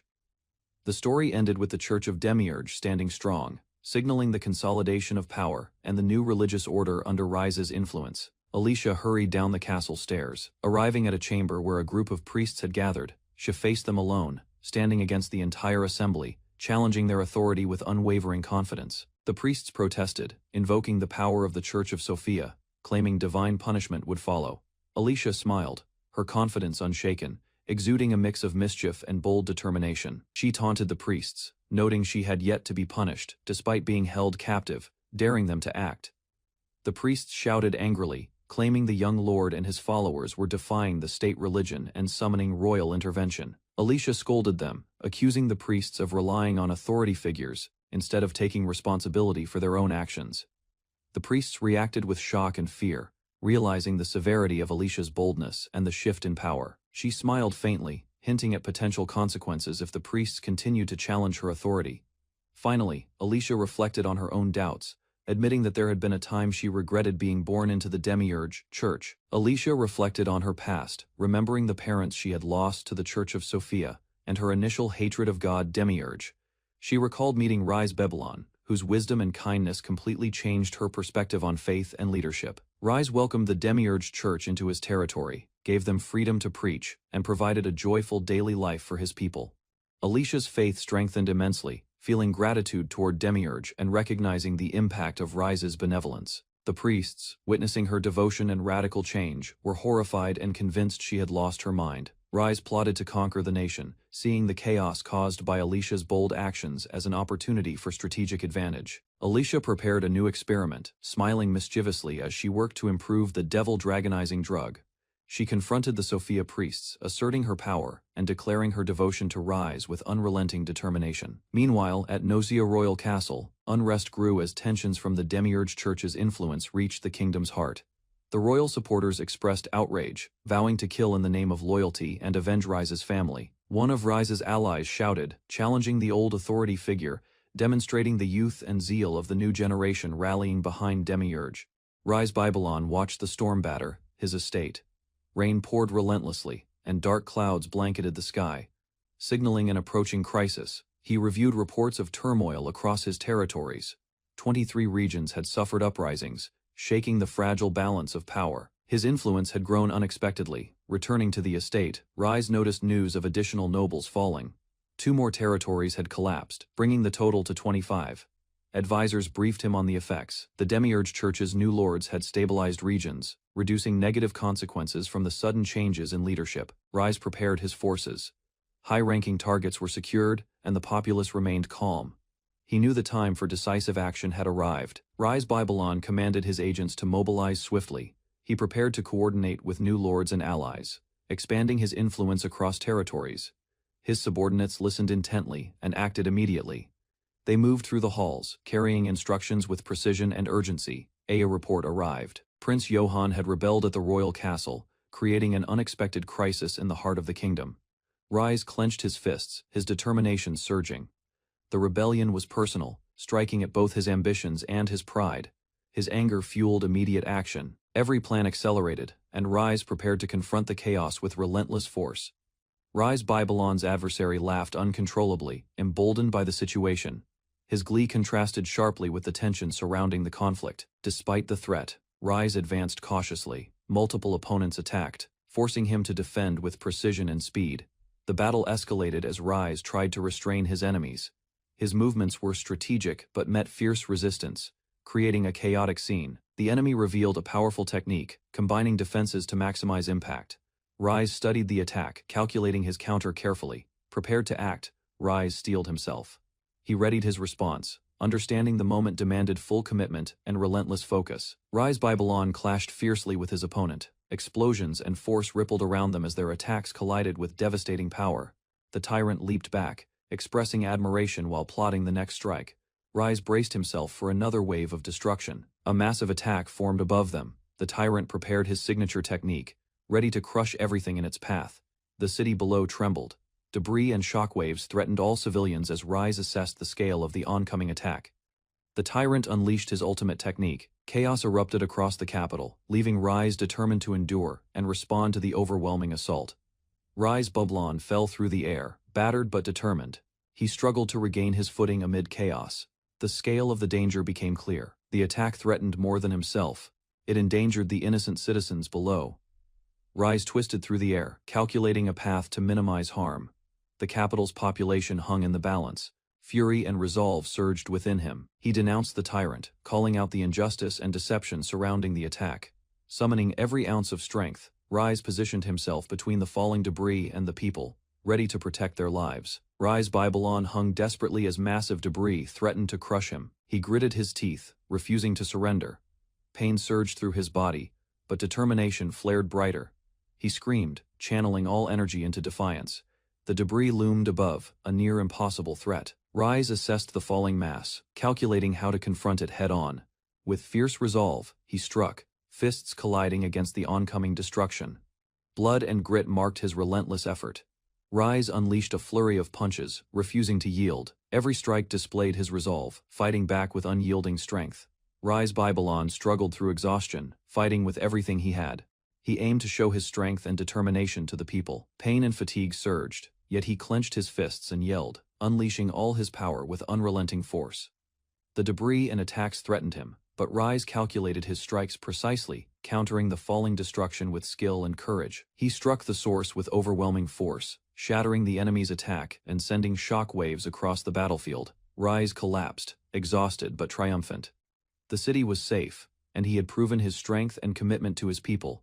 Rise Babylon remained on the battlefield, bruised and battered. The city lay in ruins, yet he had endured the tyrant's attacks. The tyrant regarded him with surprise and admiration. He had not expected such resilience from a young lord. Rise had exceeded all expectations. Even the strongest were impressed by his unpredictable strength and tactics. The tyrant acknowledged Rise's cleverness. The audacity and ingenuity of his counterattacks were remarkable, forcing even his enemy to admit defeat. Finally, the tyrant spared Rise's life, recognizing his courage and potential. Rise stood among the ruins, victorious and respected. The tyrant launched one final challenge, sending Rise hurtling across the land. The battle had ended, but tension lingered. Rise soared through the sky, holding steadfast, his resolve unshaken despite the final push. The tyrant watched him leave, acknowledging Rise's growth and strength, noting how well his son had fared. Back in Babylon, life was calm. Citizens and allies basked in the peace, enjoying a respite from constant conflict. In the castle gardens, companions gathered. They celebrated the safety of the city and the enduring legacy of Rise Babylon. Rise Babylon's companions cheered upon seeing him, happy and relieved. The atmosphere was light after the chaos of battle. The group teased him about his humor and antics, making the moment playful and carefree. Rise explained his preparations, digging tunnels in anticipation of any future enemy attacks, showing his diligence even in peace. One companion revealed ambitious plans to connect their rooms through tunnels, adding a humorous twist to the calm setting. Rise observed quietly, reflecting on the charm and liveliness of his allies. The peaceful garden offered a rare moment of joy and safety. Rise Babylon's companions spotted something unusual.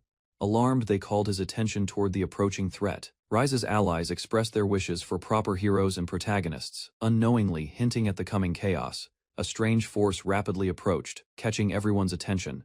The group braced for impact. Prince Johann appeared in the middle of the turmoil, spinning violently through the air, signaling a new conflict. Rise quickly intervened, protecting his companions and preparing for the sudden attack with decisive action. The attack struck the castle with immense force. Citizens and companions watched in shock as Rise stood ready to respond. Rise Babylon stood in front of the ruined castle, reflecting on Johann's return. Realizing his accidental influence had grown far beyond expectation, he quickly ran alongside Claus, moving through the grounds with urgency, determined to manage the aftermath of the destruction efficiently. Rise organized villagers to clear debris, directing them calmly while ensuring everyone remained safe, and the castle grounds were restored. Meanwhile, a strategist analyzed the situation, deducing that the incident might provoke King Jardabet to declare war imminently. Orders were sent to all regional branches, activating the kingdom's defense network in preparation for the approaching conflict. Rise Babylon and Claus ran through the destroyed hall, rushing toward Johann, whose body was trapped beneath massive rubble. Claus supported Johann while Rise assessed the injuries, preparing to use his healing magic to stabilize him quickly. Rise desperately urged Johann to survive, reminding him of responsibilities and the consequences of his actions on the castle. Johann struggled weakly, barely conscious, as the gravity of the situation weighed on him and the group. Johann regained awareness, murmuring words to Rise and acknowledging him as a protective figure, cementing their bond in crisis. Rise comforted the injured girl, calming her tears and asking her what had happened during the battle, while she lamented her loss. Villagers and survivors hurried through the ruined hall, working to stabilize dangerous structures and prevent further accidents. Rise guided the girl, inspecting unstable areas and organizing the rescue, ensuring safety while planning repairs. The girl explained that she had fought King Jardabet, relying on Rise's strength to survive, despite overwhelming odds. Rise reflected on the situation, noting the courage of youth and how young fighters often act impulsively but valiantly in battle. Rise observed Johann's near-death experience, realizing his father had spared him by giving up, leaving Johann stunned but alive. Children at the party experienced relief and joy, while Rise noted the father's silent oversight encouraged growth without harsh punishment. Rise supported the injured girl, feeling anger toward King Jardabet, judging his reckless disregard for others' safety. The girl, emboldened by Rise's presence, shouted defiantly, expressing determination despite exhaustion and injuries. Rise and Claus oversaw the villagers working to repair the castle, frustrated by the harm inflicted on innocent people during the battle. Rise stood silently, surveying the battlefield and considering the consequences of the recent conflict on the kingdom and its people. He expressed disappointment in the king's failure to protect his citizens and fulfill his duties as a ruler. Rise taught the injured girl about true leadership, emphasizing dialogue and care for people rather than violence, praising her understanding. The sound of approaching reinforcements indicated that Rise's allies had arrived, ensuring the area could now be secured. Rise walked through the ruined hall, deciding on the next course of action to restore order and protect the kingdom. Rise stood on the balcony, observing allies and approaching reinforcements, gauging their readiness and morale. He declared his intent to become the new king, rallying supporters to challenge King Jardabet and fight tyranny. A massive crowd gathered, inspired by Rise's speech, ready to follow him into battle for justice and reform. Followers voiced loyalty and determination, urging Rise to punish the corrupt king and restore fairness to the kingdom.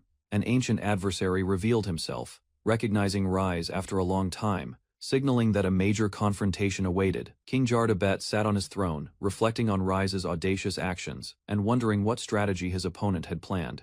The kingdom recognized Rise as a hero who defeated the evil dragon and inspired the people, while also being seen as a traitor by the king. Rise had transformed Prince Johann into a formidable ally, using the heretic church's teachings to gain loyalty and strategic advantage. King Jardabet issued orders to gather forces, threatening anyone who refused to fight against Rise's rebellion. The king invoked his full authority, preparing to confront Rise directly, setting the stage for a major showdown between them. King Jardabet commanded his forces to gather and prepare to crush the traitors, mobilizing his entire army. He threatened all who refused to fight, sentencing them to lose their titles or face death for disobedience. Rise's allies watched cautiously as the king's offensive began, recognizing the imminent battle and the magic involved. Observing the king's spell, his generals debated whether he was acting senile or cunningly strategic. Meanwhile, Rise and his companions used the delay to prepare and plan their next move, buying crucial time for strategy. Rise's ally reported the mobilization of troops and updates on the new weapons supplied by Babylon, including experimental explosives. The Duke reacted strongly to the revelation of a secret drug intended to enhance soldiers' abilities. The drug showed incredible promise, improving both physical and magical capabilities, though its long-term effects were still unknown. Rise watched as the Duke tested the potion, signaling approval while preparing for its tactical application in the coming battles. A veal was accidentally dropped, shocking the staff, and prompting an immediate reaction to the potential consequences of the experiment. The Duke prepared for battle, determined to lead his troops and increase their chances of victory in the upcoming war. He decided to personally take the first step, setting an example for his allies while encouraging them to act. Suddenly, an unexpected event startled the Duke, causing concern among his companions and momentarily halting preparations. He assured his allies that he would handle the smaller threats, allowing them to focus on the more dangerous opponent. The narration described how the wishes and ambitions of many people were converging, setting the stage for chaos. The ultimate confrontation began, pitting Rise, clever and impulsive, against the powerful and cunning old king in a decisive battle. Rise stood before the kingdom's gates, contemplating his decision to rebel. His heart weighed heavily as the consequences loomed over him. Silica celebrated with the villagers she had saved. Children clung to her joyfully, calling her their savior and newfound reason to live. Rise reflected silently, realizing his intentions were simple, to save people and enjoy small moments of happiness, yet complications followed anyway. In the tavern, villagers drank and laughed. Their carefree spirits highlighted the stark contrast with Rise's growing worries about leadership and responsibility. Rise felt overwhelmed, surrounded by rough men. Despite the chaos, he resolved to persevere and guide his people forward, determined and wary. Rise decided to change her methods, determined to help people after the small failure in the desert. She found herself unexpectedly leading a group of bandits, shocked by her sudden role as their guide. The bandits expressed gratitude, recalling how Rise saved them from soldiers. She realized she must choose carefully whom to help. With her magic, Rise gained confidence. She could protect her group and even rebel against the kingdom, inspiring awe and fear. Rise felt conflicted, acknowledging that her revered reputation resulted from unintended accidents, yet she continued to lead with care. Rise remained calm despite the surprise of being recognized. Her reputation as a skilled figure spread quickly among allies. Villagers admired her achievements, learning she saved her territory from a deadly epidemic and earned legendary status. Rise laughed lightly, calling herself friendly enemies with her companions. The villagers were amazed by her charm and cleverness. Questions arose about her past battles and magic. Rise modestly explained her tactics while the villagers grew more impressed. She recounted struggles with krakens and chaotic events, showing how teamwork solved her problems, leaving the villagers both awed and inspired. Rise struggled with the bounty on her head, feeling conflicted as her hard work clashed with the consequences of fame. She confidently assessed the challenge, believing that if Rise-kun could face a dragon, she could do the same. A bandit revealed his hometown was nearby, prompting Rise to consider traveling north to explore potential opportunities. She learned of a dragon's den filled with treasure deep in the mountains, sparking excitement and curiosity. The bandits eagerly agreed to join her. Together, they planned to seize the treasure and begin honest lives once more. Rise panicked at the thought of a dragon so close. She searched for an excuse, realizing she couldn't avoid the challenge. The bandits explained their hopes. Defeating the dragon could help their hometowns and redeem the lives of lost friends. Rise saw no way to escape. Rise accepted the challenge, taking a deep breath to prepare herself for the coming battle. She confidently declared she would defeat the dragon with her magic, instructing the bandits to gather the treasure. And so Silica and her group of bandits set out on their adventure, determined to face the dragon together. Rise and her bandits faced harsh weather and rough terrain, but her magic helped them overcome the journey's obstacles. They discovered the dragon's lair, initially believing the creature would be easy to defeat. The bandits urged Rise to fire a powerful spell at the sleeping dragon, encouraging her to finish the fight quickly. Rise realized controlling a dragon with a single spell was far more challenging than she imagined. The dragon stirred, waking with a roar, and demanded to know what the humans wanted, startling the entire group. Rise nervously approached the dragon, requesting it to share some of its treasure with her group. The dragon regarded them coldly, calling the adventurers fools consumed by greed. It explained that previous lords had offered riches in exchange for protection and sealing the mountain. The dragon warned that anyone attempting to steal the treasure deserved death. Rearing up in a threatening posture, Rise had no choice but to unleash her maximum mana, preparing to confront the dragon with her full magical power. Rise struck the dragon with her full magical power, trapping its head as she focused all her energy. The dragon thrashed violently, struggling to breathe as Rise maintained control, showing her skill and determination. Finally, the dragon fell still, exhausted but triumphant. Rise realized she had defeated the mighty beast. The bandits cheered loudly, celebrating Rise's victory as they approached her, full of relief and admiration. With the dragon's treasure secured, the bandits began planning how to use it wisely, opening opportunities for new lives. Rise reassured the bandits that she had earned the treasure through her efforts, calming their concerns. She thanked them for believing in her and following her all the way, smiling despite the cold and snow. Suddenly the ground began to crack, and Rise realized they were in trouble as the terrain shifted violently. One bandit remembered a volcano nearby, realizing the dragon's seal might have been holding the mountain in check. The volcano erupted, and Rise's companions cried out, relying on her magic to escape the catastrophe. The bandits called out to Rise, seeing her caught in the eruption's chaos as lava and smoke surged. The volcano continued to erupt violently, spewing ash and molten rock across the landscape. Rise realized crying would not help. She steadied herself, focusing on survival and guiding her companions safely. Determined, she vowed to become a hero like Rise-kun next time, inspiring hope and courage in the bandits, despite the devastation. Rise Babylon surveyed the ruins of his castle, frustrated by the destruction caused by Johann. Despite the damage, he refused to seek compensation, trying to remain composed. Rise reflected on his mistakes, realizing that following events blindly led him to declare he would become king, escalating the conflict unexpectedly. He considered retracting his statements, but knew that doing so might worsen the situation, leaving him trapped in the consequences of his actions. Facing a room of tense nobles, Rise understood there was no simple way to escape the political pressure now surrounding him. As the nobles plotted, Rise realized they were gathering forces to march on the capital, forcing him to confront the full scale of the brewing war. Johann observed the nobles hurriedly sending troops to the castle, ensuring their loyalty would not be questioned.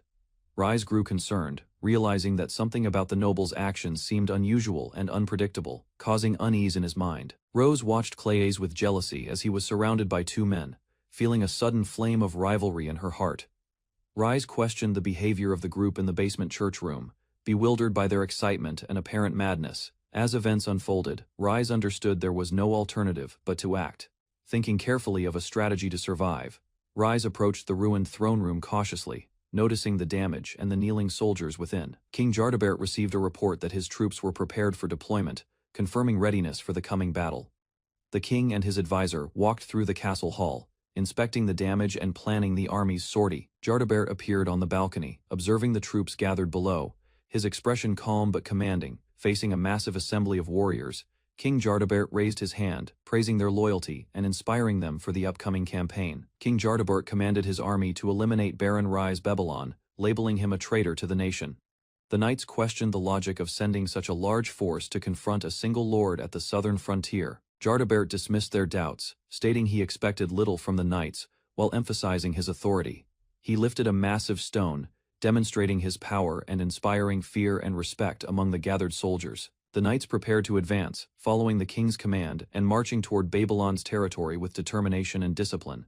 The knights screamed in panic as their heads were struck, disoriented by the sudden attack from the king's magic. Johann, now brainwashed, staggered violently, his movements erratic and dangerous, overwhelming nearby soldiers. The knights faced chaos as Johann demanded women and meat, attacking anyone who approached with ferocity. King Jardabert explained to his advisor that manipulating Johann this way would make the soldiers capable of fighting despite their limitations. The king asked if the army was ready, preparing to use the controlled chaos to advance strategically against Baron Rise Babylon. The nobles knelt obediently, responding, "Yes, sir," to King Jardabert's orders, preparing to act on his commands. Jardabert used fly magic to transport the knights directly to Babylon, initiating the assault on Baron Rise's territory. The king announced that whoever brought him Rise's head would be appointed the next king, increasing competition and tension. Jardabert reminded a prince that, thanks to Johann's insurrection, many in line for the throne had perished. Reflecting on his son's failures, Jardabert lamented that none had been capable of securing the throne with their own hands. King Jardabert dismissed his council decisively, ordering them to leave immediately after his decision was announced. A prince hesitated and raised a question, challenging the king's instructions respectfully, but carefully. The prince asked about handling people who did not answer the king's call, seeking clarity on proper action. Jardabert approved, smiling, stating that those who fail to respond should not leave empty-handed. He commanded that non-compliant subjects, like Hohenheim, be treated as traitors, and those who confront them could claim their territories.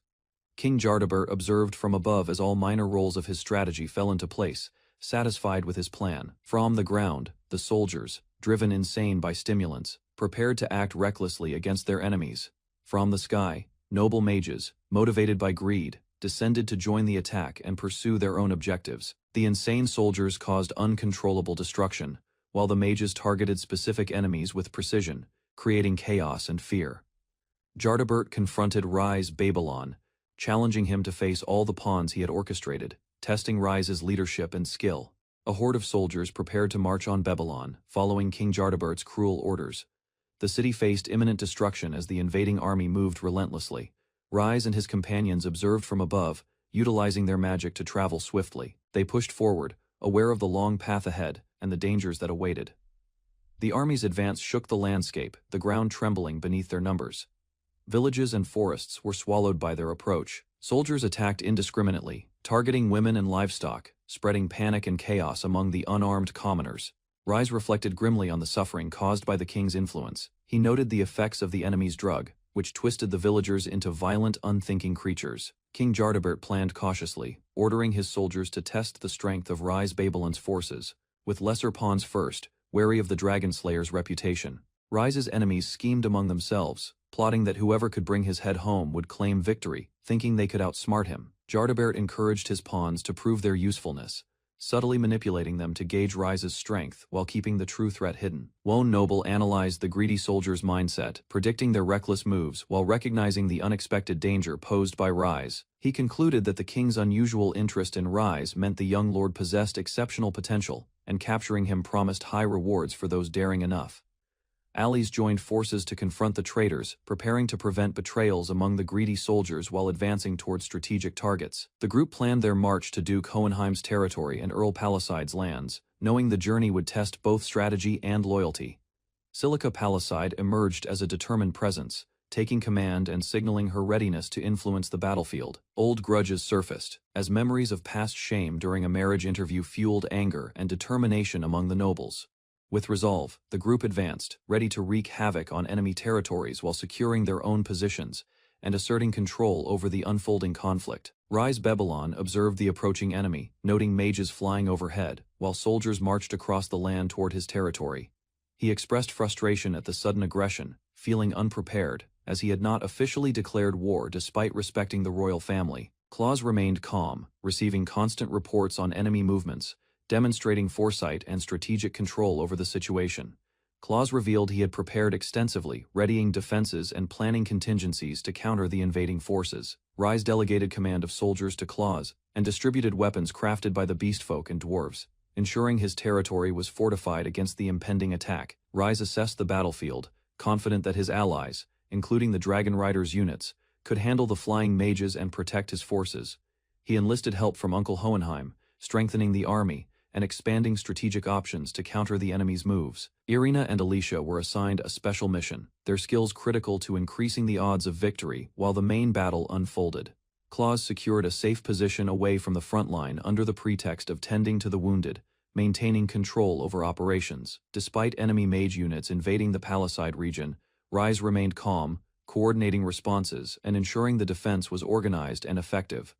Silica Palicide and her companions confronted strange creatures emerging from the water, shocked by their unexpected appearance. Tentacles and monstrous forms rose, creating chaos and threatening the soldiers nearby as they attempted to understand the danger. The creatures attacked aggressively, striking with surprising speed, forcing soldiers to retreat from the water. Silica's group reacted with fear and urgency, struggling to keep themselves safe amid the relentless assault.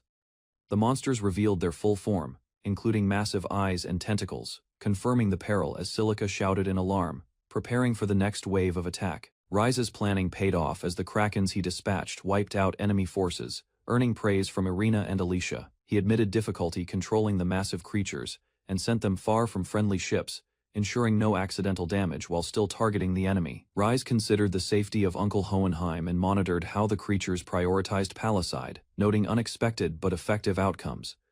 An explosion erupted over Duke Hohenheim's territory, demonstrating the power and reach of Rise's strategic deployment of forces. In the chaos, individuals engaged directly with the enemies, with combatants striking and attacking, highlighting the intense battle across multiple fronts.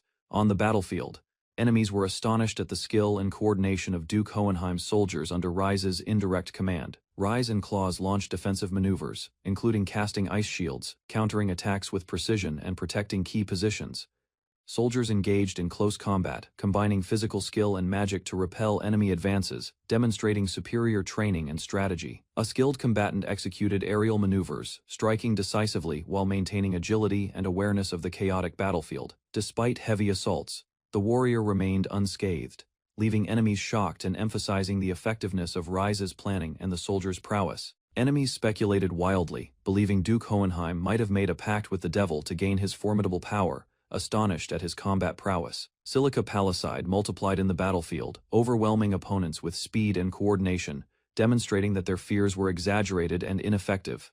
She and her duplicates attacked from the sky, striking decisively while maintaining aerial superiority over the enemy forces. Rise's strategy proved effective as Silica executed precise, lethal strikes, causing heavy casualties and demonstrating the strength of his planning. After the battle, Silica ordered patrols to secure the area and sent one group to report back to Babylon, ensuring continued vigilance and control.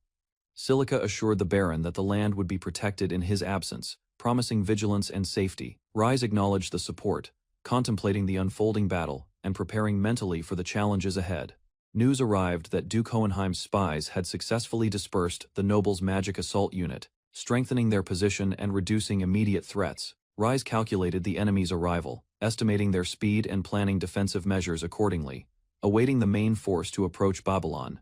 He checked on Claws and the maids, confirming all operations were proceeding well while the final battle drew near, ensuring coordination across the defense. The citizens and maids remained loyal, providing aid and support as Rise prepared for the ongoing conflict, ensuring his forces were well organized.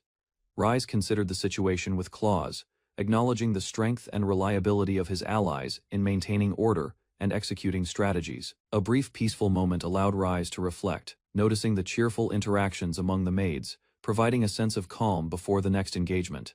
Suddenly, a new wave of enemy soldiers appeared, advancing with brutal intent, shouting and charging toward their targets. The opposing generals complained about Babylon's harsh environment and dense morning mist, but they pressed forward, unaware of Rise's prepared defenses and strategic positioning. Rise's forces warned the enemy not to enter their lands, declaring that any trespass would be met with severe resistance. Explosions erupted as magic and attacks struck, destroying structures and scattering enemy soldiers across the battlefield. The enemy advanced further, but Rise's strategies and defensive preparations continued to inflict heavy casualties and chaos. Generals struggled to see through the dust and mist, attempting to understand the source of the new magical attacks. Rise's magic struck unexpectedly, surprising his opponents and demonstrating the effectiveness of his defensive maneuvers. The full force of his army appeared, standing firm, as one commander declared no enemy would pass beyond that point, securing the front line. Rise Babylon studied the battlefield, preparing to make contact with the enemy, his mind focused, anticipating the conflict ahead. Despite his careful planning, Rise realized his efforts to support his people had unexpectedly escalated into a nationwide confrontation. Our report confirmed his fears. The enemy had reached the mountains in the northeast, just as his father had predicted. Rise considered the scale of the war. His forces launched artillery and bombs, inflicting major damage on the enemy. The battlefield shook with each strike. Opposing nobles panicked, unable to understand how commoners could defend their territory with such skill and unexpected magical support. Rise Babylon's soldiers stood in formation, fully trained and ready. Their discipline surprised both allies and enemies alike. The people credited Rise with saving the kingdom's economy, recognizing his leadership during the nation's time of crisis. Villagers and soldiers alike swore loyalty, recalling Rise's past victories against dragons, krakens, and invading forces, cementing his reputation as a hero. Enemies launched a sudden attack, but Rise's well-prepared army responded swiftly, defeating the invaders with overwhelming force. Rise stood firm, defending Babylon, the paradise his people had built, ensuring no one could threaten their home again. Rise Babylon faced the invading army, his expression determined as he prepared his troops for battle. He ordered the artillery squad to commence bombardment, striking the enemy with precision and intensity. Explosions erupted across the battlefield, scattering the enemy forces and demonstrating Rise's superior strategy and preparation. Rise led a full-scale charge, rallying all men to advance and overwhelm the opposing army with coordinated attacks. His trained soldiers fought fiercely, breaking through enemy lines and securing Babylon, protecting the territory his people had built. Rise's soldiers launched a fierce charge, striking the enemy with raw power and precision, breaking through their front line. The enemy attempted to steal and attack, but Rise's disciplined warriors blocked every attempt, defending their territory. The battle intensified as Rise's forces pushed forward, forcing the invaders into retreat while ensuring no civilians were harmed. Explosions and clashes rocked the battlefield, with the enemy overwhelmed by the combined might of Rise's army. Rise called out to Captain Claus, coordinating the final strike to secure victory and protect their homeland completely. Rise ordered all injured soldiers to retreat to the rear, promising to heal even those who had lost limbs. The enemy, confused and frightened, struggled to understand the sudden strength and resilience of Rise's forces. One enemy mage prepared a desperate spell, hoping to kill Rise and tip the battle in their favor. The mage aimed at Rise's allies, intending to destroy them first, while eliminating the hero himself. A massive dragon appeared overhead, shocking the enemies and shifting the tide of battle in favor of Rise Babylon. A massive dragon appeared, ridden by one of Rise's allies, surprising the enemy and shifting the battle in their favor. Rise's forces confronted the intruders, confidently addressing those who had come to kill him. The enemy fired attacks, but Rise's soldiers and allies were prepared, countering every move with skill and strategy. The dragon remained unharmed, protecting Rise and his army while intimidating the attackers and forcing them to reconsider their tactics. Enemies realized that defeating Rise meant first taking down the dragon tamer, making their task nearly impossible against his combined might. Rise Babylon's dragon flew above the battlefield, striking enemies with precision while protecting the soldiers below. The dragon unleashed a powerful attack, forcing enemies to retreat while Rise coordinated the counterstrike. Enemies attempted to regroup, but the overwhelming power and strategy of Rise's forces left them panicked and disorganized. More dragons appeared, surrounding the battlefield and increasing the defenders' strength, leaving the enemy astonished at their numbers. Opposing leaders realized Rise had tamed dragons and transformed his people into formidable warriors, making them powerless against his might. Rise's forces were overwhelmingly powerful. Dragon riders took down enemy nobles hiding in the capital's skies, leaving minimal damage on allies. Rise's aides noticed tremors and prepared to investigate, worried about unforeseen trouble, knowing the unpredictable nature of their enemies. Alicia reassured everyone, explaining she had given a stimulant to the people, making them super energetic and ready for action. Claus had trained relentlessly, becoming an unstoppable force, further enhancing Rise's army and turning his people into monstrous warriors. Reports continued to arrive, confirming Rise Babylon's extraordinary influence, leaving the kingdom in awe of the power he commanded. Rise's allies reported that their forces had suffered major damage from large-scale offensive spells, and the wounded needed immediate support. Rise stepped forward, preparing to heal the injured soldiers while observing the battlefield, ensuring everyone survived and the army remained strong. Rise Babylon surveyed the battlefield, shocked at the destruction inflicted on his people by the monsters. Despite his concern, Rise seized the opportunity to gain advantage, calculating the best way to increase his influence with the survivors. A weary companion struggled to recover from the encounter, clearly shaken and drained by the events that had unfolded. Rise approached with calm assurance, encouraging the companion to explain everything, offering support without judgment. The companion finally began recounting the full story, trusting Rise to understand and guide them through the aftermath. Rise's companion led a charge, pushing the enemy back while laughing in relief at the temporary victory. Suddenly, a commanding figure appeared, declaring himself the king and praising the bravery of Babylon's apostles. Rise and his allies were stunned, questioning when the king had arrived and feeling the pressure of his presence. Realizing their strategy must change, Rise sensed the king might target him directly, forcing a swift reassessment. A massive sword approached at incredible speed, signaling that Rise was now the immediate focus of the threat. The king, smiling, launched a powerful magical sword as a reward for the bravery of Babylon's apostles. Rise's allies were caught off guard, screaming as the immense force struck their enemies with devastating impact. Their steel-bodied opponents were obliterated, leaving only fragments as the battlefield was consumed by destruction. One companion, battered and exhausted, admitted it seemed like the end of the line, fearing for Rise's safety. The blast formed a massive explosion, leaving the battlefield in chaos as the overwhelming power reshaped the war's outcome. Rise struggled to stand among the debris, recovering from the massive destruction caused by King Jard Abert's attack. A deep crater marked the devastation, showing the scale of the king's overwhelming magic. Rise acknowledged the king's strength, realizing that the army was annihilated almost instantly by the immense power. He debated fleeing or finding a way to align with the king, while encouraging his companions to stay resolute. The girls pledged loyalty, determined to support Rise and avenge their troops, showing renewed resolve and optimism. The girls expressed their gratitude to Rise, thanking him for protecting and guiding them through the conflict. Rise, distracted by his own curiosity about a storybook ending, smiled quietly despite the tense situation. King Jard Abert observed the aftermath, noting the lack of resistance and mocking the group's inability to stand against him.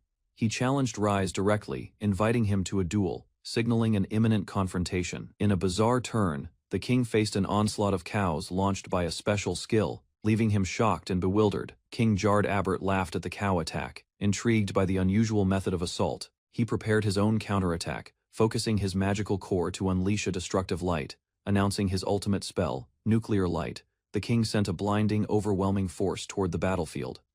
The cows charged bravely, mooing loudly, attempting to intercept the incoming magical attack. A massive explosion erupted, scattering debris and light, leaving the battlefield in chaos and the outcome uncertain. Rise faced King Jard Abert, walking through the smoky battlefield, eyes filled with determination. The king greeted him, recognizing Rise as a hero who had challenged his authority and rebelled against injustice. Rise shouted back, naming Jard Abert and condemning him for killing his allies and ignoring his contributions. The two prepared to clash, magical flames rising around them, signaling the start of an intense and decisive battle.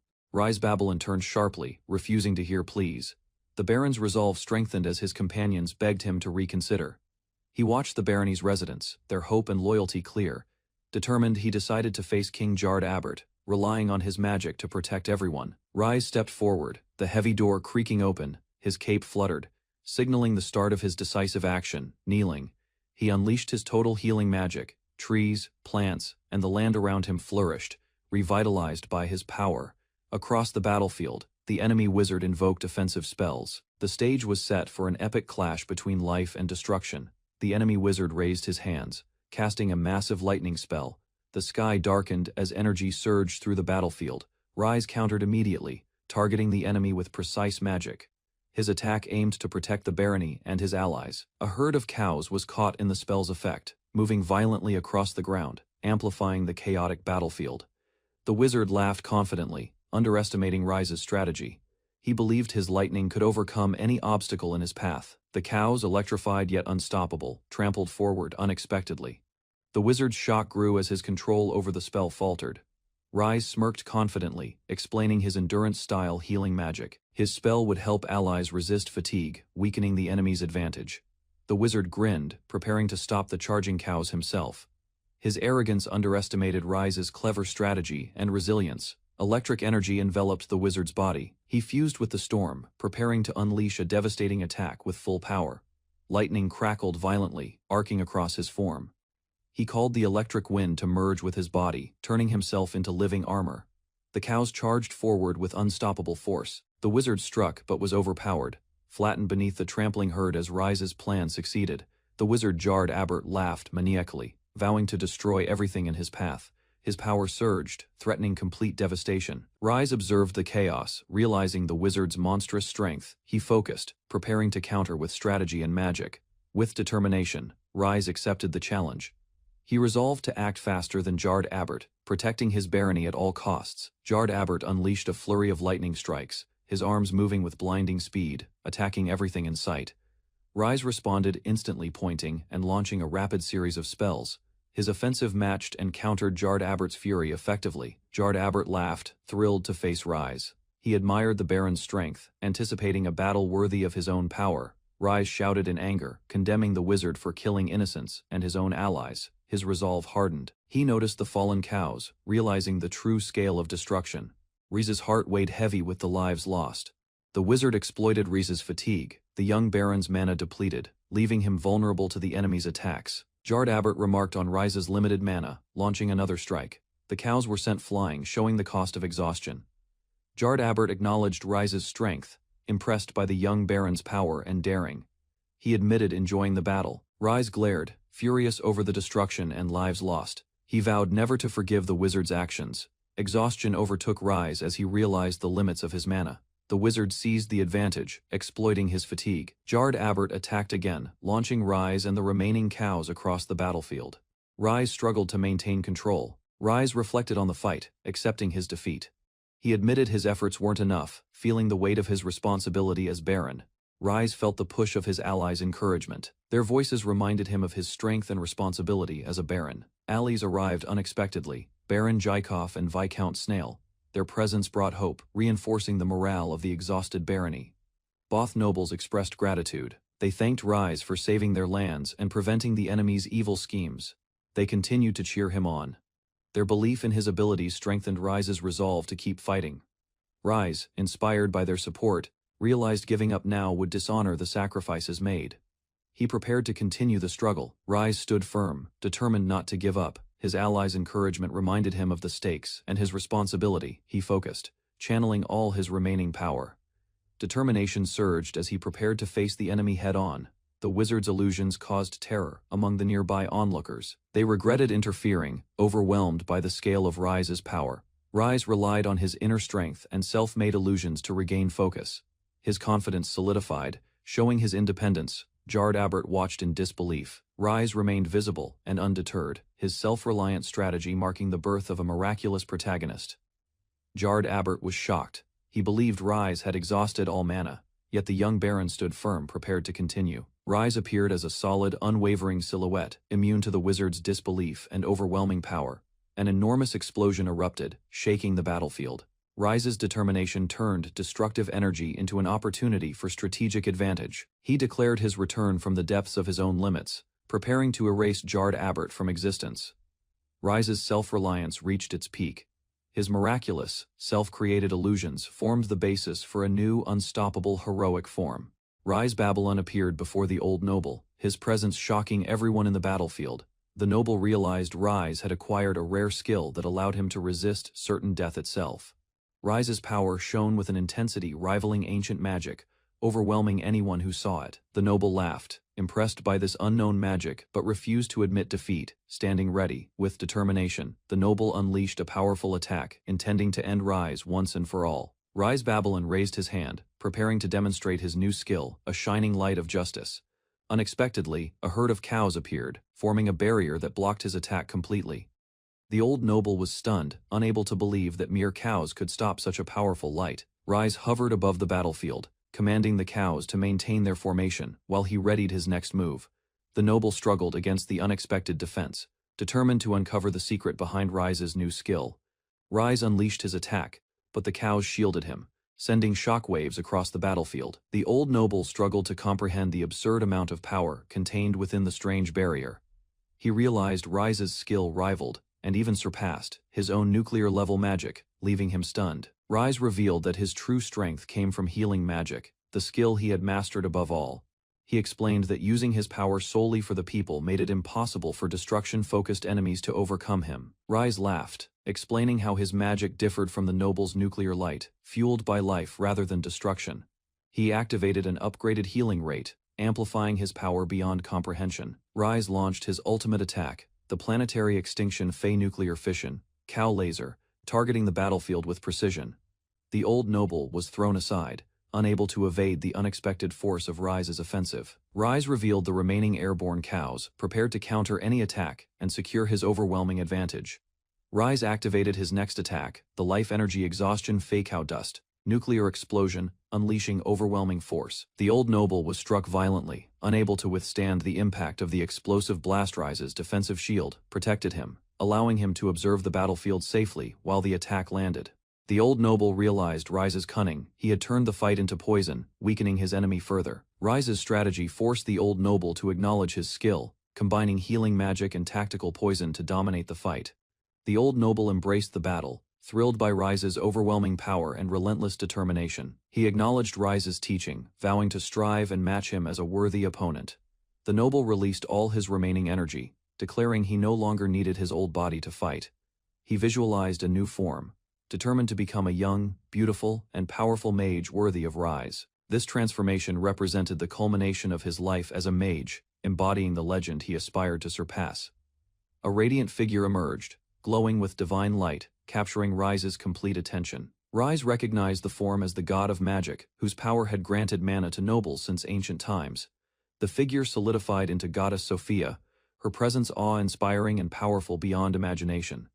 Sophia confirmed her identity, signaling the full divine support for Rise's side in the ongoing battle. With a confident challenge, Sophia invited the old noble to attack, leaving the world's fate hanging in suspense. Rise Babylon achieved the pinnacle of magic, feeling his power surge beyond limits. His body shimmered with newfound strength, prepared for extraordinary feats. He enhanced himself with earth, fire, water, and wind magic, replacing his heart with a reactor. Neural circuits flowed through his veins, making him faster than light. Rise transformed into the legendary figure, Goddess Sophia. His presence overwhelmed the battlefield, commanding awe and fear.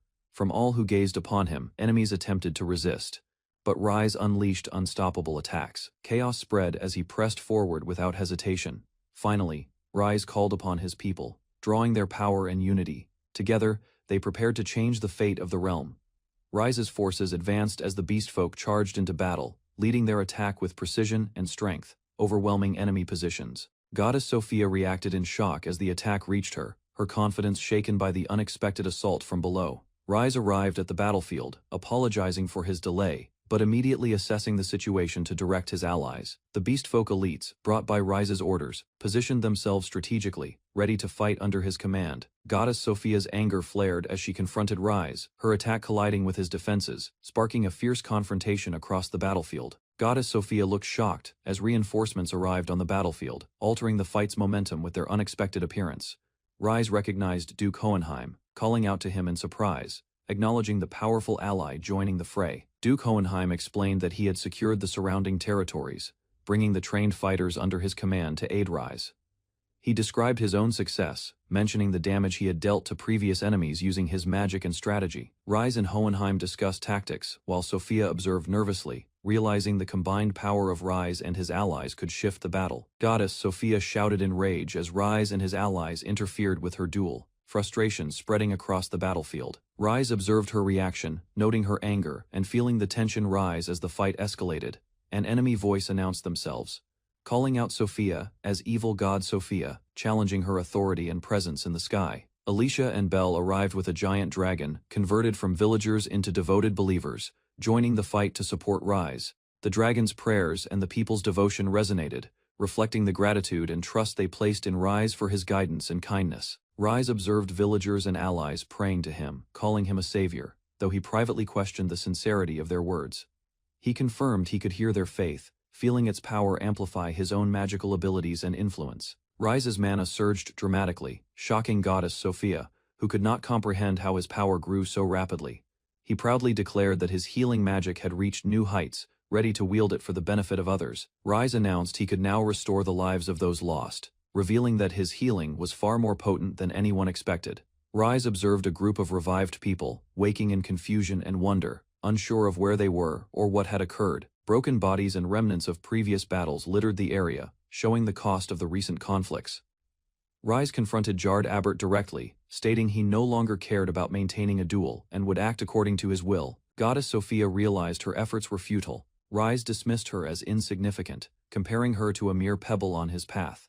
Rise threatened Sophia with a decisive move, warning the old tyrant that he would face his full power before being finished. Rise proclaimed the strength of a man carrying the hopes and dreams of countless people, showing the weight of responsibility he bore.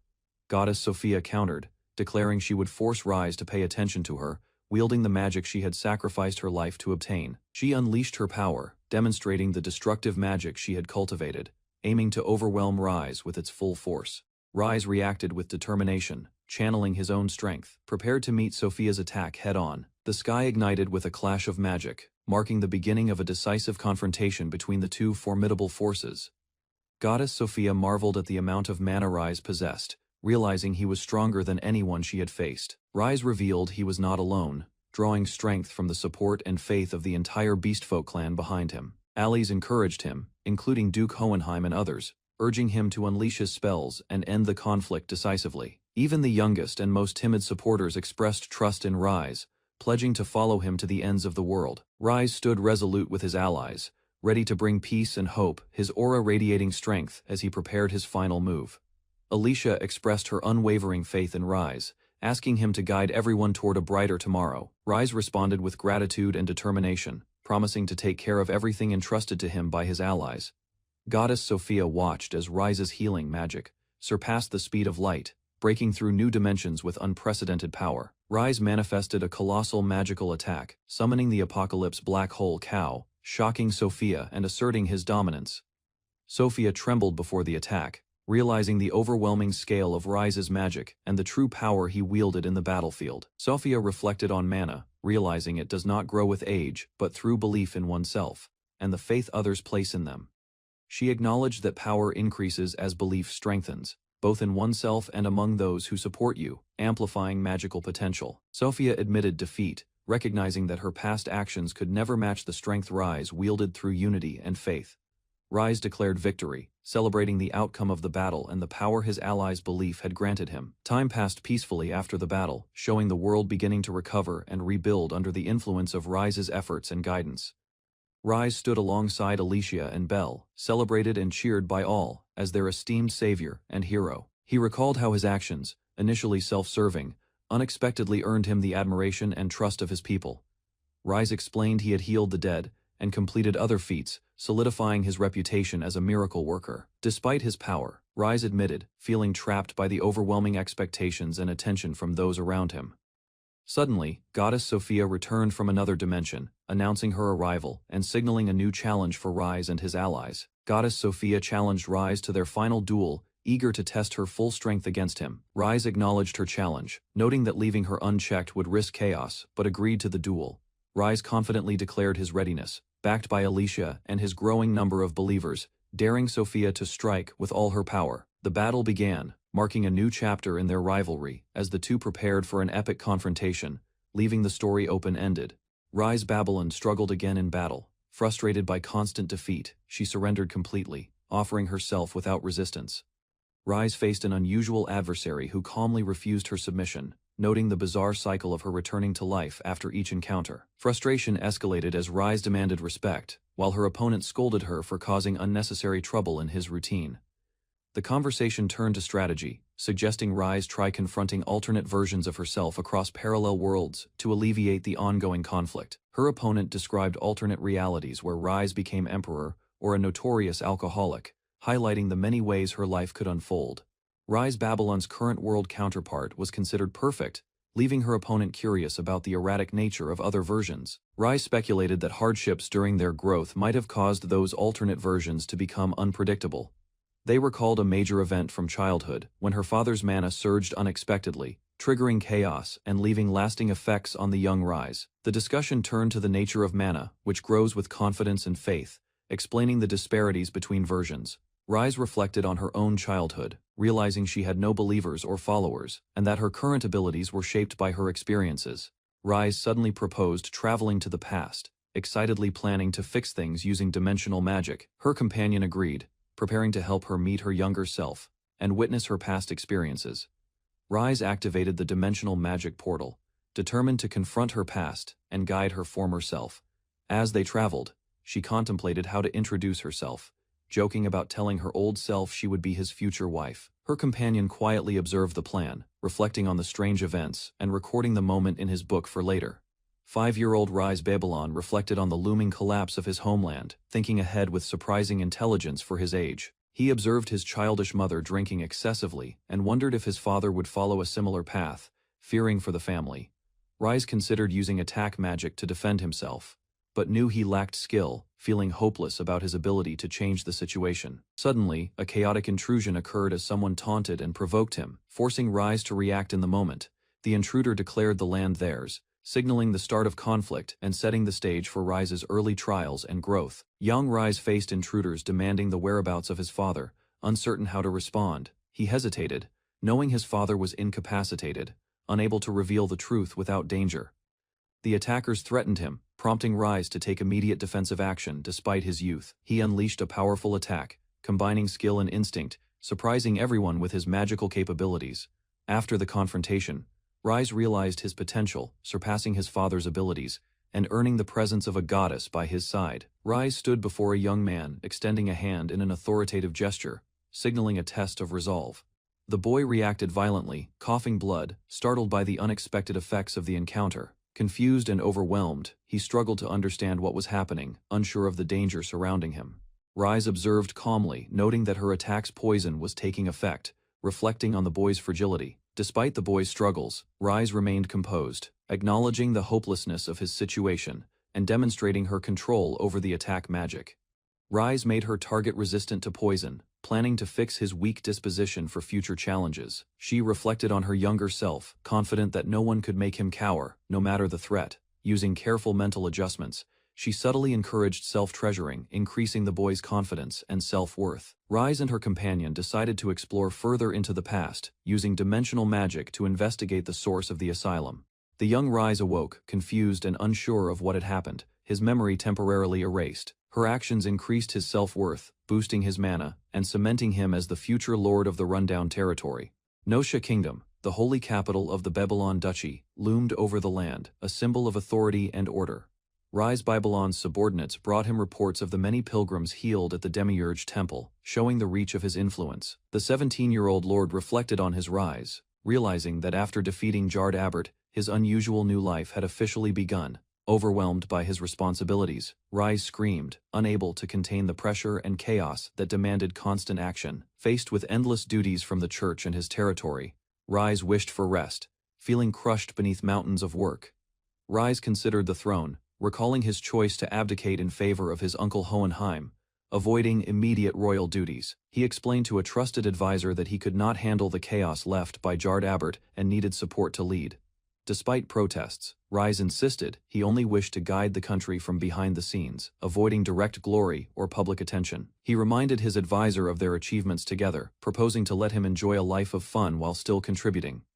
After deliberation, the advisor agreed, allowing Rise to maintain influence while freeing him from direct rulership responsibilities. Rise's advisor agreed to take the throne temporarily, relieving Rise of direct royal responsibilities until matters settled.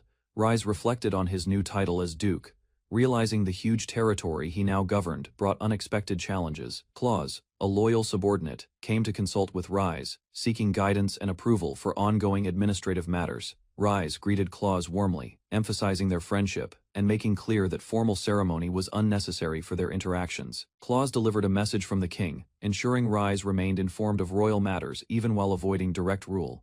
Rise learned that a banquet would be held at the royal palace, marking the kingdom's recovery after the war. His maid explained the event would allow nobles to meet and strengthen alliances, and she arranged Alicia and Irina's schedules. Rise panicked, realizing his manners were inadequate for attending a public royal event as a duke and hero of the people. He recalled his last party and tried to prepare, thinking strategically about how to conduct himself properly.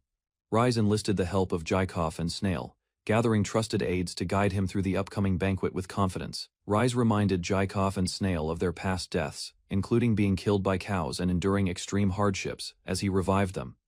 He announced they would serve as his temporary etiquette teachers to prepare him for the upcoming royal banquet. The two protested, bewildered at being resurrected solely to teach manners, questioning Rise's motives and authority.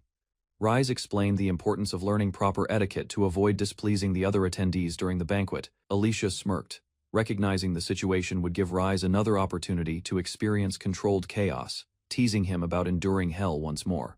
Rise's allies were warned to be careful, as failure to obey could result in death, emphasizing the seriousness of the task. Rise calmed both Jaikov and Snail, reassuring them that his intentions were not harmful and urging them to cooperate.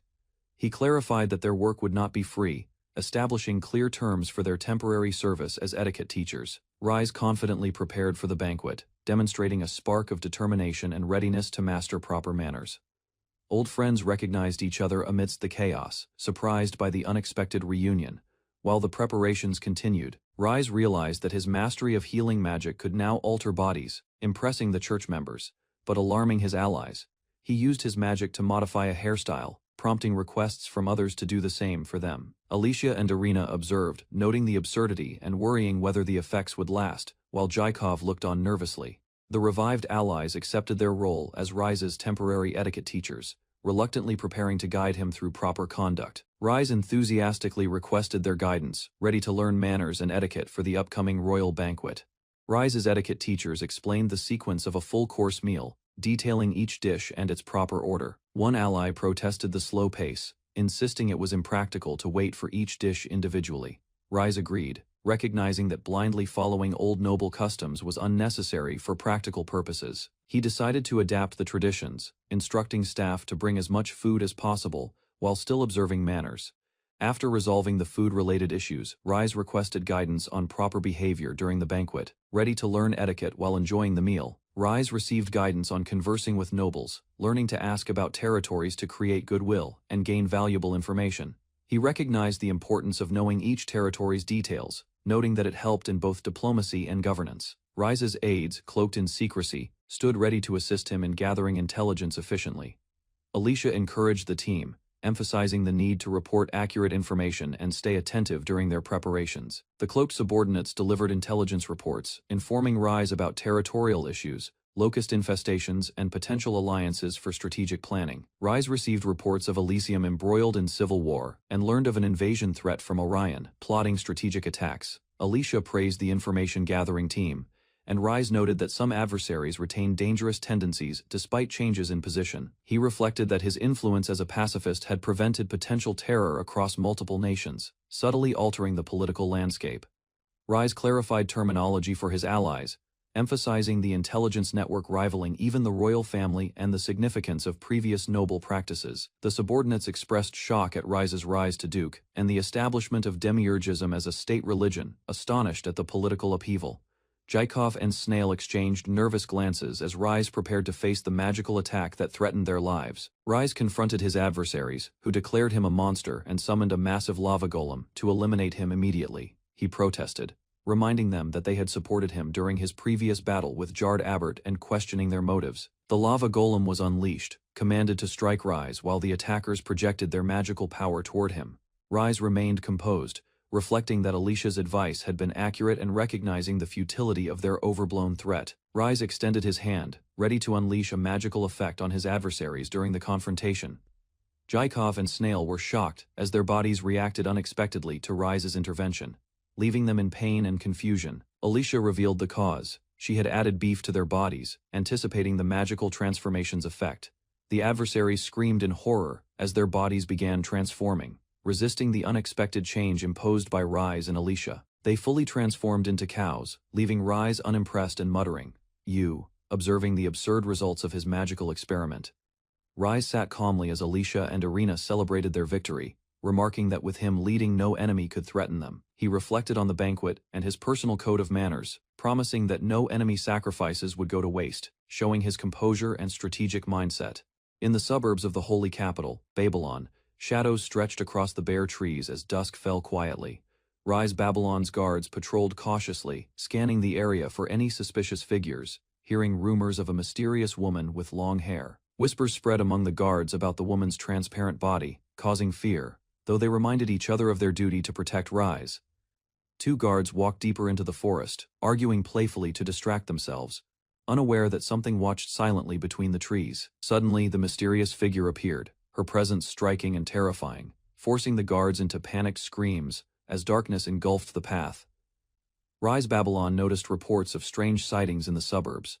Books lined the walls as he read for clues. Alicia appeared, explaining that multiple witnesses, including guards, claimed to have seen a ghost in the forest. Rise's assistant felt nervous, unsure how to confront a ghost, but Rise stepped forward determined to take action. Rise followed Alicia's voice, rushing through the library, recognizing her urgency as the source of the disturbance. Suddenly, a mysterious figure dropped from the ceiling, revealing herself in a dramatic entrance, startling everyone in the room. Alicia clung to Rise Babylon nervously, calling him to protect her from ghosts, while expressing exaggerated fear.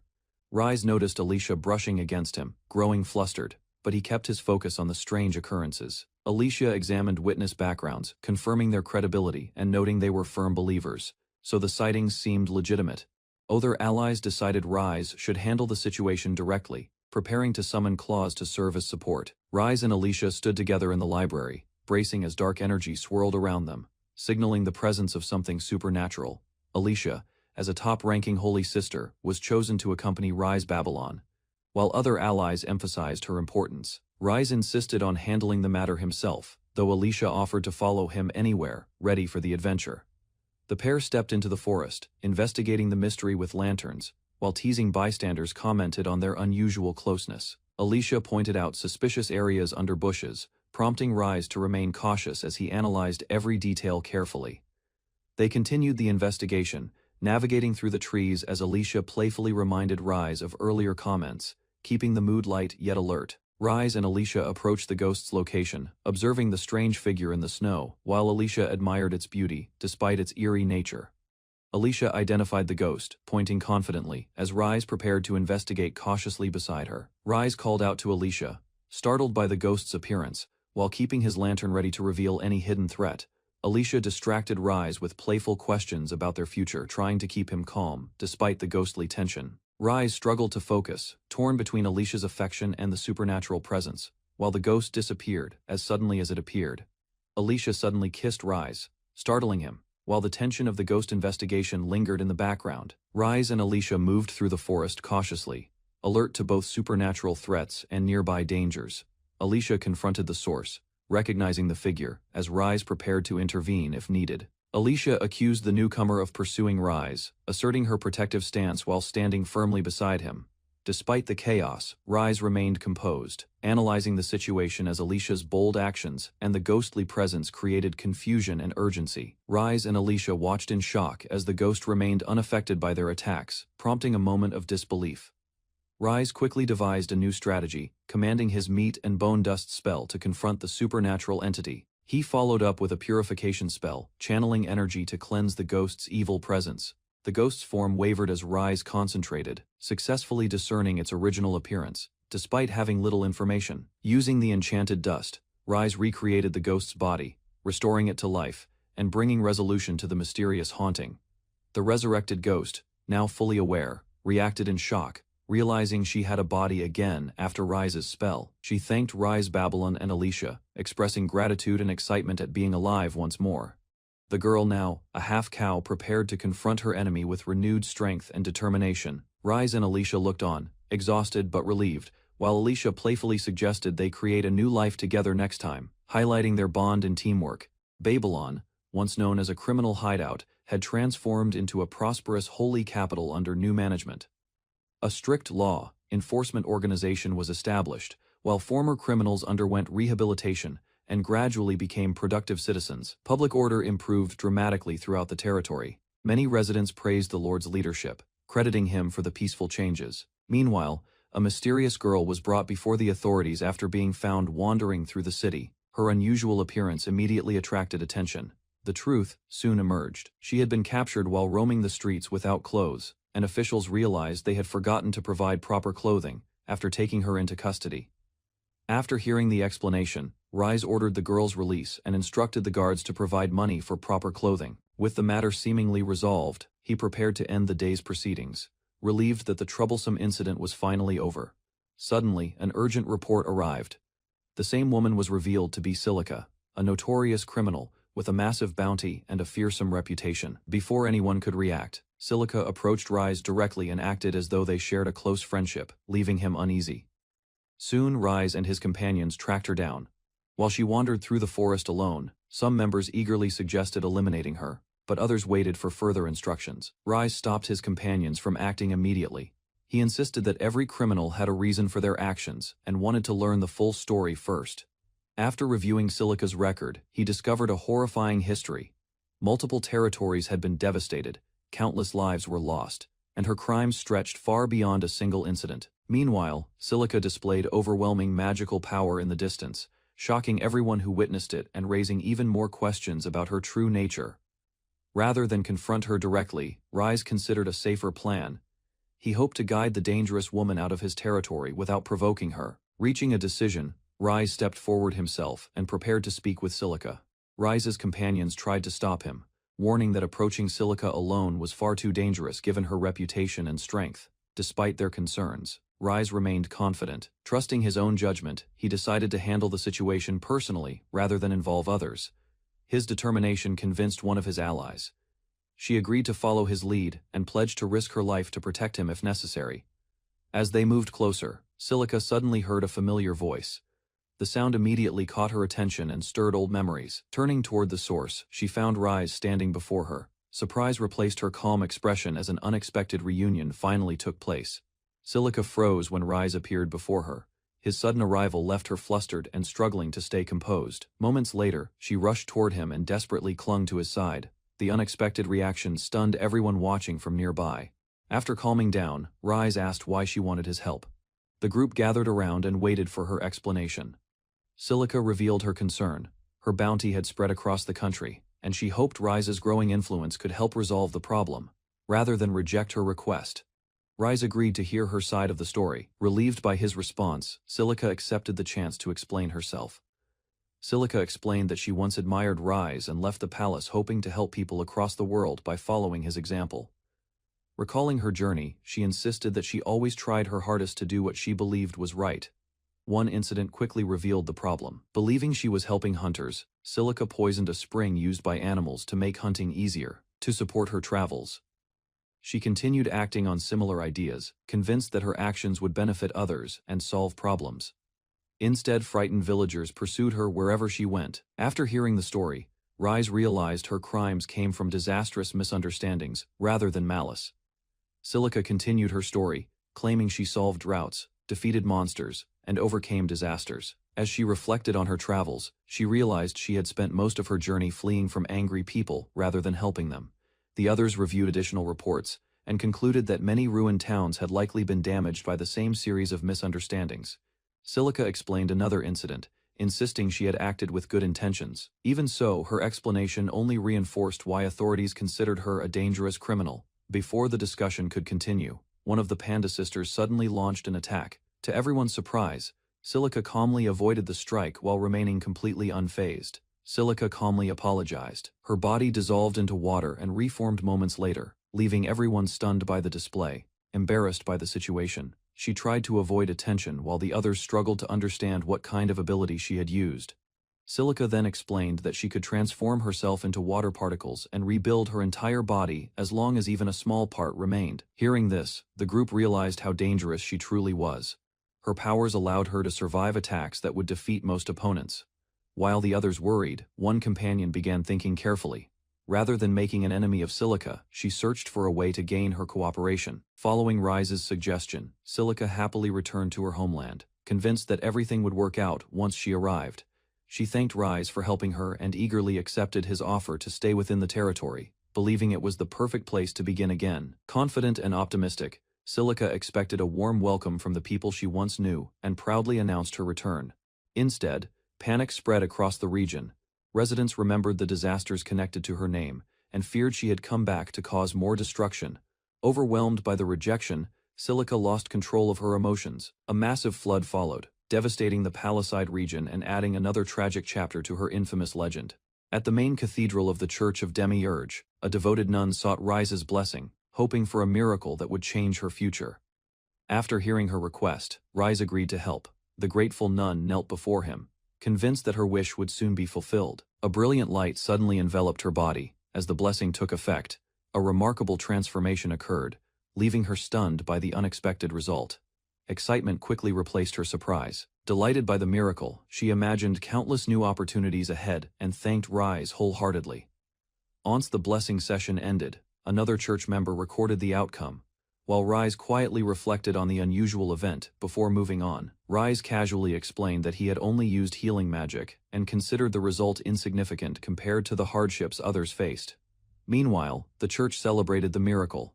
New believers arrived in growing numbers, while many admired the remarkable changes brought about by Rise's blessings. Encouraged by the success, Alicia boldly sought the same treatment for herself. Before Rise could react, another dramatic transformation began. At that moment, Irina suddenly emerged from a hidden space beneath the floor, catching everyone off guard. Seeing Alicia's actions, Irina immediately intervened. She reminded her of their agreement and insisted that distracting Rise during work was completely unacceptable. Irina revealed that she had secretly been watching Alicia and Jardabert during her day off. While Alicia brushed it aside, Rise questioned why Irina had been hiding beneath the floor. Rather than denying it, Irina confidently claimed there was much to discuss. Alicia unexpectedly agreed, making the situation seem more serious. Concerned, Irina pointed out how closely Alicia and Jardabert had been spending time together. Rise misunderstood the tension and assumed simple jealousy was involved. Still confused, Rise failed to grasp what had caused such concern and casually changed the subject. The explanation soon emerged. After an unexpected encounter during a nighttime walk, Jardabert's popularity exploded, turning her into a celebrated idol almost overnight. With Jardabert occupied by work and family responsibilities, the group expected a period of peace, and fewer unexpected incidents around the castle. That hope quickly vanished when Alicia and Irina shifted their attention to another matter. After some discussion, they settled on a plan. A cooking contest would allow them to display their talents while taking advantage of Jardabert's absence. The friendly idea soon escalated into a fierce rivalry. Before Rise understood what was happening, the contest was declared a battle to determine the future first wife. By evening, the castle garden had been transformed into a grand arena, and the unusual cooking competition officially began. To make the contest feel grander, Belle and Captain Claus enthusiastically took charge as commentators and hosts, despite the lack of any audience. The competitors then made dramatic entrances. Alicia proudly displayed her confidence, while Irina stepped forward determined to prove her abilities. Alicia's overenthusiastic presentation immediately caused concern. Even Belle realized she had pushed the performance much further than necessary. Ignoring the awkward atmosphere, Claus officially announced the first stage of the competition and instructed both contestants to gather ingredients. Instead of visiting a kitchen or pantry, the pair rushed toward enormous wild cattle. Rise watched in disbelief as the cooking contest suddenly turned into a dangerous hunt. As the contest began, Belle explained that the enormous beasts were specially altered cattle raised within Babylon. Without hesitation, Alicia launched the first attack. Moving like a trained assassin, she rushed straight toward a beast's weak point before anyone could react. Moments later, the massive animal collapsed. Her precise strike ended the fight instantly, leaving the spectators stunned by her ruthless efficiency. Refusing to fall behind, Irina gathered her strength and unleashed a powerful attack of her own.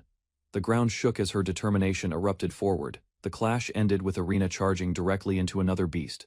Her fierce blow landed cleanly, proving that she intended to match Alicia's performance and keep the competition alive. Irina's attack impressed everyone with its overwhelming power. Unfortunately, the enormous beast was reduced to little more than a ruined pile, leaving almost nothing suitable for cooking. Realizing the ingredient had been destroyed, the judges questioned whether Irina should be disqualified. Rise allowed it to pass, and the contest continued. Confident that she had gained the advantage, Alicia proudly celebrated, while Irina struggled to hide her frustration over the setback. The competition then shifted to cooking. Both contestants focused intensely on preparing their dishes, determined to earn Rise's approval. Before long, Alicia presented her completed meal, smiling with confidence. She offered a steak packed with care and affection as the first entry of the contest. Rise examined Alicia's dish and immediately noticed a strange white coating covering the steak. Curious, he asked about the unusual seasoning before taking a bite. Without hesitation, he tasted the meal. Alicia suddenly became nervous, realizing he had sampled the dish before receiving a proper explanation. Almost instantly, an intense reaction struck him. The special seasoning turned out to be a powerful aphrodisiac, leaving Rise flustered and struggling to stay composed. Embarrassed, Alicia admitted that she had deliberately added it in hopes of making a stronger impression while a rival was absent. Despite the shocking ingredient, Rise calmly continued eating. After judging the actual cooking, he praised the steak's flavor and preparation, leaving Alicia overwhelmed with relief and happiness. While Alicia celebrated her successful dish, Rise calmly cured the effects of the strange seasoning. Unfortunately, Irina revealed that she had already eaten much of her dish while testing it. Only a small portion remained for judging. Embarrassed by the mistake, she offered to cook again. Rise declined and chose to evaluate what was left instead. After tasting it, he praised the rich flavor and skillful use of spices. Irina quietly rejoiced as her effort finally received recognition. With judging complete, Rise announced the result. Unable to choose between the two contestants, he declared both winners, bringing the chaotic competition to a peaceful end rather than choosing a single winner. Rise decided to leave the result unresolved, convinced that picking either side would only create new problems. At Babylon Castle, the Lord warmly welcomed Johann, a noble youth who had been studying under a respected duke for a long time. Johann humbly reflected on his shortcomings and explained that his training had revealed many flaws within himself. Rather than treating him formally, the Lord accepted Johann like a younger brother, creating a surprisingly friendly atmosphere. As the meeting continued, Johann suddenly reacted to a distant commotion. His expression changed, showing urgency and concern. Unable to endure the situation any longer, Johann dropped to the floor and begged the Lord for help regarding his troublesome father. Johann explained that the woman had failed as an idol because of constant mistakes, poor discipline, and repeated outbursts. After leaving that career behind, she drifted through several other jobs. Every attempt ended the same way, and her reputation only worsened. Despite hearing all of this, Rise focused on her willingness to work and considered that quality more important than her failures. Soon afterward, The woman became unusually attached to Johann, staying close to him whenever possible, and ignoring personal boundaries. Her behavior grew even more troublesome, from invading his private space to clinging to Rise, overwhelmed and frustrated. Johann struggled to handle the chaos surrounding her. Johann finished explaining his troubles to Rise. Before they could continue, Alicia rushed into the room after learning about the situation. Rather than accepting formal treatment, Alicia encouraged Johann to see her as an older sister, strengthening the unusual family-like bond around him. Rise redirected the discussion when he noticed a small dragon accompanying Alicia. Its appearance seemed very different from before. With obvious affection, Alicia revealed that the creature was a new form.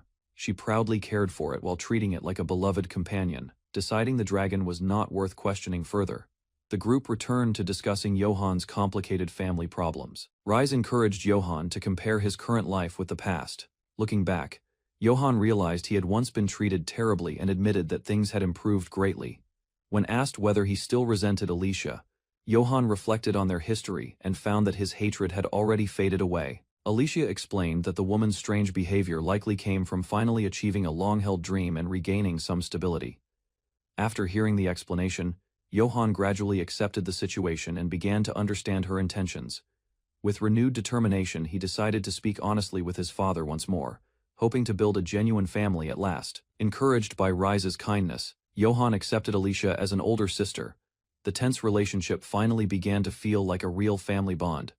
Watching Johann leave with renewed confidence, Rise praised Alicia's advice, and believed the young noble would be fine from then on. Alicia happily agreed, expecting Johann's troublesome guardian to stay occupied caring for him, instead of causing problems elsewhere.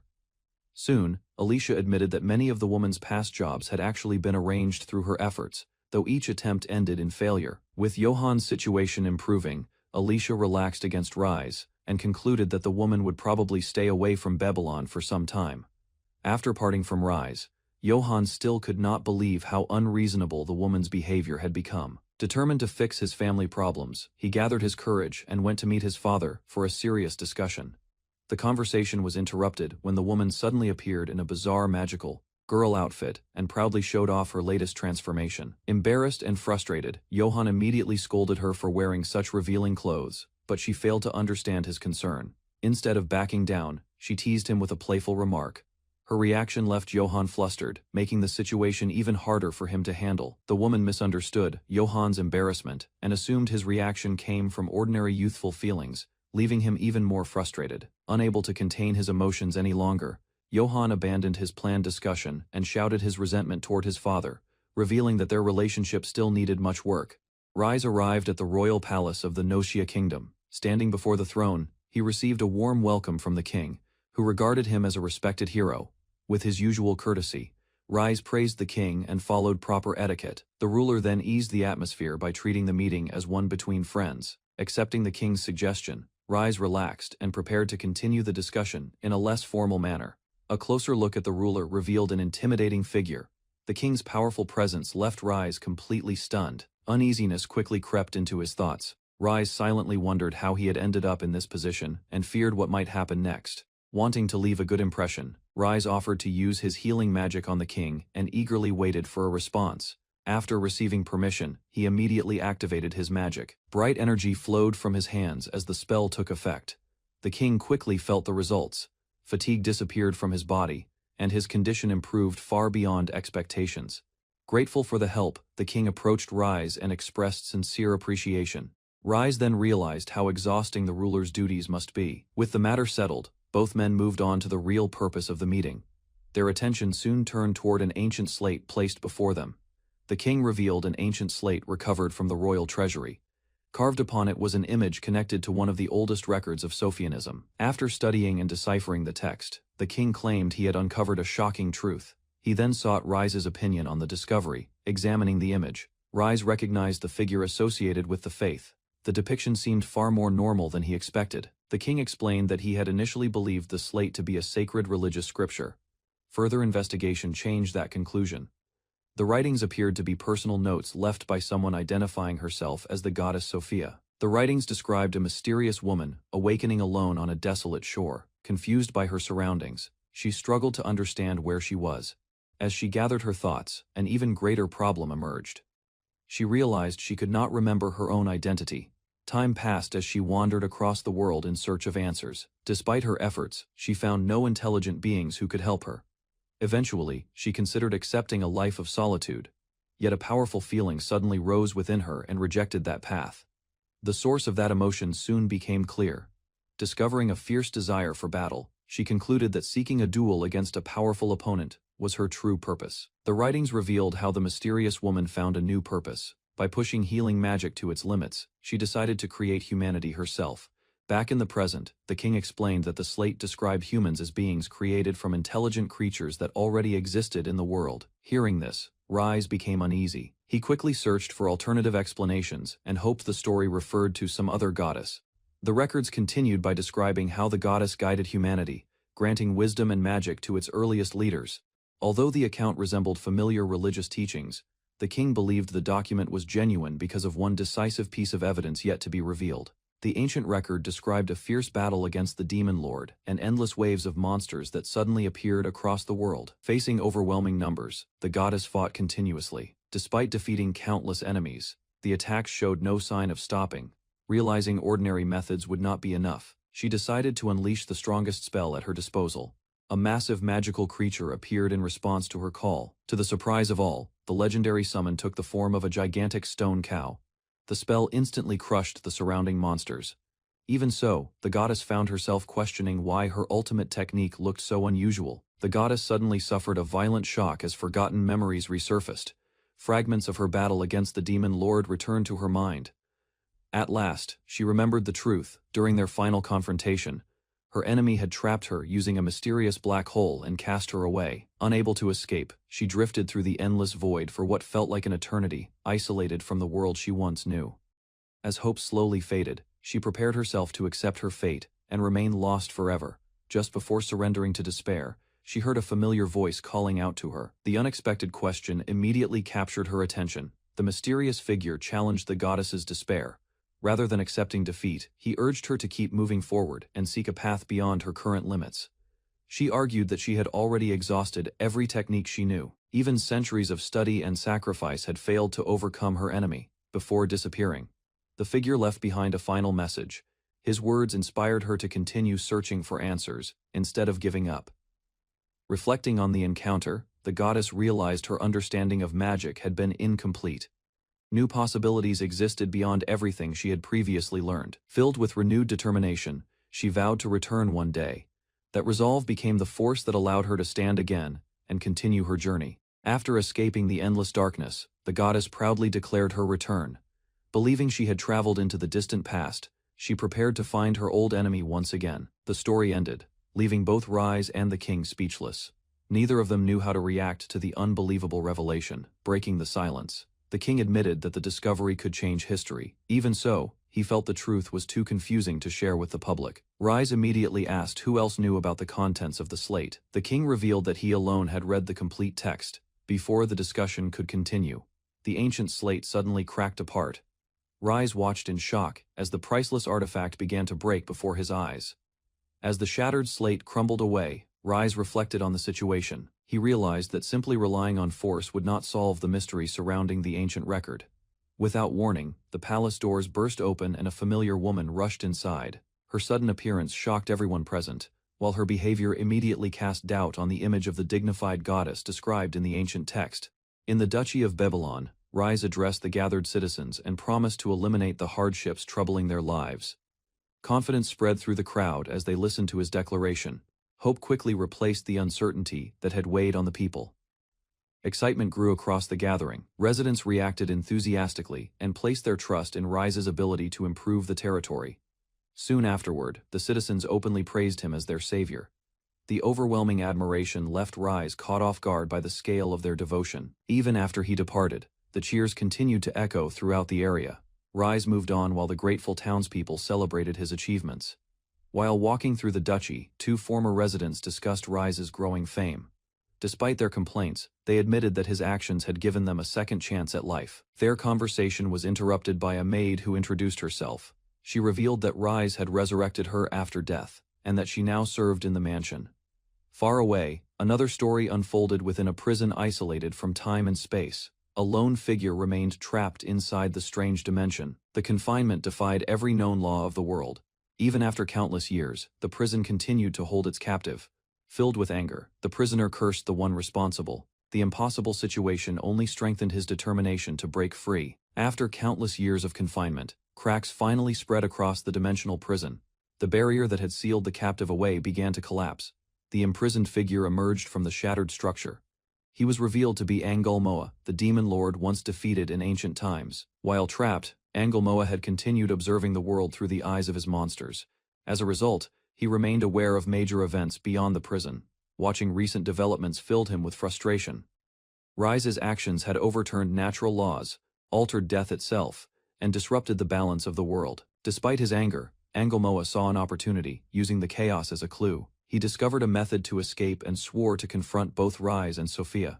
While Rise focused on his work, Sophia suddenly appeared and complained about having too much free time. Her unexpected visit immediately disrupted the quiet atmosphere. Ignoring his protests, Sophia clung to him and insisted on spending time together. Rise struggled to free himself as she continued bothering him. Moments later, both of them noticed a violent surge of mana in the distance. The strange energy quickly drew their attention. Rushing outside, they searched for the source of the disturbance. Rise suspected Sophia might somehow be connected to the incident. Before they could investigate further, a dark figure surrounded by sinister energy appeared nearby. The newcomer had finally found the people he was looking for. Angulmoa finally confronted Rise and accused him of throwing the world into disorder. The demon lord viewed the recent changes as an attack on the balance he believed should be his to control. Recognizing the intruder, Rise calmly examined him. The encounter unfolded very differently from the tense confrontation Angulmoa had expected. Instead of reacting with fear, Rise treated the demon lord like a troublesome patient. His unusual response only made Angulmoa even more furious. After considering the situation, Rise reached a simple conclusion. He decided that healing magic was the best solution to the problem before him. A powerful spell engulfed the demon lord. Caught completely off guard, Angulmoa stared at Rise in confusion as the strange treatment began. Angulmoa easily resisted Rise's healing magic. Rather than being affected, he pushed the spell away and mocked the attempt. Surprised by the resistance, Rise examined the strange power surrounding the demon lord. The dark energy appeared completely different from any magic he had encountered before. Sophia then revealed the intruder's identity. Angulmoa was the creator of monsters and the legendary demon lord spoken of in ancient records. Remembering the old scriptures, Sophia recalled that Angulmoa had once been sealed away. She also realized that his existence was tied to her own actions long ago. After hearing the explanation, Rise blamed Sophia for creating the problem in the first place. The goddess could only awkwardly reflect on the decisions she had made in the distant past. Rise and Sophia argued over responsibility for Angulmoa's existence. Their debate became increasingly absurd as both tried to shift the blame onto each other. Watching the exchange, Angulmoa decided there was no point in reasoning with them. He dismissed the pair as hopelessly irrational and ignored their accusations. The argument continued until Angulmoa finally ordered them to stop. Neither side accepted responsibility, leaving the dispute completely unresolved. Turning serious, Angulmoa explained his goal. He wanted a world free from human weaknesses, imperfections, and the fear of death that shaped mortal lives. Rise immediately challenged that vision, believing hardship and mortality were part of humanity. He rejected Angulmoa's ideals and prepared to oppose him once again. Angulmoa finally lost patience with Rise and declared him a greater threat than any demon. Convinced that Rise's actions had corrupted the world, he resolved to defeat him and restore what he believed was the proper order.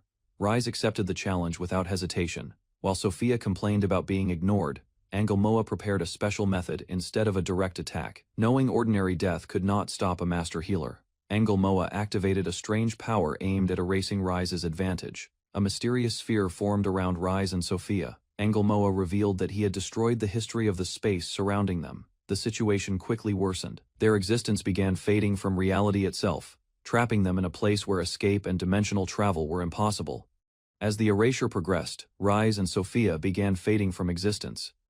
Angulmoa remained confident that removing them was necessary to create the perfect world he envisioned. Before finishing Sophia completely, Angulmoa changed his plan. He bound her with chains and decided to leave her behind as a vague legendary figure, rather than erase her entirely. Sophia was left confused by the decision. Angelmoa declared that she would survive only as an uncertain existence, remembered more as a myth than a real person. With Sophia dealt with, Angelmoa turned his full attention to Rise. Believing victory was near, he prepared to cast Rise into eternal darkness and reshape the world. A sudden flash interrupted the process. Despite the erasure surrounding him, Rise endured and began resisting Angelmoa's power. As Rise resisted erasure, countless fragments of history, memories, and events swirled around him. The collapsing space became unstable, causing the records that defined reality to break apart and scatter. The distortion soon spread beyond the battlefield. Across the world, cracks of corruption appeared, and even ordinary places began flickering, as if their existence was being rewritten. Sophia endured cruel mockery as her captor laughed at her battered condition, convinced she had already lost every chance to resist. Bound tightly by dark chains, she struggled through pain and exhaustion, while refusing to let despair consume her determination. Certain of victory, the enemy proudly declared that Rise had been erased and claimed the entire land now belonged to the demon forces without opposition. Even while restrained, Sophia showed unwavering faith, believing Rise possessed strength far beyond what anyone could imagine, despite the enemy's confidence. Elsewhere, Rise drifted through a mysterious white void as a distant call urged him to awaken. A distant voice reached Rise, pulling him from the endless white void until his eyes slowly opened in confusion. Startled by his surroundings, he quickly realized he was no longer trapped and desperately searched for answers. Before panic could overwhelm him, a mysterious girl calmly explained that she would reveal everything she knew about his fate. According to her, the demon lord Angelmoa had erased most of her existence, captured her, and nearly removed Rise from reality as well. Hearing the explanation, Rise finally understood that his disappearance had only appeared complete, leaving hope that his return was still possible. While recalling the past, Rise realized Sophia's existence had begun after their encounter, making the strange explanation seem increasingly believable.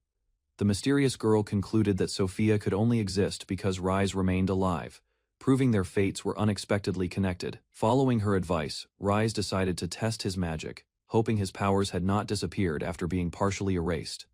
Without hesitation, he cast a familiar spell, expecting an overwhelming creature to appear before him once again. Instead, an ordinary cow appeared, leaving Rise stunned as he realized something had gone terribly wrong with his magic.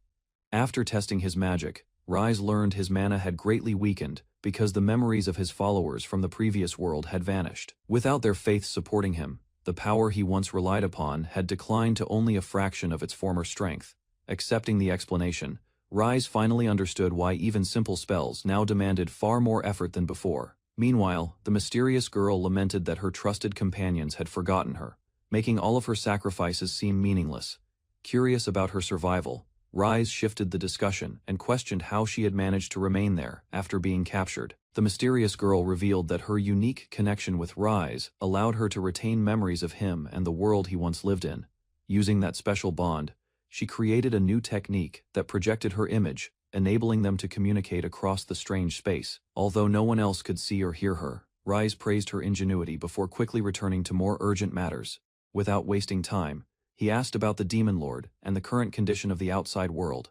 She explained that humanity had united against a common threat, yet nearly the entire world had already fallen under Angelmoa's overwhelming control. Rise questioned why the Demon Lord had not eliminated humanity completely, despite possessing overwhelming magical power. The mysterious girl explained that the Demon Lord had exhausted enormous mana erasing Rise and continued spending energy to keep her weakened, leaving little room for other actions. After assessing his remaining strength, Rise realized he could only summon ordinary cows instead of his devastating magical creations. Hearing that conclusion, the girl admitted their situation looked hopeless with his current abilities. Even so, Rise refused to forgive the Demon Lord and resolved to find another path to protect humanity once again. Overcome with anger, Rise swore to defeat the Demon Lord for destroying the peaceful life he had worked so hard to build. The mysterious girl immediately recognized his fierce determination, reminding her of the resolve he once showed during their past conflict. Without delaying further, Rise asked for the Demon Lord's location and began planning a direct assault, despite the overwhelming danger ahead. Thanks to the connection between them, the girl realized Rise could track the hidden castle by sensing the Demon Lord's presence. Rise located the enemy far to the north, allowing both of them to prepare for the decisive battle ahead. The mysterious girl encouraged Rise to restore his strength, gather trusted allies, and prepare to defeat the Demon Lord. Determined to begin immediately, Rise mounted an ordinary cow, accepting his weakened state while moving toward his next goal. Filled with renewed confidence, he vowed to rebuild his power from nothing and set out on a new heroic journey. Rise traveled toward the Demon Lord's territory while riding a cow, asking his fairy companion about the town ahead. Exhausted from repeated magic, she immediately drifted into deep sleep. Trying to gather important information, Rise attempted waking the sleeping fairy several times. She remained completely unresponsive, making him realize her weakened condition prevented further magical assistance during their journey. Although worried about traveling alone, Rise appreciated surviving thanks to the fairy's earlier support. Accepting reality, he resolved to investigate the unfamiliar town personally, instead of depending on her guidance. Upon reaching the city gate, Rise noticed nervous guards watching every visitor with caution. Becoming distracted by his thoughts, his speeding cow startled nearby soldiers before passing through the entrance. Relieved that nobody suffered injuries, Rise entered the large town and observed its surroundings, comparing everything with Babylon's former state. He recognized widespread poverty, neglected buildings, and an atmosphere lacking hope. After observing the town's miserable condition, Rise suddenly devised a simple solution. Believing every problem could disappear through proper reforms, he became determined to restore the struggling settlement by himself. Before beginning his ambitious plan, Rise decided gathering reliable information remained the highest priority.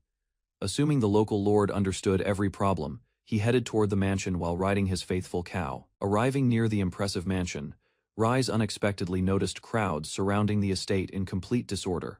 Realizing the residents faced an attack, he immediately recognized an opportunity, requiring urgent intervention. Watching the unfolding disturbance, Rise felt fortunate because helping during the crisis could also introduce him to the territory's lord. Confident about his timing, he prepared to assist without hesitation. Rise encouraged his cow forward before casting powerful healing magic that erased exhaustion, restored injuries, and strengthened its body. Filled with renewed energy, the determined animal charged toward the battlefield.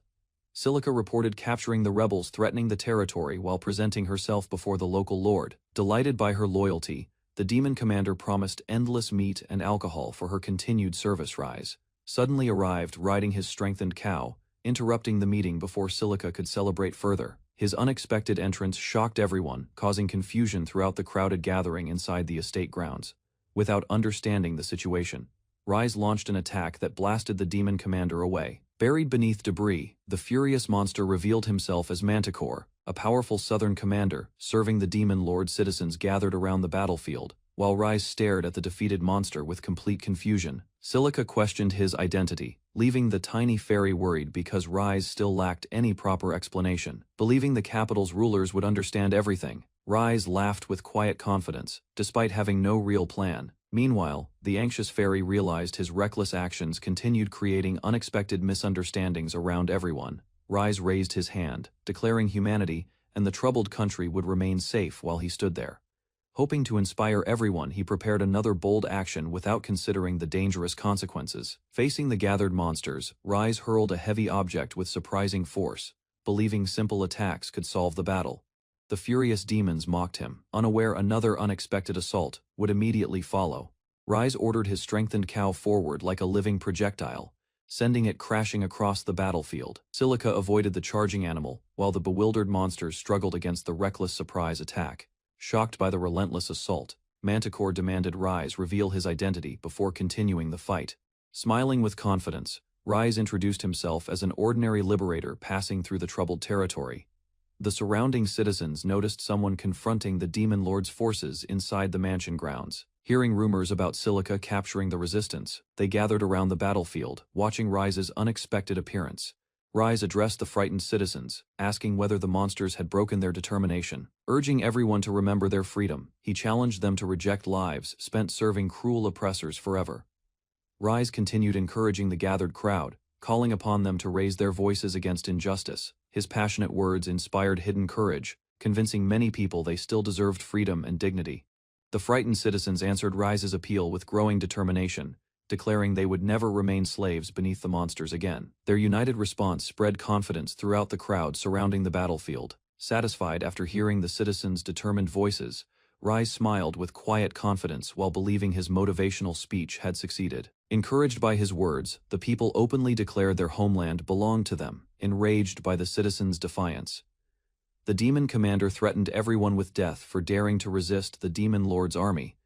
Furious shouts echoed across the battlefield. As the confrontation reached another dangerous stage, Rise's words exposed Manticore's true intentions before the gathered citizens, making everyone realize the demon commander valued only obedience. The crowd understood their enemy feared rebellion against the entire demon army. Inspired by Rise's speech, the citizens rejected Manticore's authority and declared their determination to fight. Their courage replaced fear as they united against the monster, responsible for their suffering. Watching the citizens stand, Rise remained surprised while the tiny fairy celebrated their growing confidence. She realized most people still possessed magical ability, making victory possible without Rise entering direct combat. Enraged by the uprising, Manticore charged forward and mocked the humans' resistance with overwhelming confidence. The awakened citizens answered by unleashing coordinated magical attacks, yet the powerful demon dismissed their combined assault. Laughing at the failed attacks, Manticore transformed into his enormous true form before the frightened crowd, towering over everyone. The giant demon prepared to crush both Rise and the inspired resistance. Facing Manticore's enormous transformation, Rise remained confident instead of showing fear.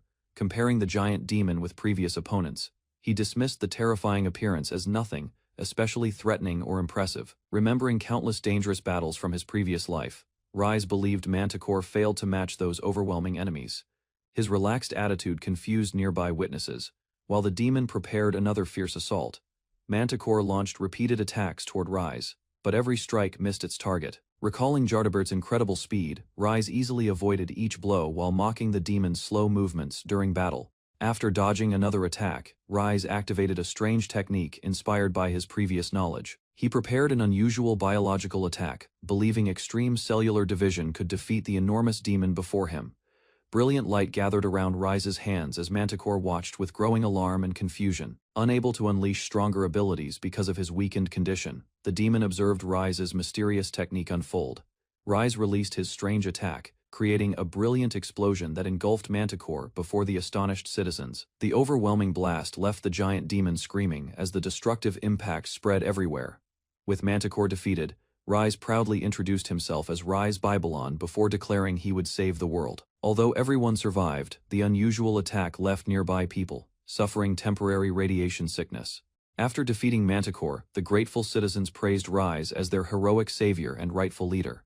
They celebrated his victory, promising unwavering loyalty while believing he had rescued their homeland from destruction. Meanwhile, the tiny fairy noticed Rise's behavior resembled his previous life, where earning people's trust remained important. Watching the overwhelming praise, she quietly realized his influence continued growing beyond expectations. Rise announced a grand celebration, inviting everyone to enjoy the prepared feast after their hard-fought victory.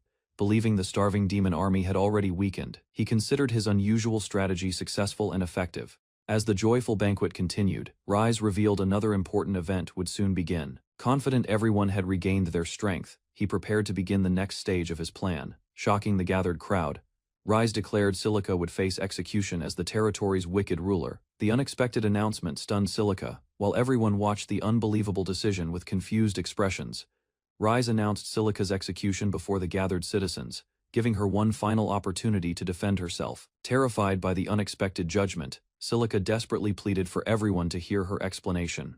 First, trying to escape punishment, Silica warned the citizens that the central government would eventually target them without her protection. Instead of believing those claims, the crowd listened with suspicion and doubt. The furious citizens rejected every excuse Silica offered, accusing her of serving the demon army instead of protecting them. Surrounded by angry voices demanding punishment, she lost hope of escaping judgment. Panicking before Rise, Silica begged for forgiveness while offering her wealth and territory in exchange for mercy. Smiling calmly, Rise declared she could at least choose her own method of execution. Before Rise could continue, several citizens suddenly collapsed while suffering severe headaches and coughing blood. Realizing something had gone terribly wrong, Rise rushed forward to check their alarming condition. Watching the citizens collapse, Rise feared the celebration meal had caused dangerous food poisoning throughout the crowd. The tiny fairy realized everyone suffered temporary radiation sickness from Rise's previous attack. Mistaking the strange symptoms for a powerful curse, Rise remained confident his healing magic could solve everything. He prepared another spell, while the worried citizens gathered before him. The weakened citizens insisted the demon army had cursed everyone for resisting their oppression, begging Rise to save them. Hearing those claims, the tiny fairy realized another misunderstanding had already begun spreading. Confident he could reverse the supposed curse, Rise calmly reassured everyone before activating his healing magic. Brilliant light surrounded his body as he released powerful restorative energy across the exhausted crowd. The citizens recovered almost immediately after receiving Rise's healing magic, praising him as their great savior once again. While celebrating the miracle, the tiny fairy noticed another person behaving strangely. The recovered citizens suddenly knelt together in prayer before an approaching figure, leaving Rise confused by their respectful behavior. Watching everyone bow simultaneously, he realized someone important had arrived. A graceful woman stepped through the silent crowd, while every citizen continued showing deep respect toward her presence. Rise watched as the mysterious visitor approached with calm confidence and gentle composure. The woman introduced herself as Alicia, revealing she served as the Pope of the Demiurge Church, the nation's highest religious authority. Rise listened while wondering why such an influential person appeared there. Recognizing Alicia's name, Rise remembered she had no memories from their previous world, despite their earlier connection. Accepting the situation, he calmly greeted her before continuing their unexpected conversation. Alicia explained the demon army had captured King Hohenheim and seized control of the kingdom. Hearing the shocking report, Rise questioned why the respected Pope had traveled to the remote territory. After hearing Alicia's explanation, Rise concluded the demon army had also attempted capturing her. After overthrowing King Hohenheim, remembering Jardabert's absence, he pieced together the kingdom's changing political situation. Alicia confirmed she escaped the capital, because remaining there guaranteed capture by the demon army. Hearing it, the tiny fairy reacted with complete shock. After realizing the Pope had hidden inside her town, Silica hurried toward Alicia, introducing herself as the territory's lord, while insisting she never knew the Pope remained there. Desperate to explain everything, she hoped her honesty might improve the terrible misunderstanding. Alicia revealed the resistance had secretly protected her, because everyone believed Silica served the demon army. Hearing that painful truth, Silica regretted missing the chance to support the resistance. Watching Silica's frustrated reaction, Rise explained the townspeople naturally distrusted her because of her previous actions. Left speechless by his observation, Silica could only accept the harsh reality surrounding her reputation. Alicia thanked Rise, believing fate had guided him there as humanity's destined savior. Hoping to discuss the resistance instead, Rise interrupted before Silica's desperate screams echoed across the gathering once again. Alicia earnestly begged Rise to lead the resistance against the demon army, placing all her hopes upon him. Completely devoted, she even offered unconditional loyalty, leaving everyone nearby stunned by her request. Watching Alicia's determination, the tiny fairy became frightened by her intense devotion toward Rise. Remembering earlier events, she realized Alicia remained the noble heroine she had always admired in this world. The tiny fairy concluded Alicia had never lost her compassionate personality because tragic events never shattered her spirit. Delighted by it, she praised Alicia as the proper heroine destined for humanity. Rise accepted Alicia's request without hesitation, promising to shoulder humanity's hopes while defeating the demon lord, believing victory would also restore his comfortable lifestyle. He vowed to handle everything himself. Overcome with emotion, Alicia embraced Rise while thanking him for accepting humanity's burden. Smiling, Rise comforted the exhausted Pope, promising he would remain beside her throughout the difficult struggle ahead. Their peaceful moment ended when terrified citizens reported Manticore's corpse had transformed into an undead monster. Horrified witnesses watched the giant demon revive little by little, creating another dangerous crisis. Seeing the undead Manticore recover, Silica immediately tried escaping before another battle began. Rise stopped her departure while complaining the monster had ruined the celebration he wanted to enjoy.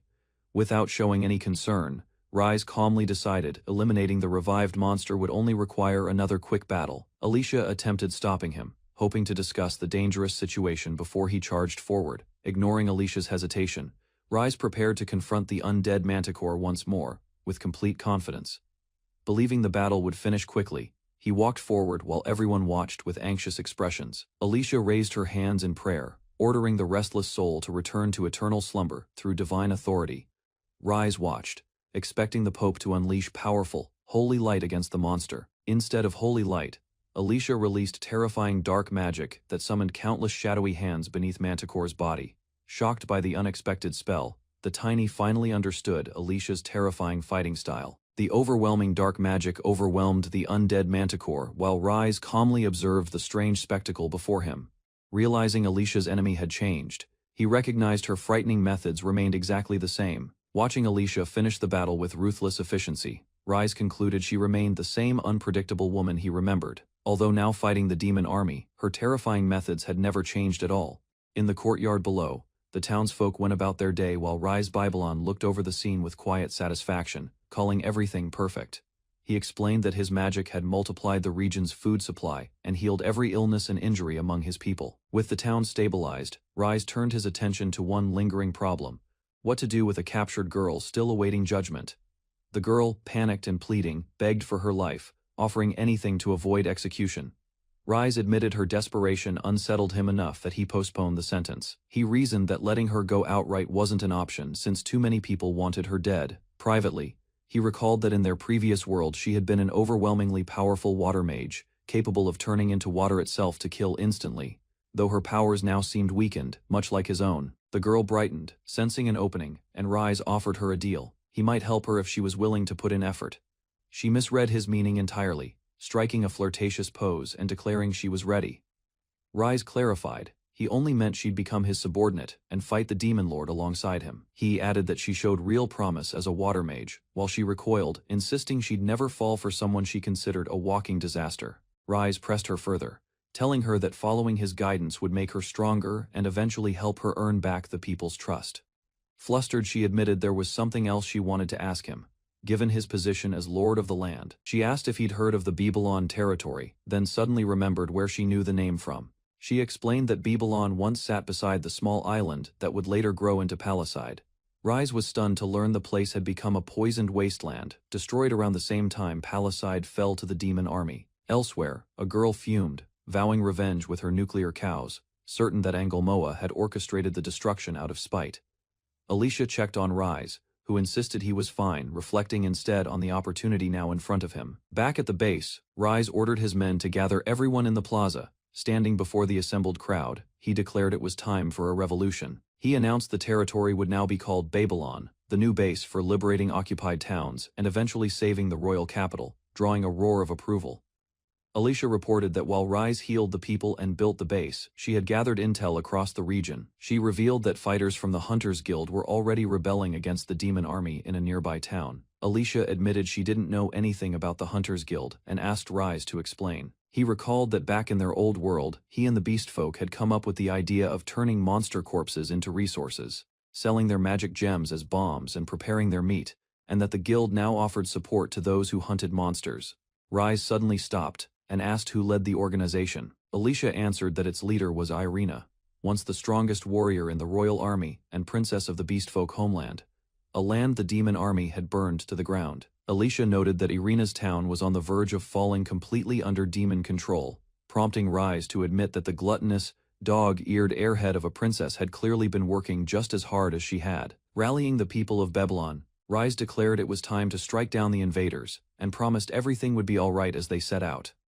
At the battlefield, trolls sneered at the arriving humans, while Rise called for his soldiers to prepare for what would be the final battle. Irina tore into the enemy ranks with brutal force, smashing through trolls one after another. Even so, the trolls' regenerative power kept them standing, their thick necks making it impossible to finish them off with blades alone. Exhausted and out of mana, the fighters began to fall, and Irina was struck down mid-battle.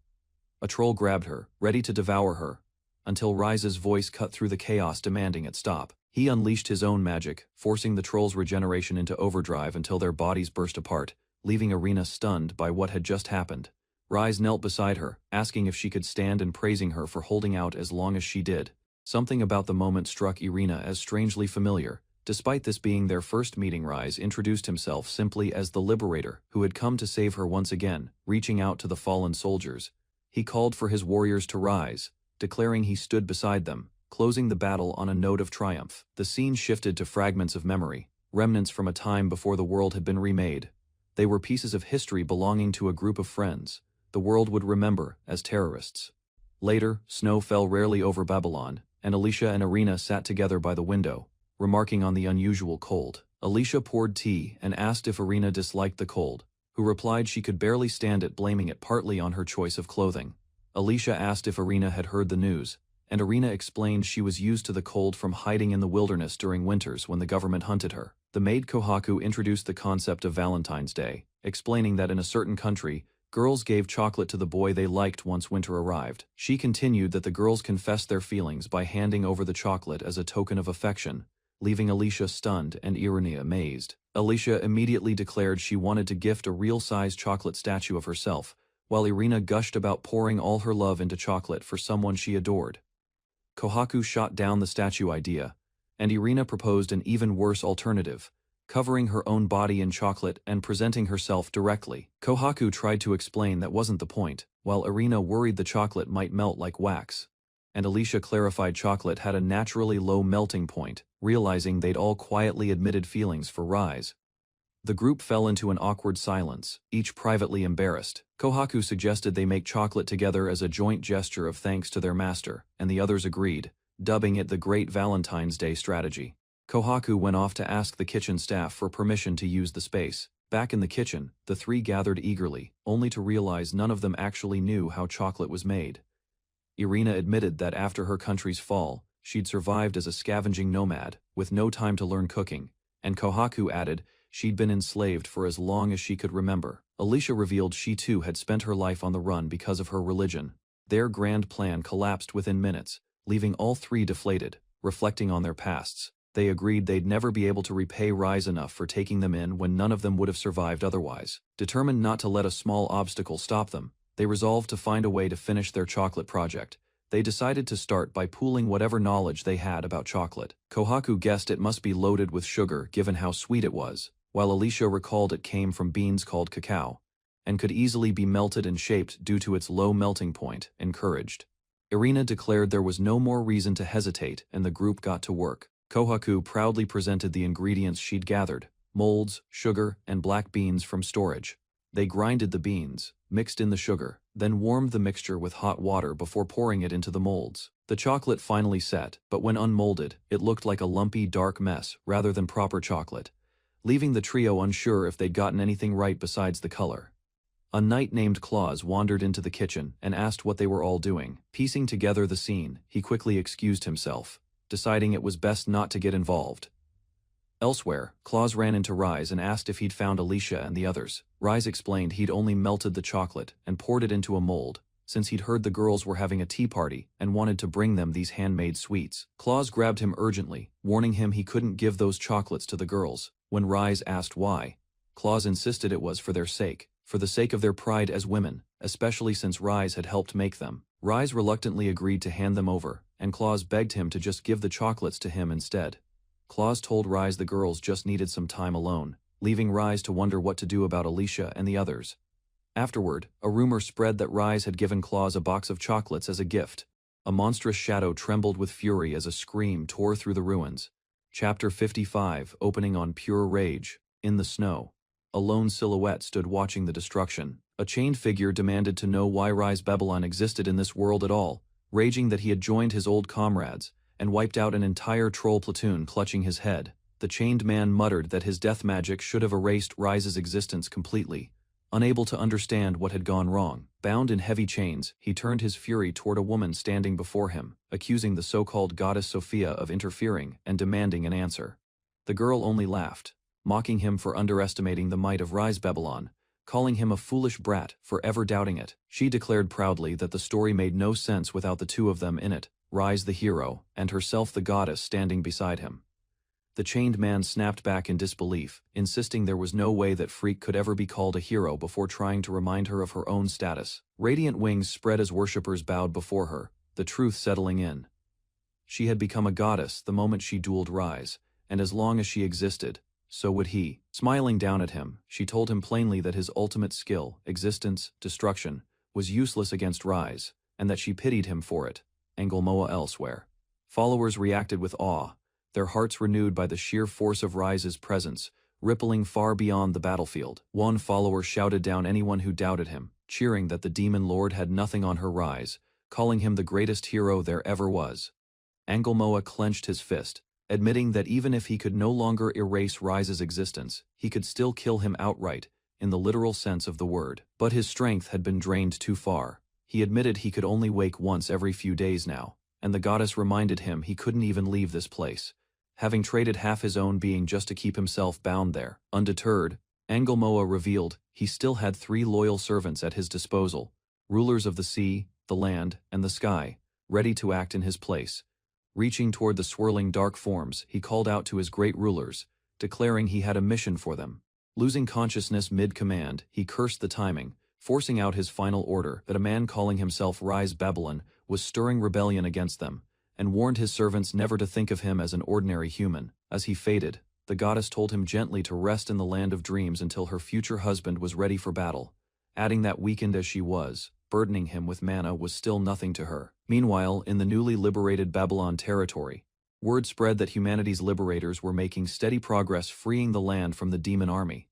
At the Lord's mansion, Rise collapsed dramatically, groaning that he was completely worn out. Sprawled on the floor, he complained that every town they freed only piled more work onto his plate, admitting, in the end, that he never even liked fighting to begin with.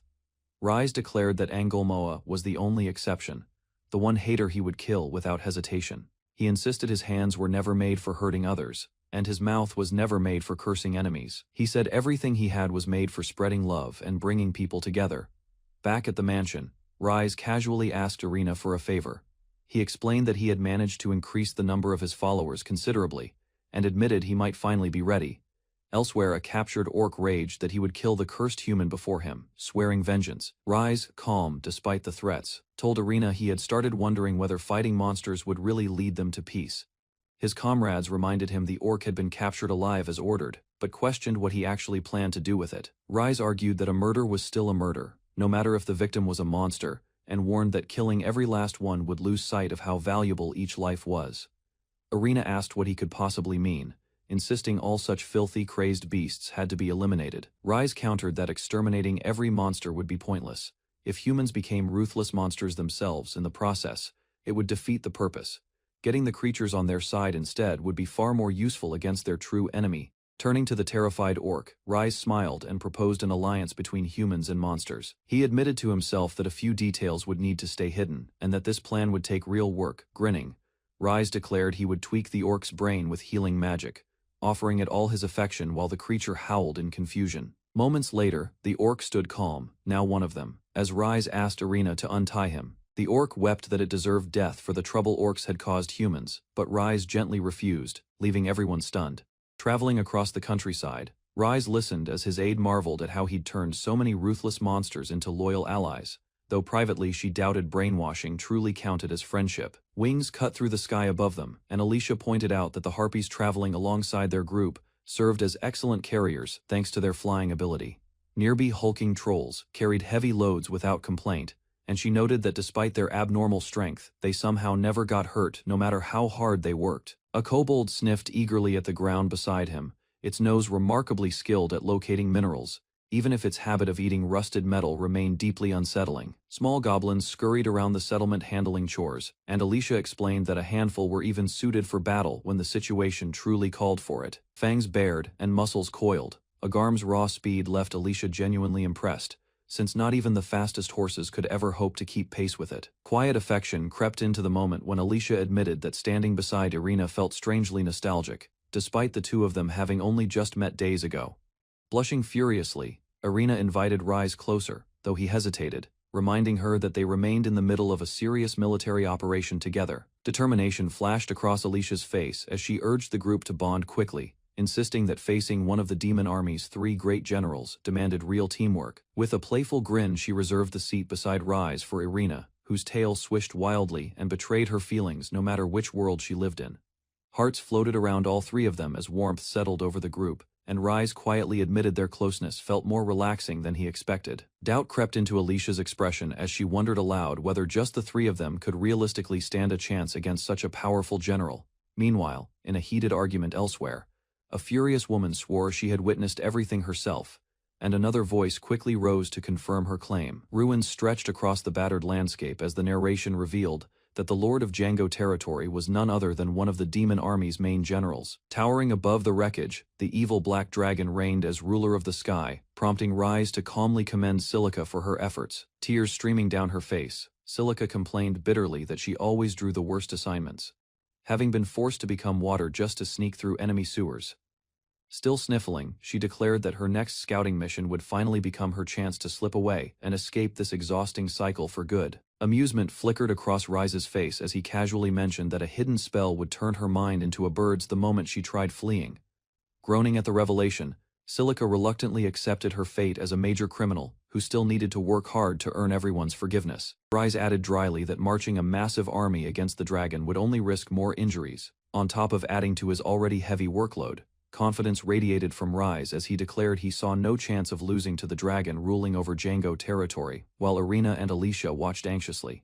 The dragon sneered at the notion that humans still dared challenge the demon army, then spread its wings, muttering that welcoming them personally seemed like his duty.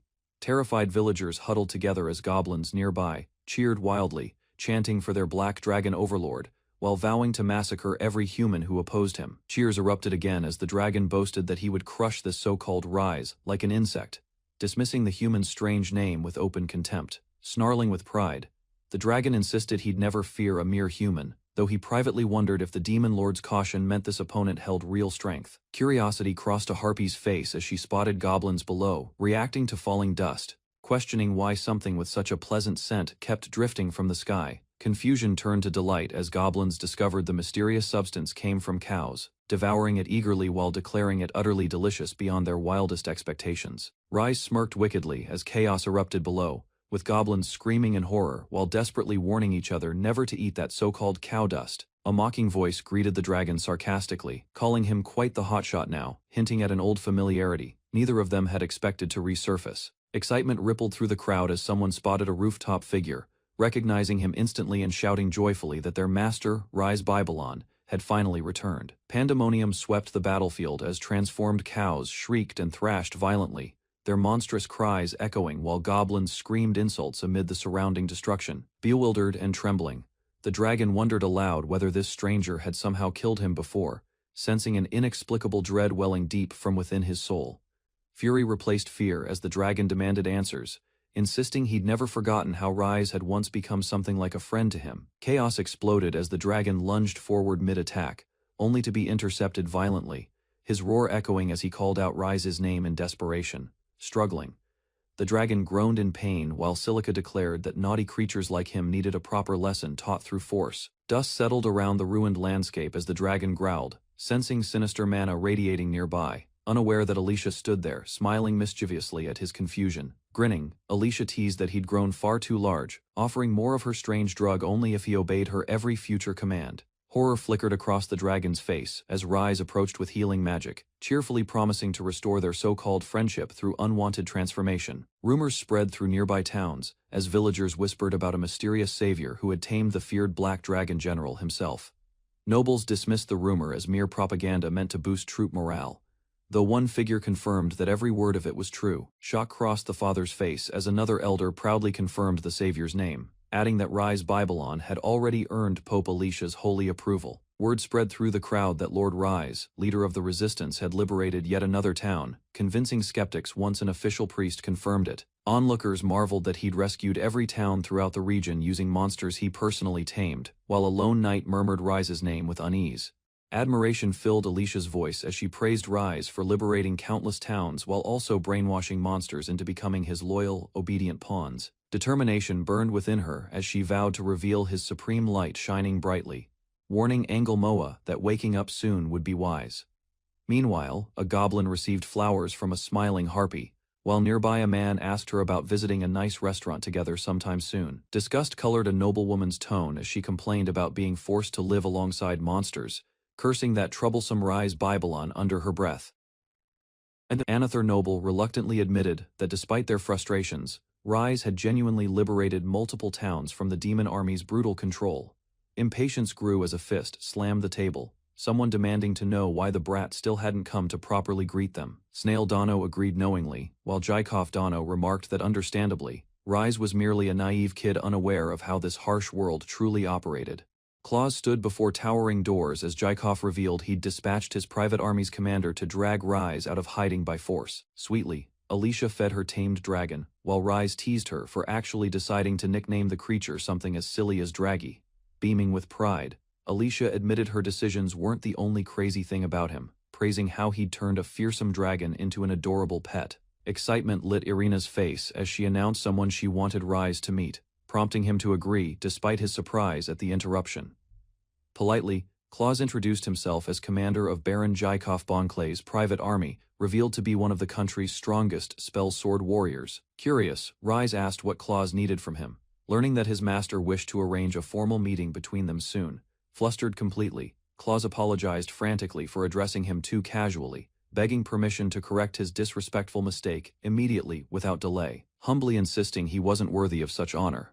Claus listened as Rise mentioned that fragments of their shared past world might linger within his soul. Passionately, Rise declared that Claus stood as this world's great hero, noting how bards already composed songs celebrating his legendary deeds. Grasping his shoulder firmly, Rise insisted Claus never sell himself short, calling him a truly great warrior worthy of recognition and respect. Enthusiastically, Alicia offered to write a letter transferring Claus into the church's private army, though he hesitated, unsure whether accepting without permission felt appropriate. Rage exploded from Jaikov upon learning that Rise had stolen Claus using Pope Alicia's considerable influence, leaving him utterly furious and betrayed. Frustrated beyond reason, Jaikov wished he could unleash his golem army, though his advisor calmly reminded him that direct attacks would likely fail regardless. Scheming quietly, Jaikov decided sending a harmless-looking swordsman would avoid raising suspicion, then summoned someone waiting nearby for an important covert mission. Warmly, Alicia praised the young recruit's dedication, admiring how she'd volunteered to join their army, despite being remarkably young for such duty. Softly, the girl insisted such praise was wasted since she merely wished to be useful, prompting Alicia to apologize that children shouldn't have to fight. Startled recruits reacted with awe upon spotting Alicia among them, exclaiming excitedly over finding an adorable new girl named Belle during recruitment.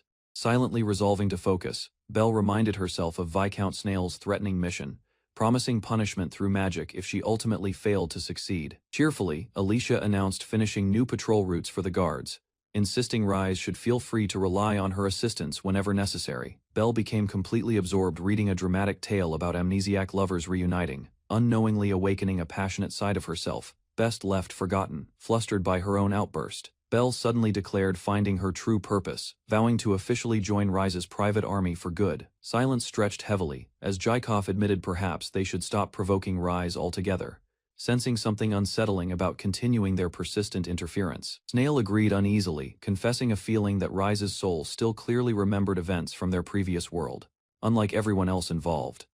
Regaining his resolve, Jaikov insisted giving up would disgrace their noble status, though Snail worried whoever they sent would simply join Rise instead. The following day, a mysterious voice announced spotting their target, alerting everyone nearby that Rise Babylon had finally been located. Curiously, Rise questioned whether this creature was truly a golem, having heard only exceptionally skilled mages could create ones capable of speech. Firmly, Rise refused the summons entirely, telling the golem to relay his flat rejection of joining Baron Jaikov and Viscount Snail's demands. Annoyed, Rise complained that those nobles always treated him poorly despite his kindness, especially after reviving them when they previously attacked him. Proudly, he argued his monster friends properly scheduled appointments beforehand, unlike Jaikov and Snail's rude, unexpected invitation demanding his immediate presence. The next day, another golem arrived announcing Viscount Snail's planned tea party, though Rise saw no reason to socialize with an unfamiliar old man. Following day, a golem offered payment for attending, but Rise dismissed it instantly, sensing something suspicious behind the sudden generous proposal. Days later, a golem wondered what its master was doing while everyone else fought the demon army, learning Rise had left to liberate another town. Finally, Jaikov complained bitterly that Rise had called him annoying and literally thrown a cow at him, swearing never to see him again. Defeated, Snail admitted, having no remaining ideas either, prompting a frustrated companion to ask what approach might finally convince Rise to meet them. Exhausted, both men agreed they had no other choice left, confessing their desire had shifted purely toward wanting Rise's presence, regardless of scolding him. Determined, they resolved to attempt the greatest form of communication imaginable, scribbling frantically as they composed an elaborate heartfelt letter together. Overflowing with anger and impatience, both nobles vented their frustration before finally declaring their exhausting message complete. After considerable effort, delighted with their finished creation, they praised it as an absolute masterpiece, their obsessive letters expressing desperate longing that bordered on madness. Hours later, they dispatched their loyal bird golem, cheering wildly as it carried their bizarre, deeply romantic message toward its intended destination. Reading the unsettling letter, Rise awkwardly clarified, he didn't feel that way romantically, politely asking them both to abandon their strange pursuit entirely. Screaming in horror, Rise fled through the streets from his overenthusiastic pursuers, while nearby, Belle smiled warmly, admitting this chaotic outcome wasn't so bad after all.